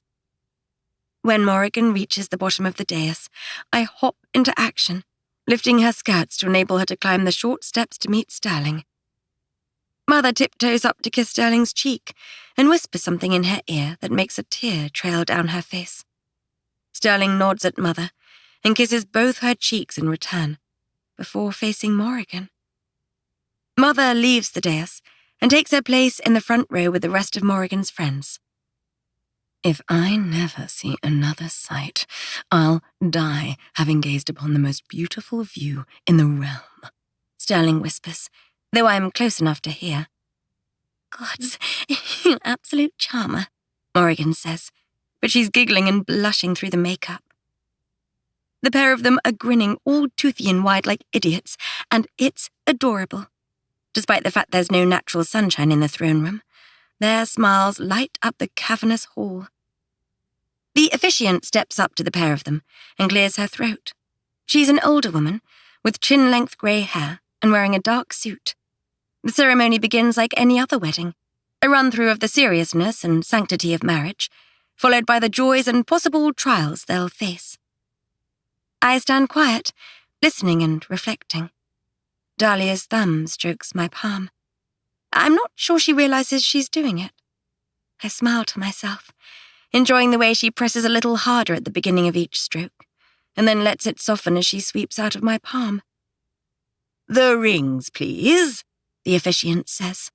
Scarlett pulls 2 boxes from inside her suit jacket and hands them to her. Sterling pushes her hair behind her ear and plucks Morrigan's ring from the officiant's hand. She glances at the rim before taking a quivering breath and then focuses all of her attention on my sister. The way she looks at her makes me swoon. It's as though the entire world has vanished, and the only thing left is them, their rings, and their vows. Sterling stares at her as if she is the light and the dark, the sun, the moon, and all the water in all the oceans. And when Morrigan smiles, it's as though Sterling was staring upon the gods themselves. Wow, I breathe. Yeah, Dahlia whispers back, and I wonder if it's because she is thinking the same as I am, that I wish someone would love me so intensely, so obsessively and possessively, that they would stare at me the way Sterling is Morrigan. Morrigan Lee, Sterling begins. There's only the faintest hint of a tremor in the first syllable, but by the time she's finished our surname, her tone is strong and steady, and then she says, "We fucked up." There's a moment of stunned silence, and then Morrigan lets out the most unladylike pig snort giggle I've ever heard. Behind me, Remy catcalls, "Strong start, stir!" and the audience erupts into titters and mildly nervous laughter. Sterling, charming as ever, turns to her guests. "Bear with me, folks." There's a few friendly jeers and hollers, but everyone is smiling. "I'll start again," Sterling says, and clears her throat dramatically before winking at the crowd. "Morrigan Lee, we fucked up, but I'm the lucky one. We so nearly lost each other, but the gods gifted me a second chance to win your heart and another runic poker game." Morrigan laughs, her eyes welling with tears. "I still maintain that I won that night. I got the grimoire." Sterling tuts and shakes her head at Morrigan. I have to press my lips together to avoid giggling at the pair of them. This is so typical of Sterling. 3 seconds in, and she's ad-libbing and off-scripting her vows. Dahlia grins at me. She's not tearful, but then she doesn't know them the way I do. She hasn't heard the squabbling these two do over dinner when they recount how they met, at some dingy runic poker club lock-in. Dahlia tilts her head and whispers, I'll admit, it's cute. Sterling continues, Hush! These are my vows. You get your turn in a minute. As I was saying, I was the winner. Not because of the poker or the runes, but because I won you, Morrigan. You are the greatest prize of all. Morrigan's mouth forms a little O. I have to wipe the bottom of my eyelid. Fucking romance. This is exactly why I want to get married. Gods, it's so slushy I think I'm going to pass out. I refocus on Sterling so I don't miss a single word. I always thought negotiations were about winning, but rule one of any negotiation is always be willing to walk away. But that's the thing, Morrigan. I'm not willing to walk away. Not anymore. So for once in my life, I am bone deeply happy to lose. And I did. I lost my whole heart to you, willingly, openly, with my soul bared to you. I am, and always will be, on my knees for you, my love, my life, my queen. Morrigan's lip trembles, and I don't blame her. Tears streak my cheeks, and my throat is so thick I can hardly swallow. I'm struggling not to wail like a banshee. We've had so many fights over the years, but watching her standing there, looking like a goddess, with a woman bleeding love for her, I've never been more proud of my sister. All those fights, the hurt, it all seems meaningless in the face of such ferocious love. Sterling takes a deep breath. Marrying you will be the greatest negotiation of my life, because I vow to always compromise on whether we're spontaneous or calculated. That earns a chuckle from the audience. Everyone knows Sterling is chaos incarnate, while Morrigan is about as organized, planned, and precise as you can get. Even Morrigan is laughing. I catch Mother's eye as she laughs into a tissue, her features swollen with pride as she stares on at her eldest daughter. I promise to challenge your overthinking and ground myself when I get too wild. I vow to stand by you through every hardship, deal, promise, and negotiation, as your equal, your wife, your lover, your person. But above all, Morrigan Lee, I swear to you that no matter where you are, no matter how far from me you travel, I will always find you where blue meets blue. That does it. Morrigan lets out a whimper. 2 tears fall down her cheeks, and she lunges forward to plunge a kiss on Sterling's mouth. The officiant coughs awkwardly. A little early for that, Your Majesty, she says. Stifled laughter ripples through the room, but everyone is smiling with those glossy wet eyes you only ever find at weddings. Sterling slips the ring on Morrigan's hand, and then it's Morrigan's turn. Sterling Grey. For the longest time, I thought everything I needed to know could be learned from a book. Sterling smiles and shakes her head at her. But it seems that love is the exception. Trust me, I asked a professor. She winks at Remy, and her group of friends all erupt into cheers and hollers. Oh my gods, I'm giggling and I don't even know what their in-joke is. But it doesn't seem to matter. The whole room is joyful with them. The air is warm and buzzing with a golden energy. I thought Morrigan would read from a predefined set of vows, but between them, this is carnage, and I absolutely love it. Morrigan continues. You may be a negotiator, but you're also a teacher. You taught me to love, to see myself for who I am, to embrace my power. She looks down and huffs a little to herself. You showed me that real power isn't a crown or a title. It's the ability to let go, to live in the moment, to stop trying to control the outcome. Sterling is incandescent as she gazes at my sister. It makes my entire body warm and gooey. Dahlia hands me a tissue. Gods know where she got it from, but I'm grateful nonetheless. I am the definition of an ugly crier, and I am barely holding my shit together. Morrigan squeezes Sterling's hand. But more than anything, to be vulnerable, because I'm safe now. I know that you'll catch me, You'll save me, and no matter what, you'll find me. Sterling nods in time to all the things Morrigan says. Everyone thinks that I'm the most powerful magician, but they got it wrong. You are, because you hold my whole heart. You are my equal, my better, my soulmate. You taught me what no book could, that some risks are worth taking, and I know I will take 1,000 more if it means I get to keep you. She slides the silvery band into place on Sterling's ring finger. I vow to go on every adventure your heart desires. I promise to have your back in every negotiation.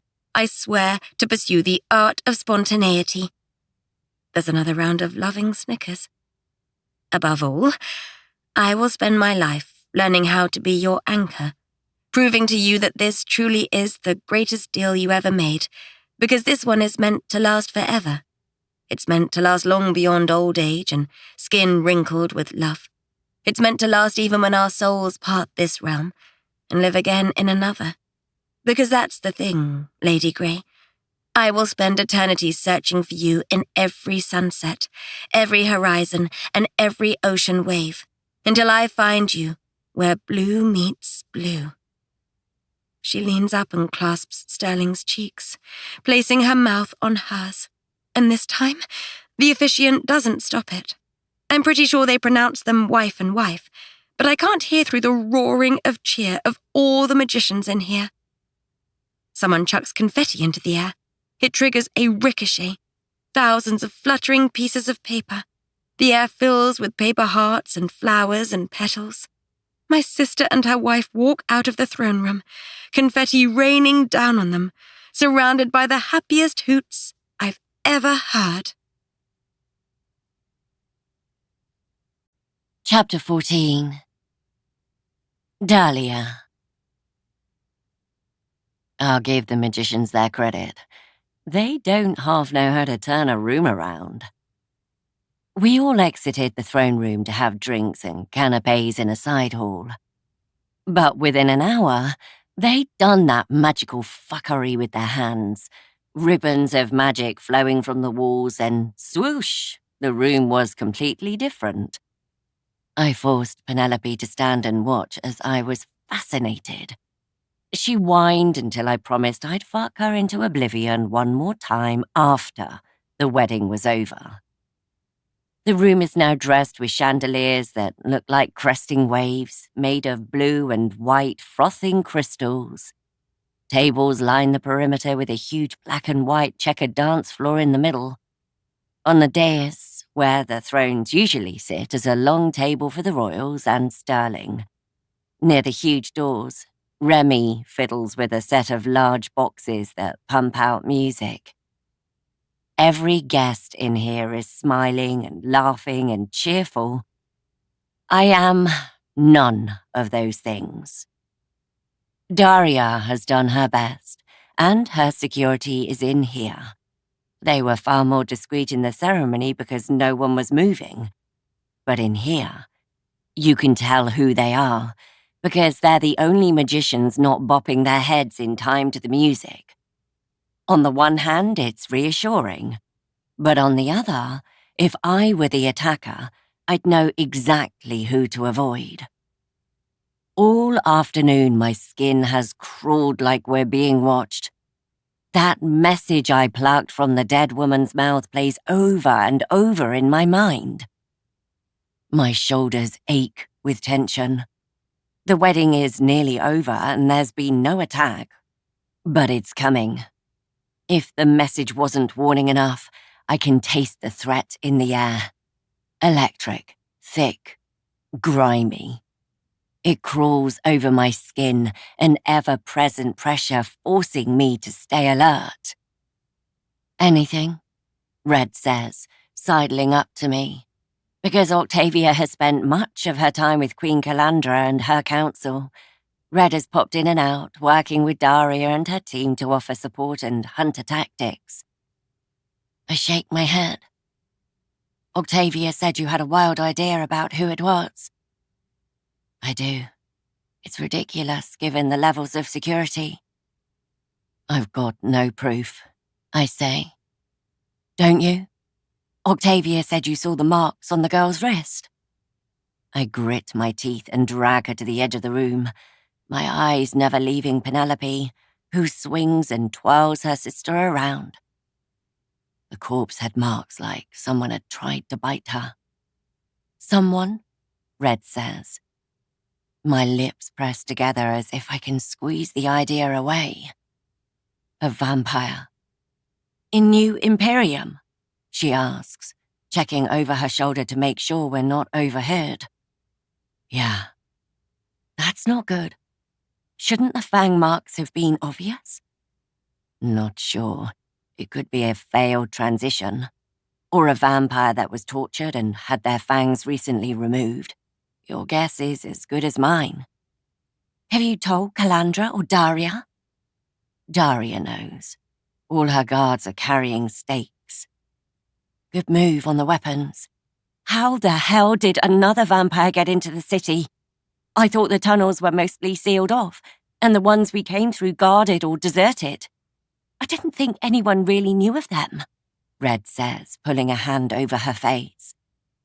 The real question is, if they are in the city, how do we stop them getting into the palace before Penelope is injured or Octavia's peace talks are ruined?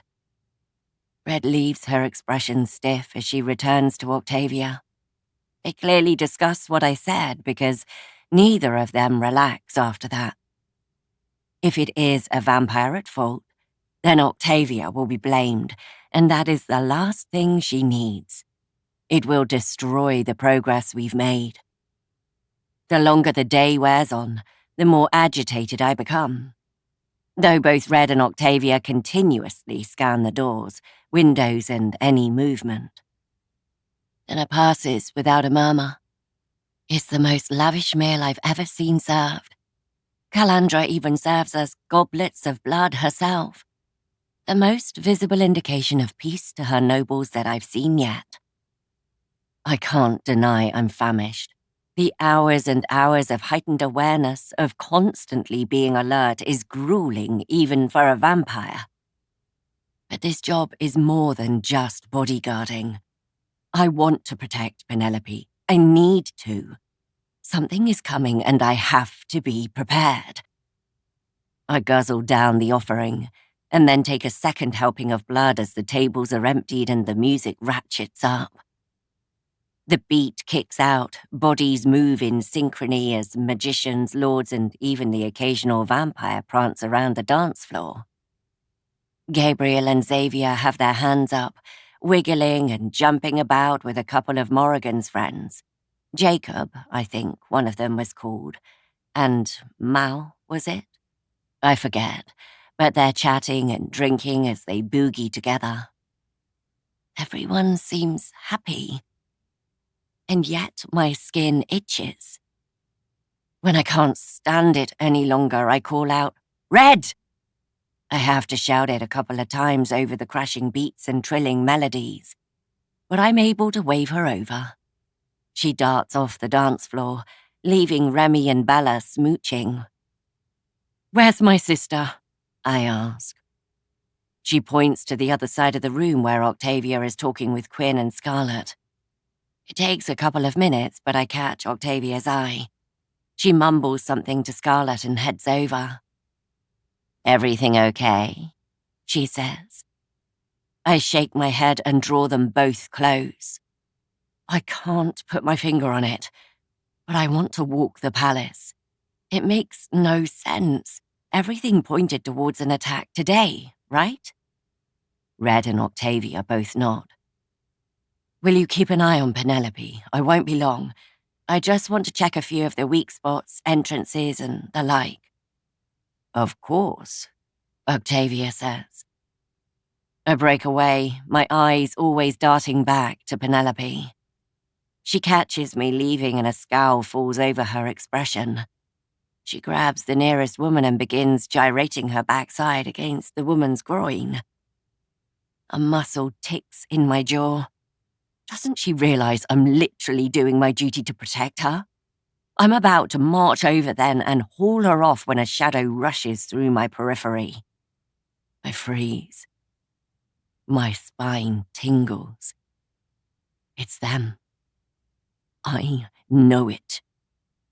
I spin around, frantically searching the room.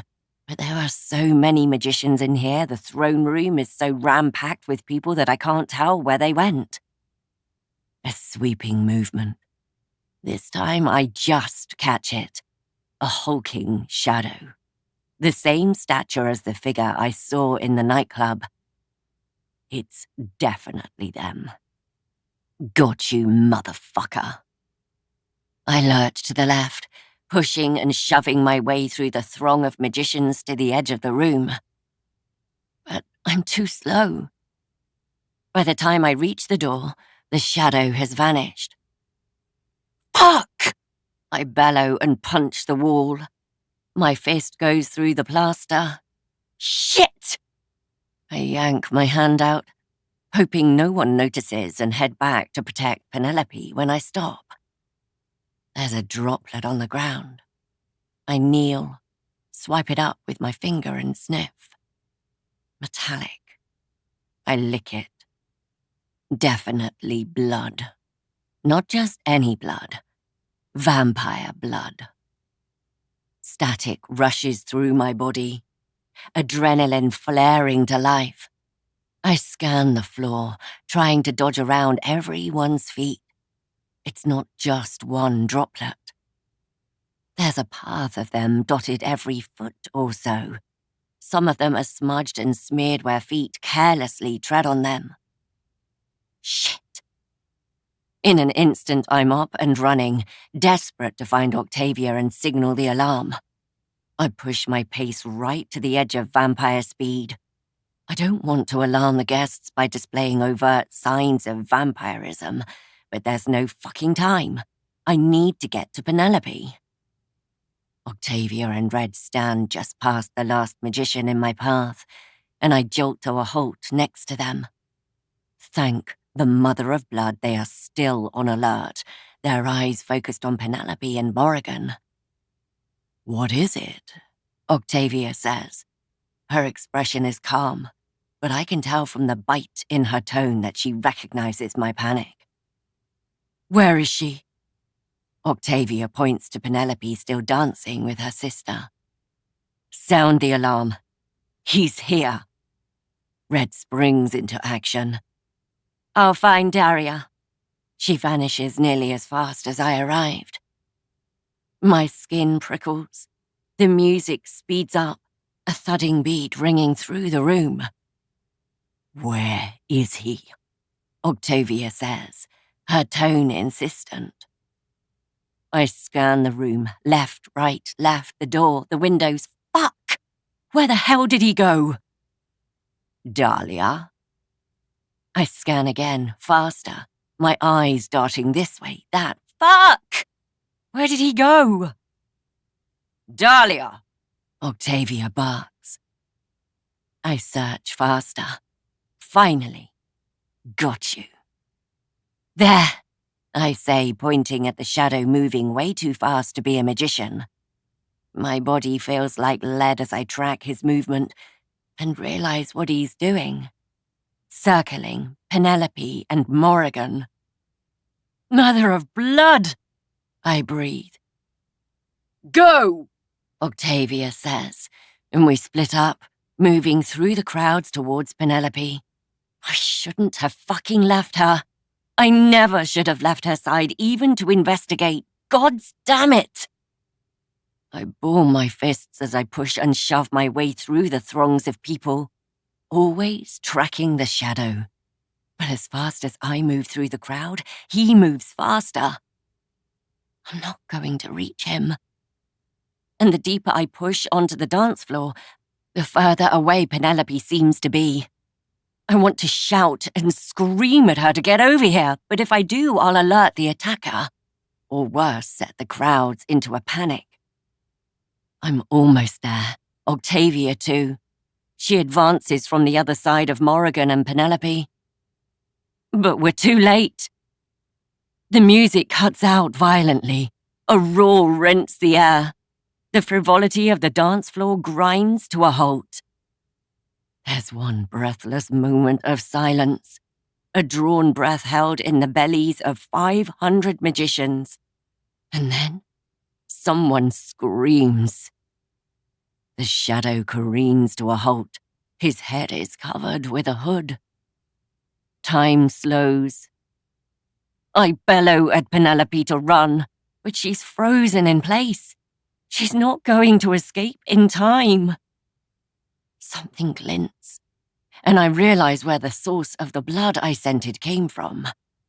A giant blade hangs from his hand, covered in the kind of coagulating rouge only discernible as one thing. He lunges. I leap. The pair of us fly through the air towards her. The only thing that floats through my mind is regret. Regret that I didn't tell her more, didn't convince her we should try. Regret that I'll never get to know whether we could have made it. He soars above the crowd and plunges down towards her, blade slashing out. I know before the impact that I'm going to get hit, and it's not going to be good. But I don't care. I will not let Penelope come to harm. I crash into Penelope, knocking her out of the way as I hit the floor. She screams. The shadow slams down on top of me, the blade swiping through my carotid. Blood sprays the crowd. He leaps off me, turning to Penelope. I don't have time to deal with my neck. As long as my head is on, I'll heal. But the blood loss is making me woozy. I lunge up, grabbing at his ankles and tackling him to the ground. We roll, spin in a whirl of cloak, knife, and blood. Punches smash into ribs and guts. The impacts reverberate through the crowd. His fists feel like iron. Each blow is excruciating. Octavia rushes towards us, fighting through the now panicking and fleeing guests. I haul myself up, though black spots speckle my vision. My skin is already healing, but I've lost a lot of blood. Too much. I slip on a puddle of claret as I scrabble to reach her and land on my arse. I must black out for a second because when I come to, he's standing over Penelope. I don't think. My body springs forward. I scream as I fling myself through the air towards him. Octavia is 8 feet away. I'm going to get there first. A flash of silver winks in the dim light. Penelope pushes herself up, a god's awful red mark on her cheek. That cunt hit her. Her eyes land on mine. She screams my name, horror written in the lines of her face. But I realize too late. My fist smashes into his temple, knocking the hood off as he spins. The glint of silver. Too late, I realize I didn't block. Too late, Penelope screams, "The blade!" Too late, I recognize the man beneath the hood. Silver plunges into my chest. I rear back, falling. My eyes fall to Penelope. Even with horrors etched into her expression, she's still the most beautiful thing I've ever seen. Everything quiets. A calm serenity washes through me as I gaze at Penelope. All my fingers and toes tingle, and I wonder if this is what desiccation is like. I black out before I even hit the floor. And then there's nothing. Chapter 15. Penelope. I'm screaming Dahlia's name, but she's already turning grey as she hits the floor. I storm forward, no thought to my safety or what I plan to do to the hulking man. I'm just desperate to reach her. A boot slams into the middle of my chest. I'm flung back and crash into the floor. He pins me, pressing his filthy boot into my chest, the hooded intruder. Only his hood has been knocked off. Finally, I see his face, and my blood runs cold. His dark hair, lank and limp, eyes beady and hollow, skin paler than I've ever seen, almost as if... He snarls, and that's when the truth slams into focus. 2 incisors lengthened and blunted, as if someone shaved his fangs to useless stubs. Penelope, He growls. Roman? You're I gasp.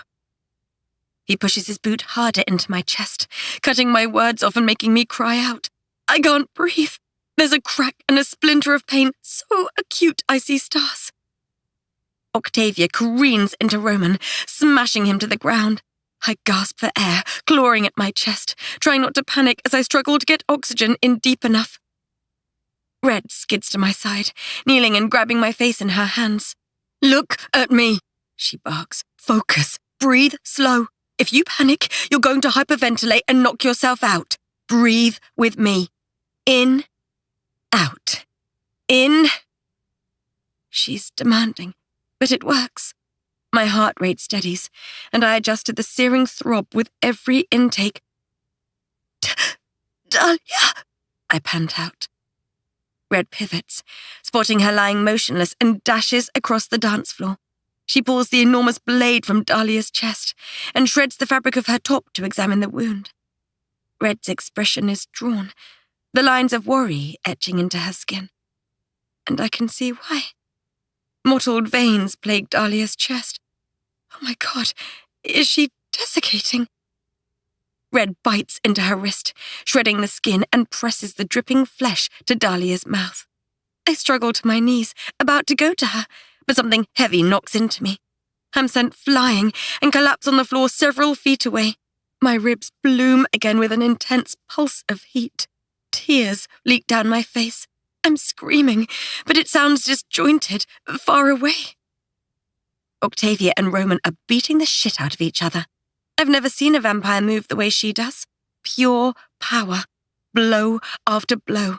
You'd think she wouldn't stand a chance against a man his size, but she's hammering him, pushing him back, 1 pace, 2. I should be scared, but my attention is sucked away by something far more terrifying. Morrigan.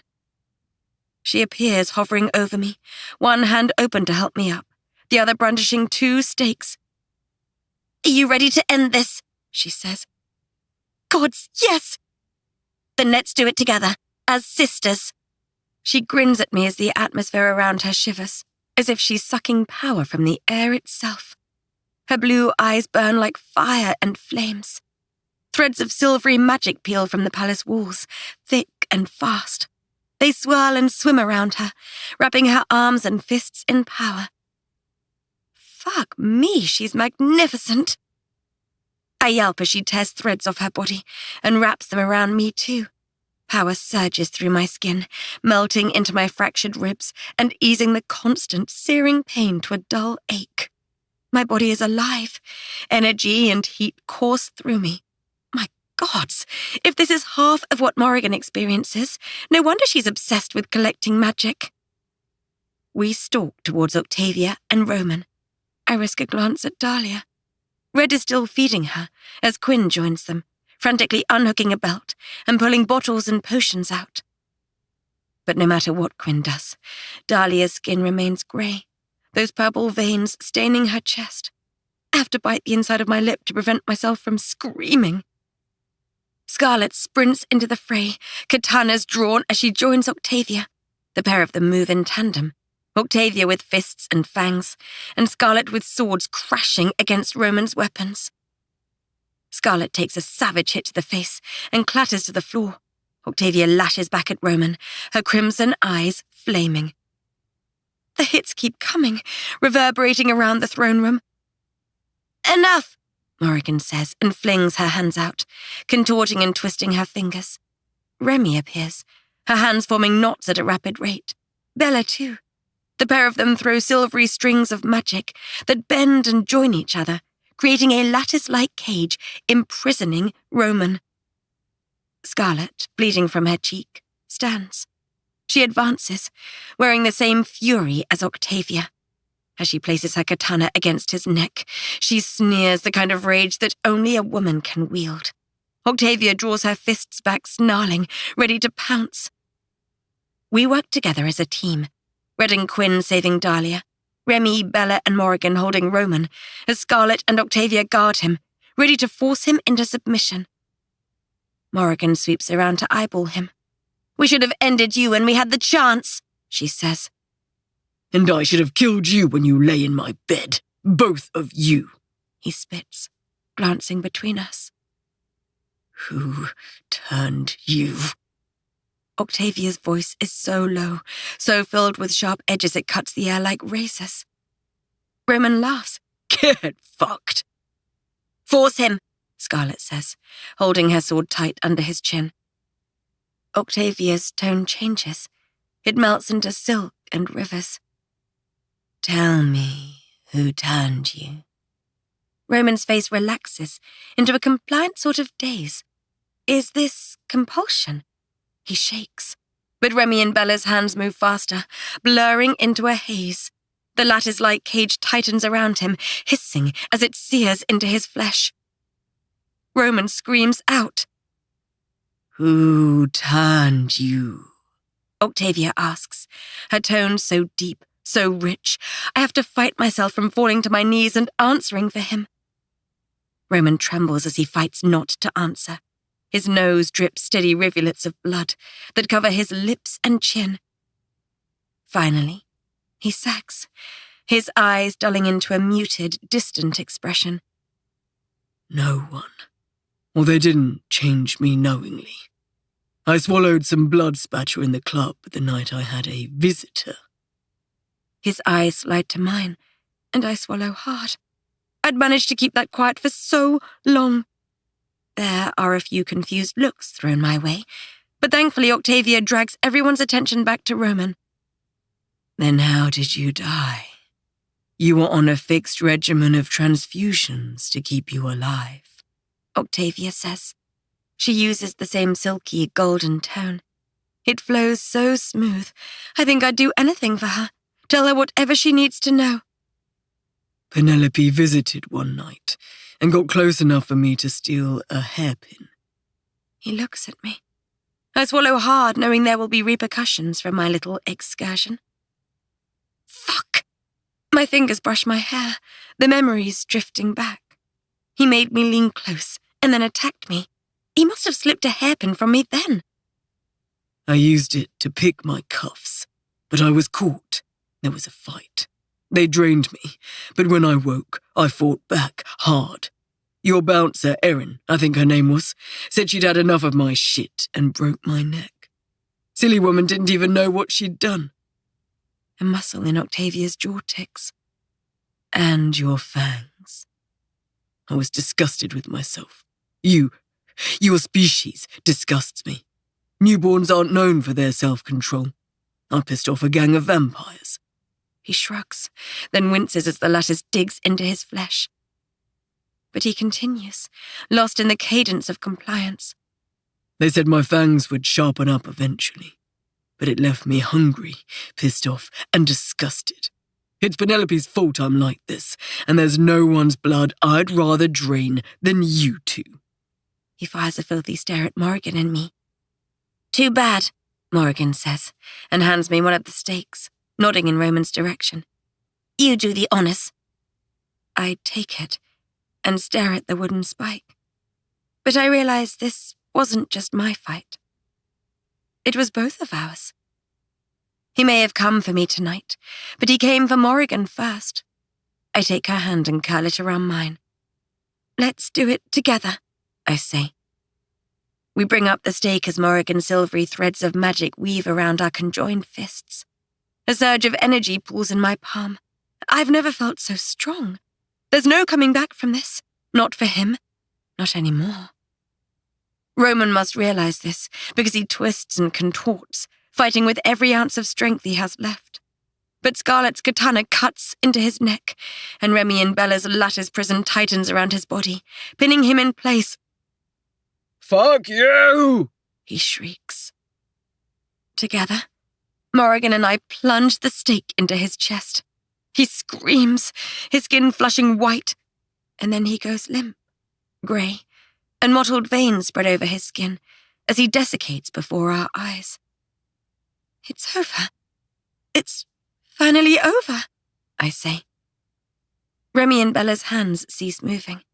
The lattice evaporates into the air, and Roman's body clatters to the floor. His skin is already flaking as I rush to Dahlia's side. Is she? I ask Red, but she won't look at me. It's Quinn who answers. It's not good. Chapter 16. Penelope. 2 days. 2 days of pacing, barely sleeping, barely eating. When I do sleep, it's in an armchair in the infirmary. I'm restless and fitful, my mind riddled with flashbacks, be they Roman, the Whisper Club, the body hanging in the doorway, the blade penetrating Dahlia's chest. That's the one that repeats the most. Over and over. And no matter how I try to distract myself, when I close my eyes, it's all I see. Dahlia's siblings don't need to sleep the way I do, so they all sit in a state of stillness that unnerves me. They're conserving their energy so they don't need to feed. And given the bloodshed from the past couple of days, and the fact Roman had been turned, it's probably for the best. By the 3rd day, though, they reanimate, and this time they're hungry. Quinn, Remy, Bella, and Scarlet all donate a pint of blood, which Xavier, Gabriel, and Red gratefully drink. Octavia refuses. She's still blaming herself and trying to ease out the political shitstorm that was unleashed after the wedding. The one saving grace is that Calandra allowed Octavia and Xavier to compel every guest at the wedding to forget, save a handful of her council members. They are trying to get on. It's taking a lot of give and take and compromise, but their relationship has remained intact. How are you doing? Red asks as I join her and Quinn outside Dahlia's room. I thought you said you'd be awake by now, I whine at Quinn. The exterior windows in her room are covered and darkened, so no light filters through. But the inner windows through to the hall we're in are made of glass. Her siblings all rest in various chairs and positions like sentinels. I thought she would be too, but I'm not trained as a vampire doctor. I only have limited knowledge from the study I did. She squeezes my arm. We did everything we could, but the fact she hasn't and isn't desiccating is a good sign. Quinn and Red leave to find their friends, so I re-enter the room and sit on the bed holding Dahlia's hand. Time drifts, the room warming and cooling as the sun rises and then sets again. Someone brings me food, which I reluctantly pick at. Sometime in the early evening, I take my place by Dahlia again and slip my hand into hers. I rub my thumb along the back of her hand, the way she did to me at the ceremony. She twitches. I sit bolt upright. Dahlia! I gasp. Octavia rushes to my side, Gabriel too. He places his book on the bed and perches on the side opposite me. Is she awake? Gabriel asks. I say, but I don't know. I swear her hand moved under my touch. Xavier joins us now. Come on, Dar. Stop being dramatic and wake up. Her hand twitches again, and finally, her eyelids flutter open. She squeezes her hand around mine, a slow grin pulling at her lips. Dahlia? Gabriel says, leaning forward. Dahlia's gaze flits to her brother. Penelope was a great view to wake up to. You, not so much. He laughs and whacks her with the book. Ow, watch it. I was mortally injured, don't you know? Dahlia says, rubbing her arm. Yeah, she's going to be fine, Octavia smiles. Glad to have you back, Dahlia. If you'll excuse me, I need to go ready our carriage. We're all a little hungry, to say the least. I'm sorry to pull you away so quickly, but I'm not sure how much longer I can last without feeding. I'm assuming now you're awake. Your body is back to vampire speed and healing, and thus well enough to travel. Dahlia stretches, cracking her neck this way and that. Her fingers paw at her chest, uncovering a silvery scar in the middle of her sternum. But she nods. I'm good. Excellent. You have about 10 minutes. With that, Octavia sweeps out of the room, and Dahlia's face falls as she locks eyes with me. My stomach sinks hearing that they're going to leave so soon after she's woken. I thought maybe we'd get a day or two more while she recovered. But I forgot that vampires heal fast. Besides, we knew once the wedding was over, there would be no need for them to stay. Dahlia pushes herself upright. Xavier ruffles her hair. She swats him and he beams at her. Glad you're okay. Xavier and Gabriel follow Octavia out, leaving Dahlia and me on our own. Hey, I say. My ears grow hot. My stomach is dancing in strange, agitated kicks. Hey yourself, she says. But I don't know where we go from here. I don't know how to talk to her anymore. Everything is jagged and broken. Pen, she says. I can't bring myself to look at her, so I fiddle with the bedsheets. What if she regrets saving me? What if she doesn't want anything to do with me because it was my fault she was injured? I mean, she is leaving today, so what's the point in dragging any of this out? She probably just wants to be rid of me so that she can go back to her vampire city and find some vampire princess to be with instead. Penelope, she says, more insistent. I focus on pulling a thread from the sheet. She tucks and sweeps me onto her lap and into her arms. Penelope Lee, she says, pulling my chin to face her. Yes, I breathe. Our lips are close. Where her fingers brush my jaw, my cheek, my throat, electricity brims under my skin, like it calls to her, an insistent need that will go forever unanswered. I want to close my eyes and fall into her. Dahlia starts and then her words falter, falling away into the space between us. I've had an amazing time, she says. But it doesn't feel real. It feels like a plaster used to cover up the truth of where we are, that we both knew this was fleeting, that once the wedding was over, we, us, whatever we were for those few hours, would be over too. And that's where we are. My insides harden. I cannot and will not cry in front of her. I'm glad you're okay. I wouldn't have forgiven myself if something happened to you because of me, I say. How long was I out? 3 days. Her fingers twine through the strap of my now filthy bridesmaid's dress. I really need a shower and a change of clothes. You stayed the whole time, she whispers. Yeah, and I don't know why she's asking these questions, why she's dragging this out. So what? I stayed. It doesn't change anything. She's still a vampire. I'm still a magician. We're still from different cities, and it still won't work. I shuffle off her lap as she gets out of bed. Octavia reappears at the window and waves for Dahlia to join them before vanishing again. I have to go, she says. I nod. Well, thank you for, everything. Guarding me, taking a knife for me, for everything else. She makes for the door and then stops.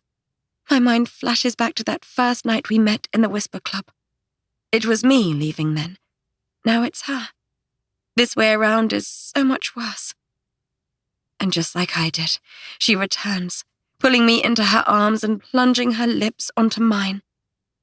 She kisses me hard and soft, her hand skimming every inch of skin as if she's memorizing me, as if she's touching every piece of me before she can't anymore. Her tongue weaves its way into my mouth, caressing, stroking, ravishing. She moans into the kiss, and I hate her in this moment. I hate her because as my legs weaken, she steals pieces of me. My heart, my soul, my love. And in its place, she leaves an indescribable agony.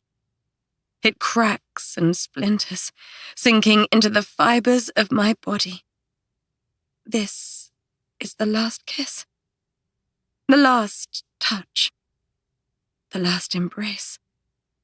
I never wanted this, but I got it anyway. I kiss her back, hard, angry now, pissed. My fingers claw at her scalp, needing more of her, tugging her closer, wishing I could peel our bodies apart and stitch us together as one. We kiss for long enough, my lips tingle and swell. I refuse to let go. But it doesn't matter. Last time I pulled away. This time it's her. It's over too quick. I need more. But she's by the door. She pauses, her back to me. Her head tilts as if she wants to say something. She doesn't. The door clicks shut, and I am alone. One long, wet streak running down my cheek. Chapter 17. Dahlia. 2 weeks later. I smack the body bag. Jab, jab, jab. Left, right, hook. Right uppercut. Left uppercut. Sweat pools at the back of my neck and spills down my spine. I throw weights around the gym, train harder, push, push, push. And at night, I drink, drink, drink. That has been my routine for 2 weeks, just like normal. Because everything is normal. Nothing has changed, save the small scar I now wear on my chest. I am fine. Gabriel sidles into the gym in the basement of the Hunter Academy. I should stop calling it that. It's the unified army now, but old habits die hard. He leans against one of the machines, book open, eyes darting over the page. But I can tell he's pretending to read. He follows me as I trail from weights to body bag to floor work. Spit it out, Gabriel, I say after this charade continues for another 20 minutes. I finish up a set of V-sits and stride over to him. It's been 2 weeks, he says, finally sliding the book into his suit pocket and stopping the facade. He looks incredibly smart today. A pressed red suit with an ornate black filigree design on the cuffs and collars. Right, I say, waiting for him to get to the point. And on the face of it, you seem perfectly acceptable. He wafts a hand around, gesturing as he walks through the gym, lifting items with his thumb and index finger, his nose crinkling before he drops them again. I am fine, I say, leaning over a weight bench to do some dumbbell rows. And I'm sure Octavia, Xavier, and Red are buying that bullshit too. But I shared a womb with you, dear sister, and much as I prefer non-fiction, I've read enough romance novels to recognize a woman in mourning. That makes me stop. You've read romance novels? I say, my face scrunching up. First, is it that surprising? I spent 500 years reading. You don't think I'd have at least dabbled in every genre they have to offer? I open my mouth and find myself bereft of any decent comeback. Fair. He drops an elastic band, his nose crinkled. And second, I said, on the face of it. I narrow my eyes at him, but he continues his monologue, growing more smug by the second. Gods, I hate it when he's like this. You've been at work, gone to the gym, and in the evenings you've been drinking. Exactly. Completely normal behavior for me, I say, knowing he hasn't got a leg to stand on and forming my own smug smile. His eyes glint. My smile falls. You haven't been fucking, though, have you, Dahlia? Ah, shit. Not that I want to know anything about your love life, but usually you're oh so liberal with sharing which girl you fucked on what night, and yet it seems you've gone 2 entire weeks and not a mention of anything. Now, unfortunately, it shames me to know this, but I dare say I've not seen more than 3 days in the last 5 centuries where you haven't had a tale of some whore or another to tell me. I put the dumbbell down. He's got me. He folds his arms. So, are you going to explain, or do I have to play the guessing game? I slump against the bench. Gabriel comes to join me, settling next to me and leaning on my shoulder. You are repulsive and smell like 3-day-old gym kit, but I can see that you need me. Praise me for being so gracious, he says and lowers his head to mine. Ever the dramatic Gabe? Or was it the princess? He asks. I sag against him, a heavy sigh billowing from my chest. Yeah, it just sort of happened. That's the way it always is with love. Stop spouting your romance nonsense. It's not like I can do anything about it. He lifts his head up and stares at me hard. And why the hell not? Come on, Gabriel, be serious. She's a freaking magician princess. We only just agreed to permanent peace. It's not like their city would accept us. And what about ours? I shake my head. She's a royal. She can't just leave her city. I mean this with the greatest respect, but she's the spare. She has more freedom than Morrigan. You're making excuses not to try.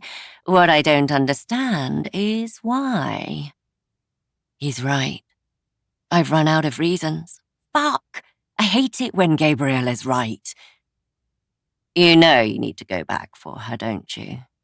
He says, nudging my shoulder. What if she doesn't want me? What if she won't leave her city? Or what if in her mind it really was just while we were there for the wedding? Gabriel gets up and makes his way to the door. He cocks his head over his shoulder and stares me right in the eyes. I think the real question is, what if you never ask? Chapter 18. Penelope. Morrigan and Sterling are leaving for their official honeymoon today.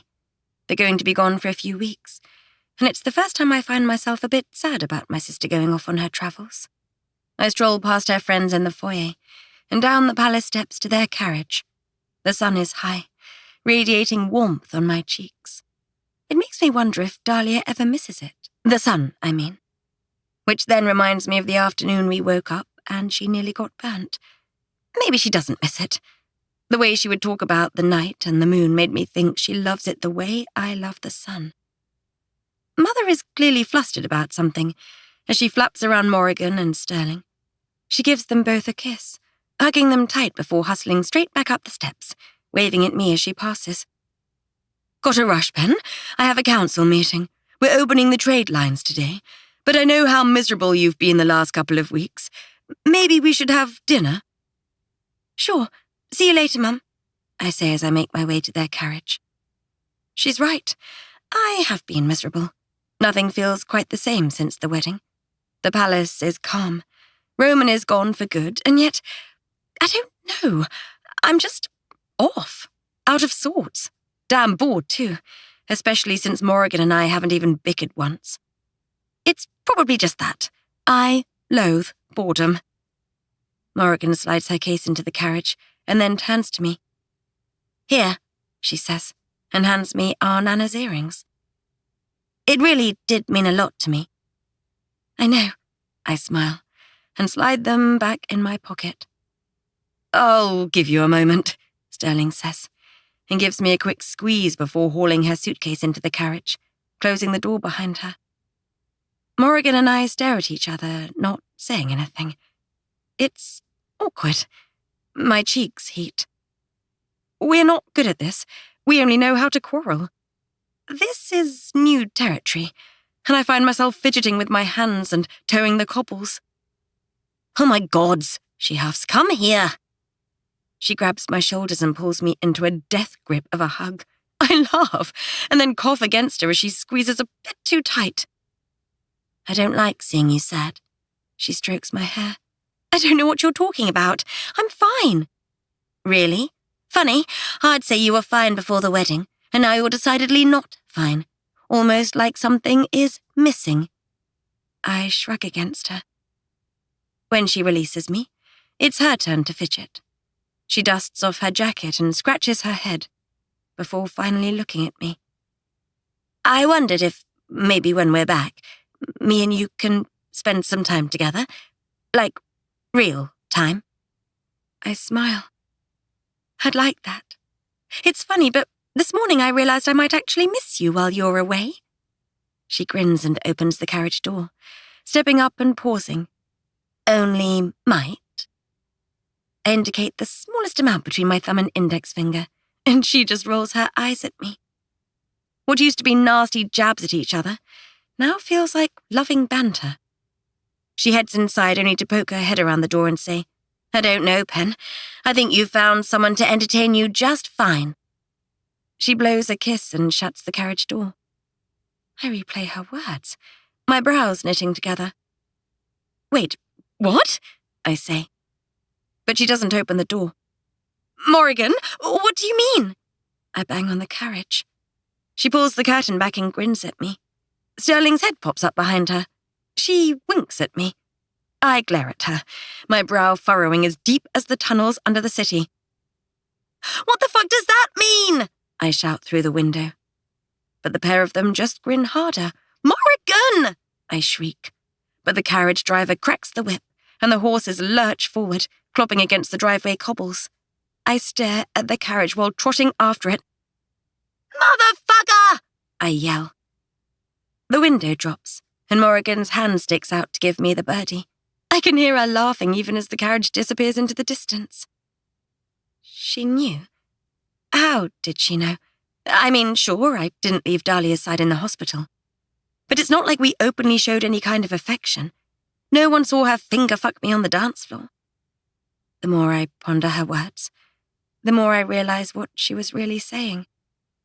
Almost like something is missing. I think you found someone to entertain you. She did know. She was telling me to go. I stare at the path where the carriage was. Shit! Night has long past fallen by the time I cross into Sanguis City and make my way to the Whisper Club. I have no idea what I'm doing. How the hell am I going to find a single vampire in an entire city? I figure I made it to the Whisper Club before, and that's where we met, so someone there is bound to know how to find her. But I don't even reach the club room. I put my hand on the club door handle and notice a strange little gargoyle creature staring down at me. I swear it moves, but I don't have time to check because the door swings open. What the fuck? I was just leaving to come to New Imperium, Dahlia says. Too bad. I got here first, and I figure you owe me, I say. Her lips twitch. She raises an eyebrow at me, and I know it's taking every ounce of dominance she has not to grin. She hooks her finger inside the collar of my top and pulls me inside. And how do you work that out, princess? I back up. She closes the gap. The air around us ignites with electricity. Fuck, I've missed this. She hasn't even touched me and my skin is alive. My back hits the textured fabric wallpaper of the hallway wall. She places her arms either side of me, pinning me in place all over again. My stomach flutters. Her dark eyes are alight, those pools that sucked me in weeks ago. That kept sucking me in during the wedding visit and pulled me back to her weeks later. My lips part, I try to find the right words, but I'm all turned around, jittery with the need to touch her. You told me that if you bit me while you fucked me, it would be the biggest orgasm of my life. I did say that. She licks her lips. I can feel the touch of her gaze dragging down my body, peeling my clothes off. You said we had to save it for another time. Well, Dahlia St. Clair, it is another time, and I'm owed. So how about you fuck me, and bite me, and give me the best fucking orgasm of my life? She shakes her head and tuts at me. Such a demanding little brat, aren't you? I suck in my bottom lip, fluttering my eyelashes at her. How about I earn my orgasm? I believe you said it tastes like the best orgasm of your life. So how about I fuck you, and you bite me? My fingers find their way to her trousers and unbuckle the button. She grabs my wrist and holds me there. I don't normally, she starts. I pull away, my cheeks flushing. I didn't realize you didn't want me to touch her. Oh, gods, I'm sorry. That's totally okay. We don't have to do that. No, she says. I want to. Just not out here. Lightning fast, she picks me up by the thighs, flings me over her shoulder, and speeds us through the club. I squeal as she moves me faster than I've ever moved in my life. My hair licks out like coiled whips. We veer down a really dark corridor and halt outside a black door with a single blood-red droplet emblazoned on it. Dahlia kicks the door open and barks, "Out!" I can't see much around Dahlia's thighs, but I do feel the brush of several bodies as they abandon the room. She takes us inside, and then I'm dropped into an armchair. The room is blood red. Everything from the walls to the ceiling to the carpet, and every chair, bench, and bed in here. The walls are lined with jars and toys, and dildos and all manner of contraptions I've never seen before. She stands before me, her jaw chiseled and her raven-colored waves coiffed into place. She removes her jacket, followed by her shirt, then pulls her sports bra off over her head. I reach out and tug her between my thighs, unbuckling and lowering the zip on her pants. I slide my hands in her trousers and under the band of her boxers. Are you sure? I ask. She nods, and I pull them down until she tugs her shoes off and steps out of her clothes. I take her extended hand, and she leads me to one of the beds. Her body moves like an animated marble sculpture, all lines and muscle and ridges. She's fucking exquisite. We reach the bed, and I knock her onto her back and climb on top of her, plunging my lips over hers. She kisses me hard before reaching down to pull my dress up and over my head. I didn't bother with underwear, not when I knew exactly what I was coming here for. Such a little slut, she says, rubbing her thumb over my hardening nipple. I knock her hand away. It's my turn, and for once, she's going to do what I say. I slide down between her legs, and then stop. You okay? She asks, leaning up on her elbows. Yes. I forgot it's been a while, and I've only done this with one person before. Can you remember what I did? She says. I nod. Start there, and I'll guide you. She slides her thighs open, and I bend to meet her pussy. I drag my tongue over her core, tasting every inch of her. I'm instantly wet. Gods, I forgot how delicious a woman is. I flick my tongue against her clit, slow at first, but lick by lick, I remember how to do it. A little moan slips out as I lap up her excitement. She's tense, but the more I glide over her pussy, the more the stiffness eases out of her body, until finally she lets out a soft obscenity. Fuck, Penelope, just like that. You love that, don't you? I hum approval against her cunt as I lap faster. I bring a finger to her entrance. Can I ask. Not yet. More tongue. Okay, I say, and suck her swelling clit into my mouth. She bucks against me. Wetness coats my chin as I lick and flick my tongue faster and faster. She grinds her hips into my face, and with every rocking motion, my own pussy clenches. Pulses of excitement bolt through me. I'm so close. Swing your pussy up here, she says. I twist around and lay on her stomach, inching back until my pussy hits her mouth. I'm going to bite you here. She strokes her tongue over the pulpy flesh where my thighs meet, but not until I make you come. Okay, I say, and nestle back between her legs, reorienting myself now I'm upside down. I tilt my head to get the right angle and resume swiping my tongue this way and that against her clit. She lowers her mouth onto my pussy, and I swear I black out.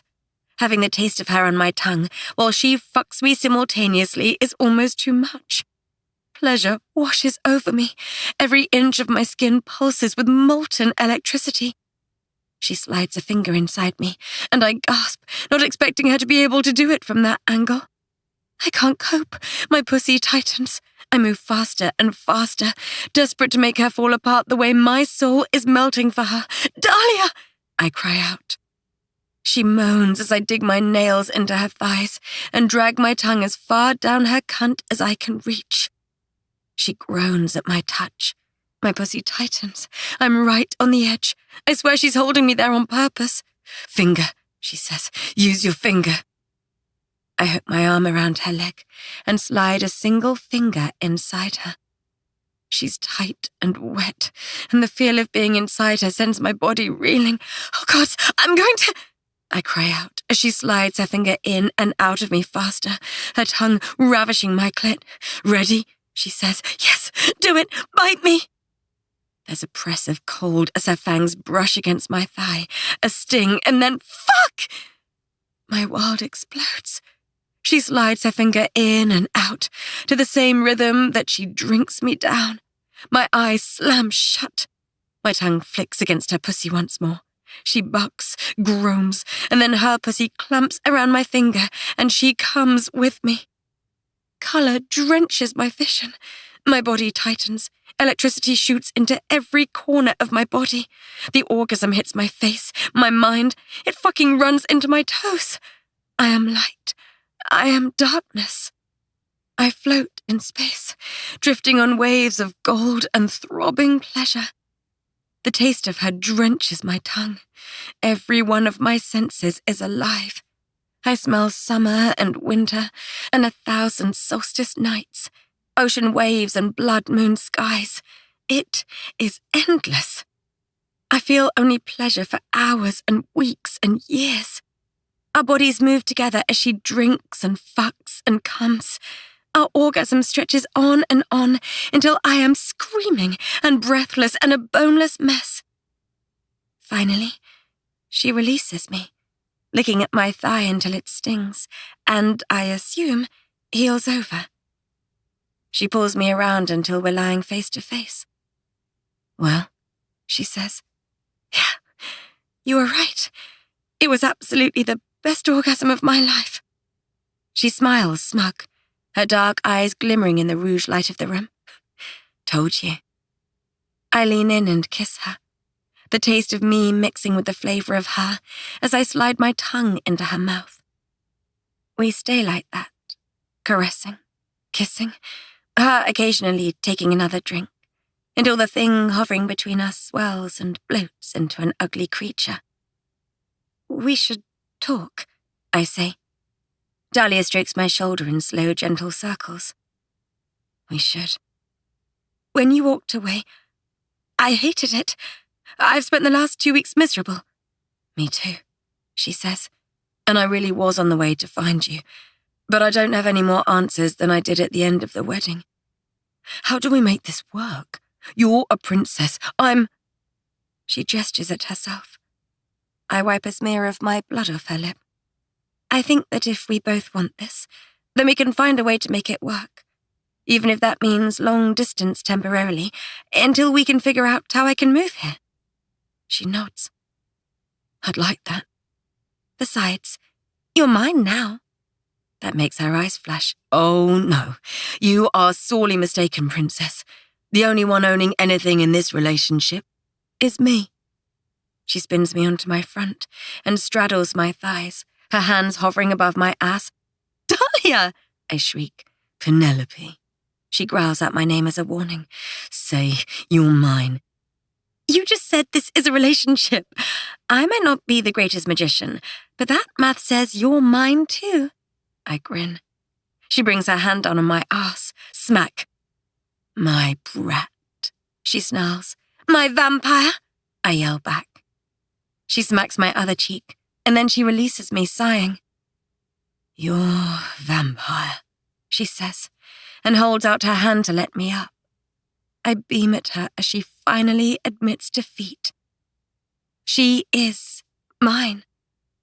Today, tonight, and fuck, I hope forever. I take her hand and brush my lips against hers, teasing, tempting, taking.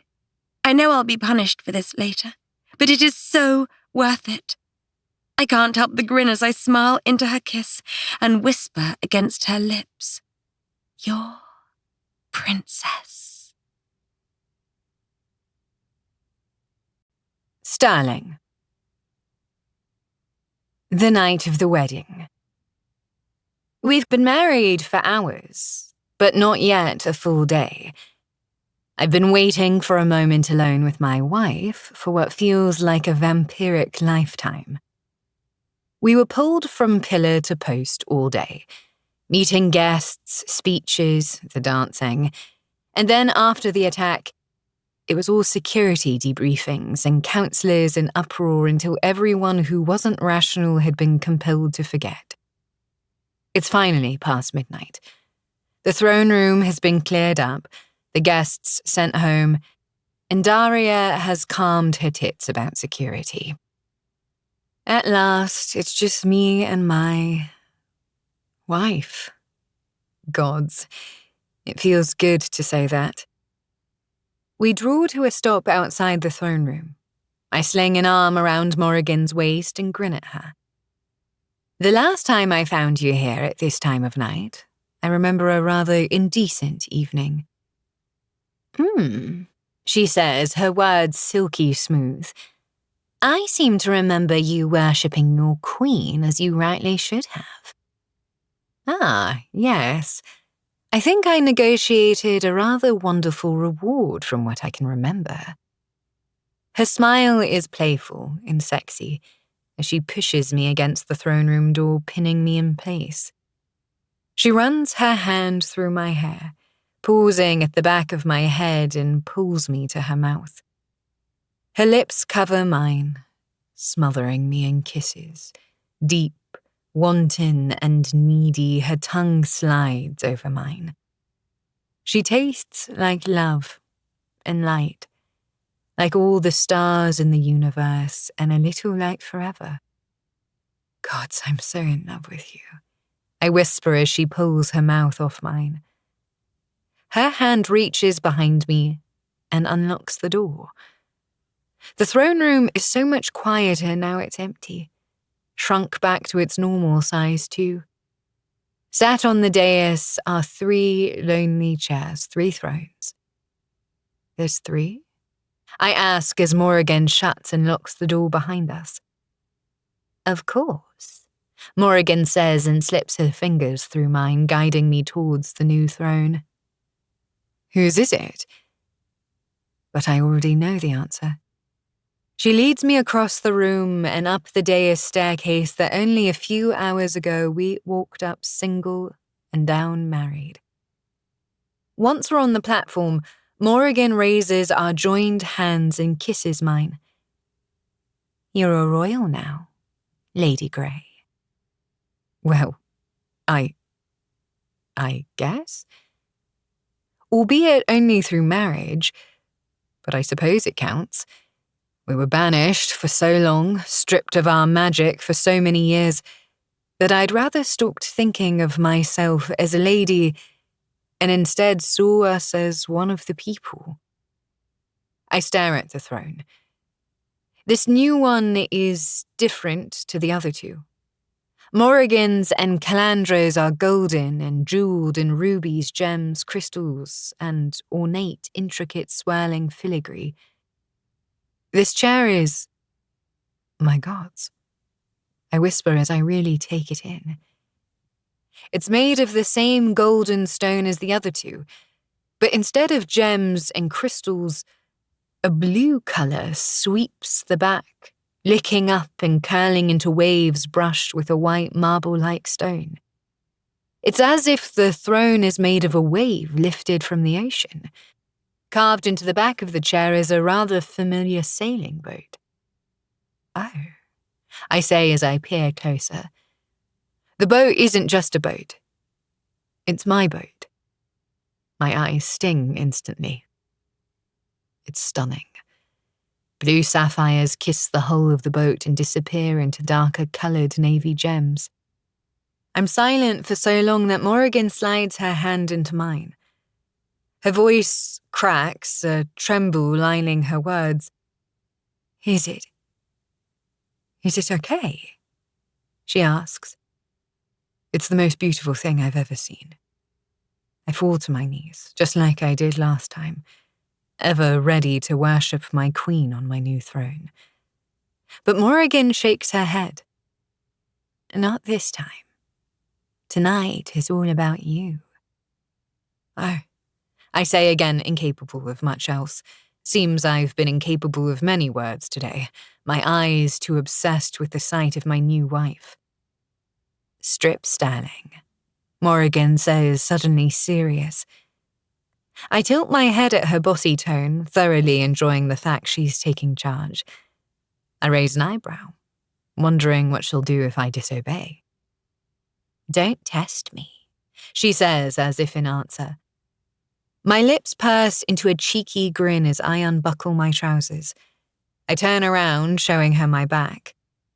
You're going to have to help me out. She grabs the silky ribbons keeping my corset tight and tugs them. Her fingers press and pull and yank until the corset is loose enough I can tug it over my head.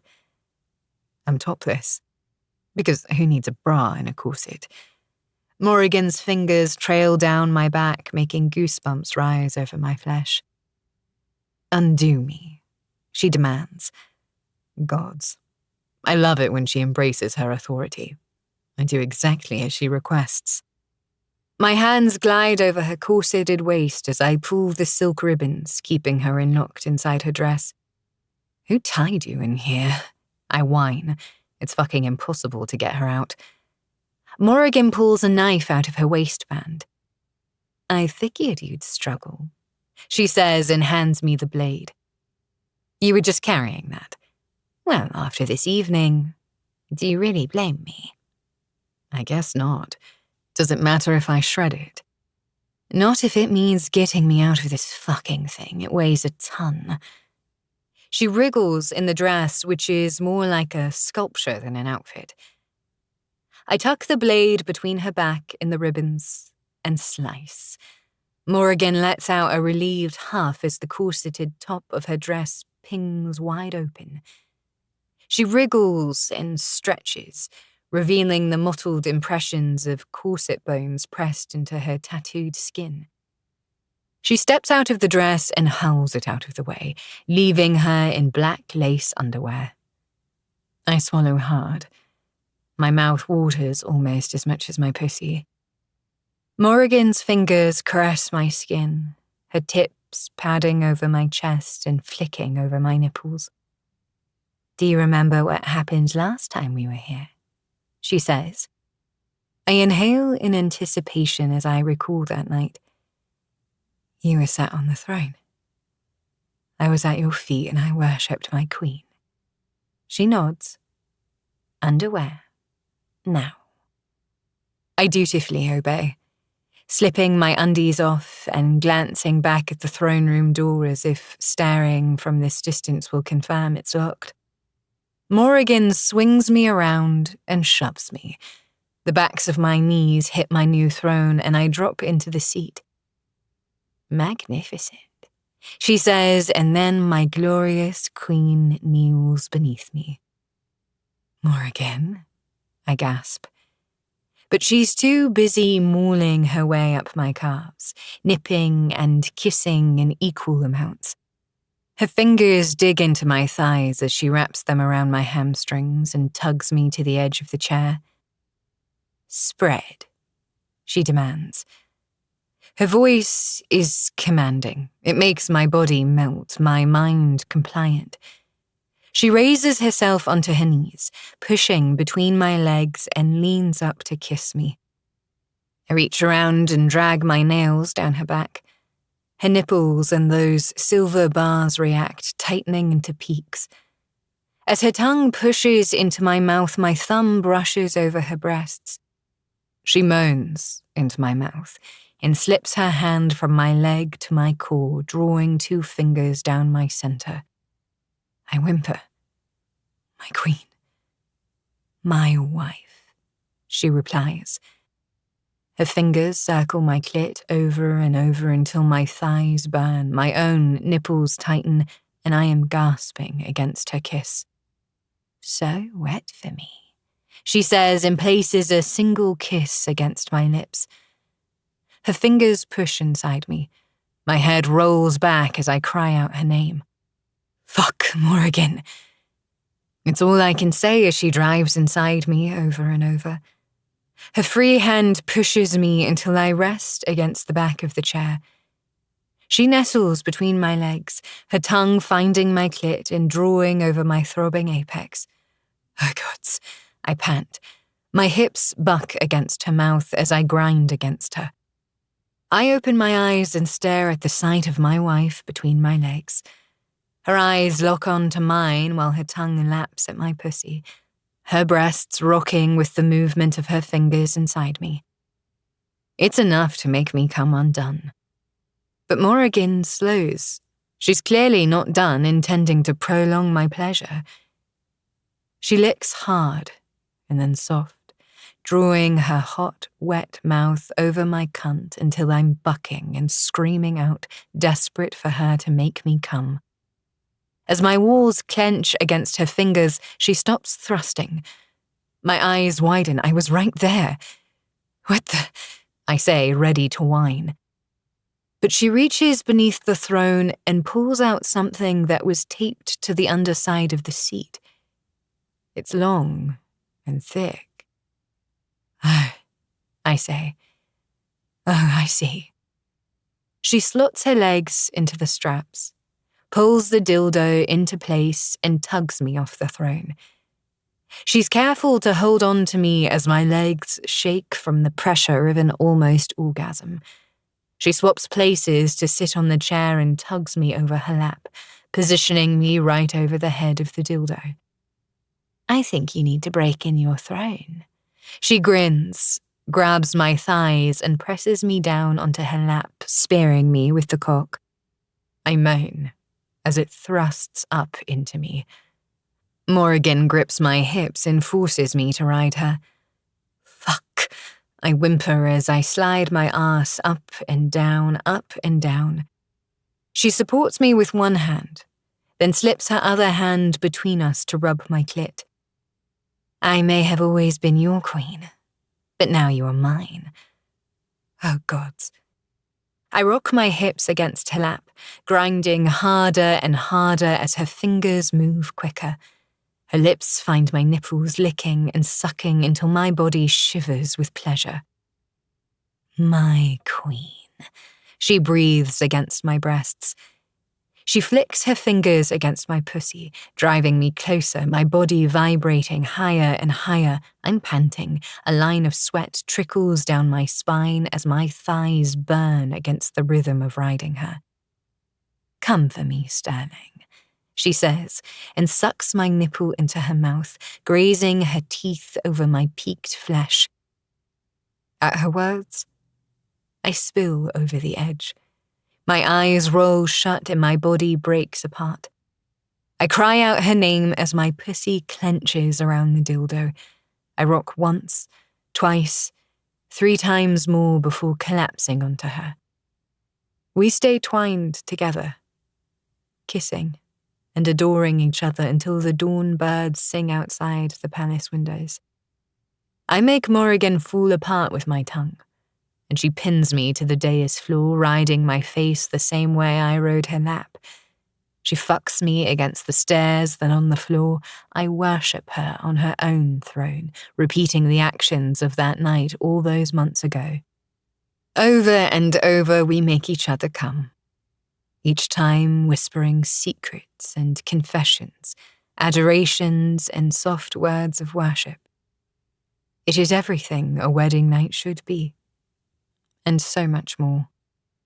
Finally, when the first sounds of the palace waking up drift in from the corridors, we haphazardly dress and make our way to her rooms. There isn't much time. Our carriage leaves early this morning.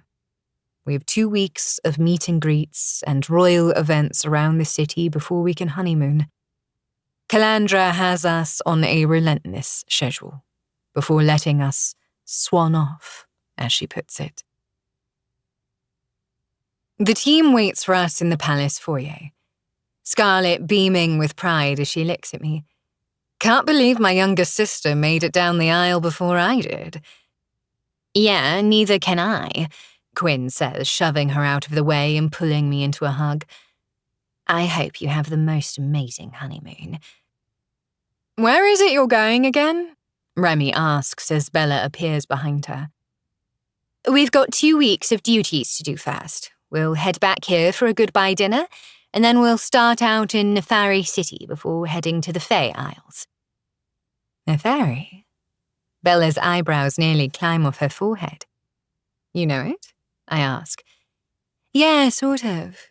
Why would you go there? I heard it's full of the worst kind of people, she says.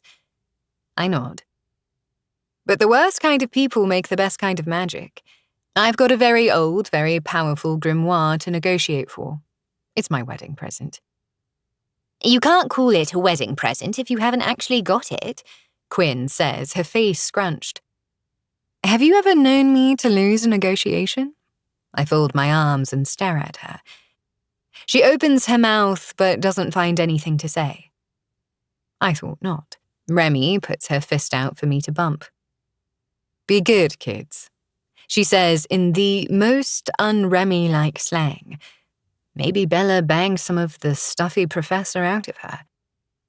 When you're back, I want to tell you all about this new runic. Let me stop you there, Rem.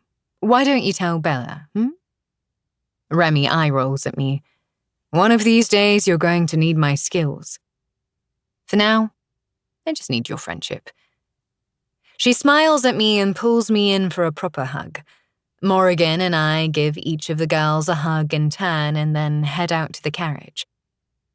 Queen Calandra gives us both hurried goodbyes, and then Penelope joins, so I give her and Morrigan a minute. But even as we're settled in our seats, Morrigan curled under my arm, I can still hear Penelope shrieking at us as the carriage rides off. You think she'll go? I ask. Did you see the way she looked at Dahlia? Of course she will. Morrigan sighs and rests her head against my chest.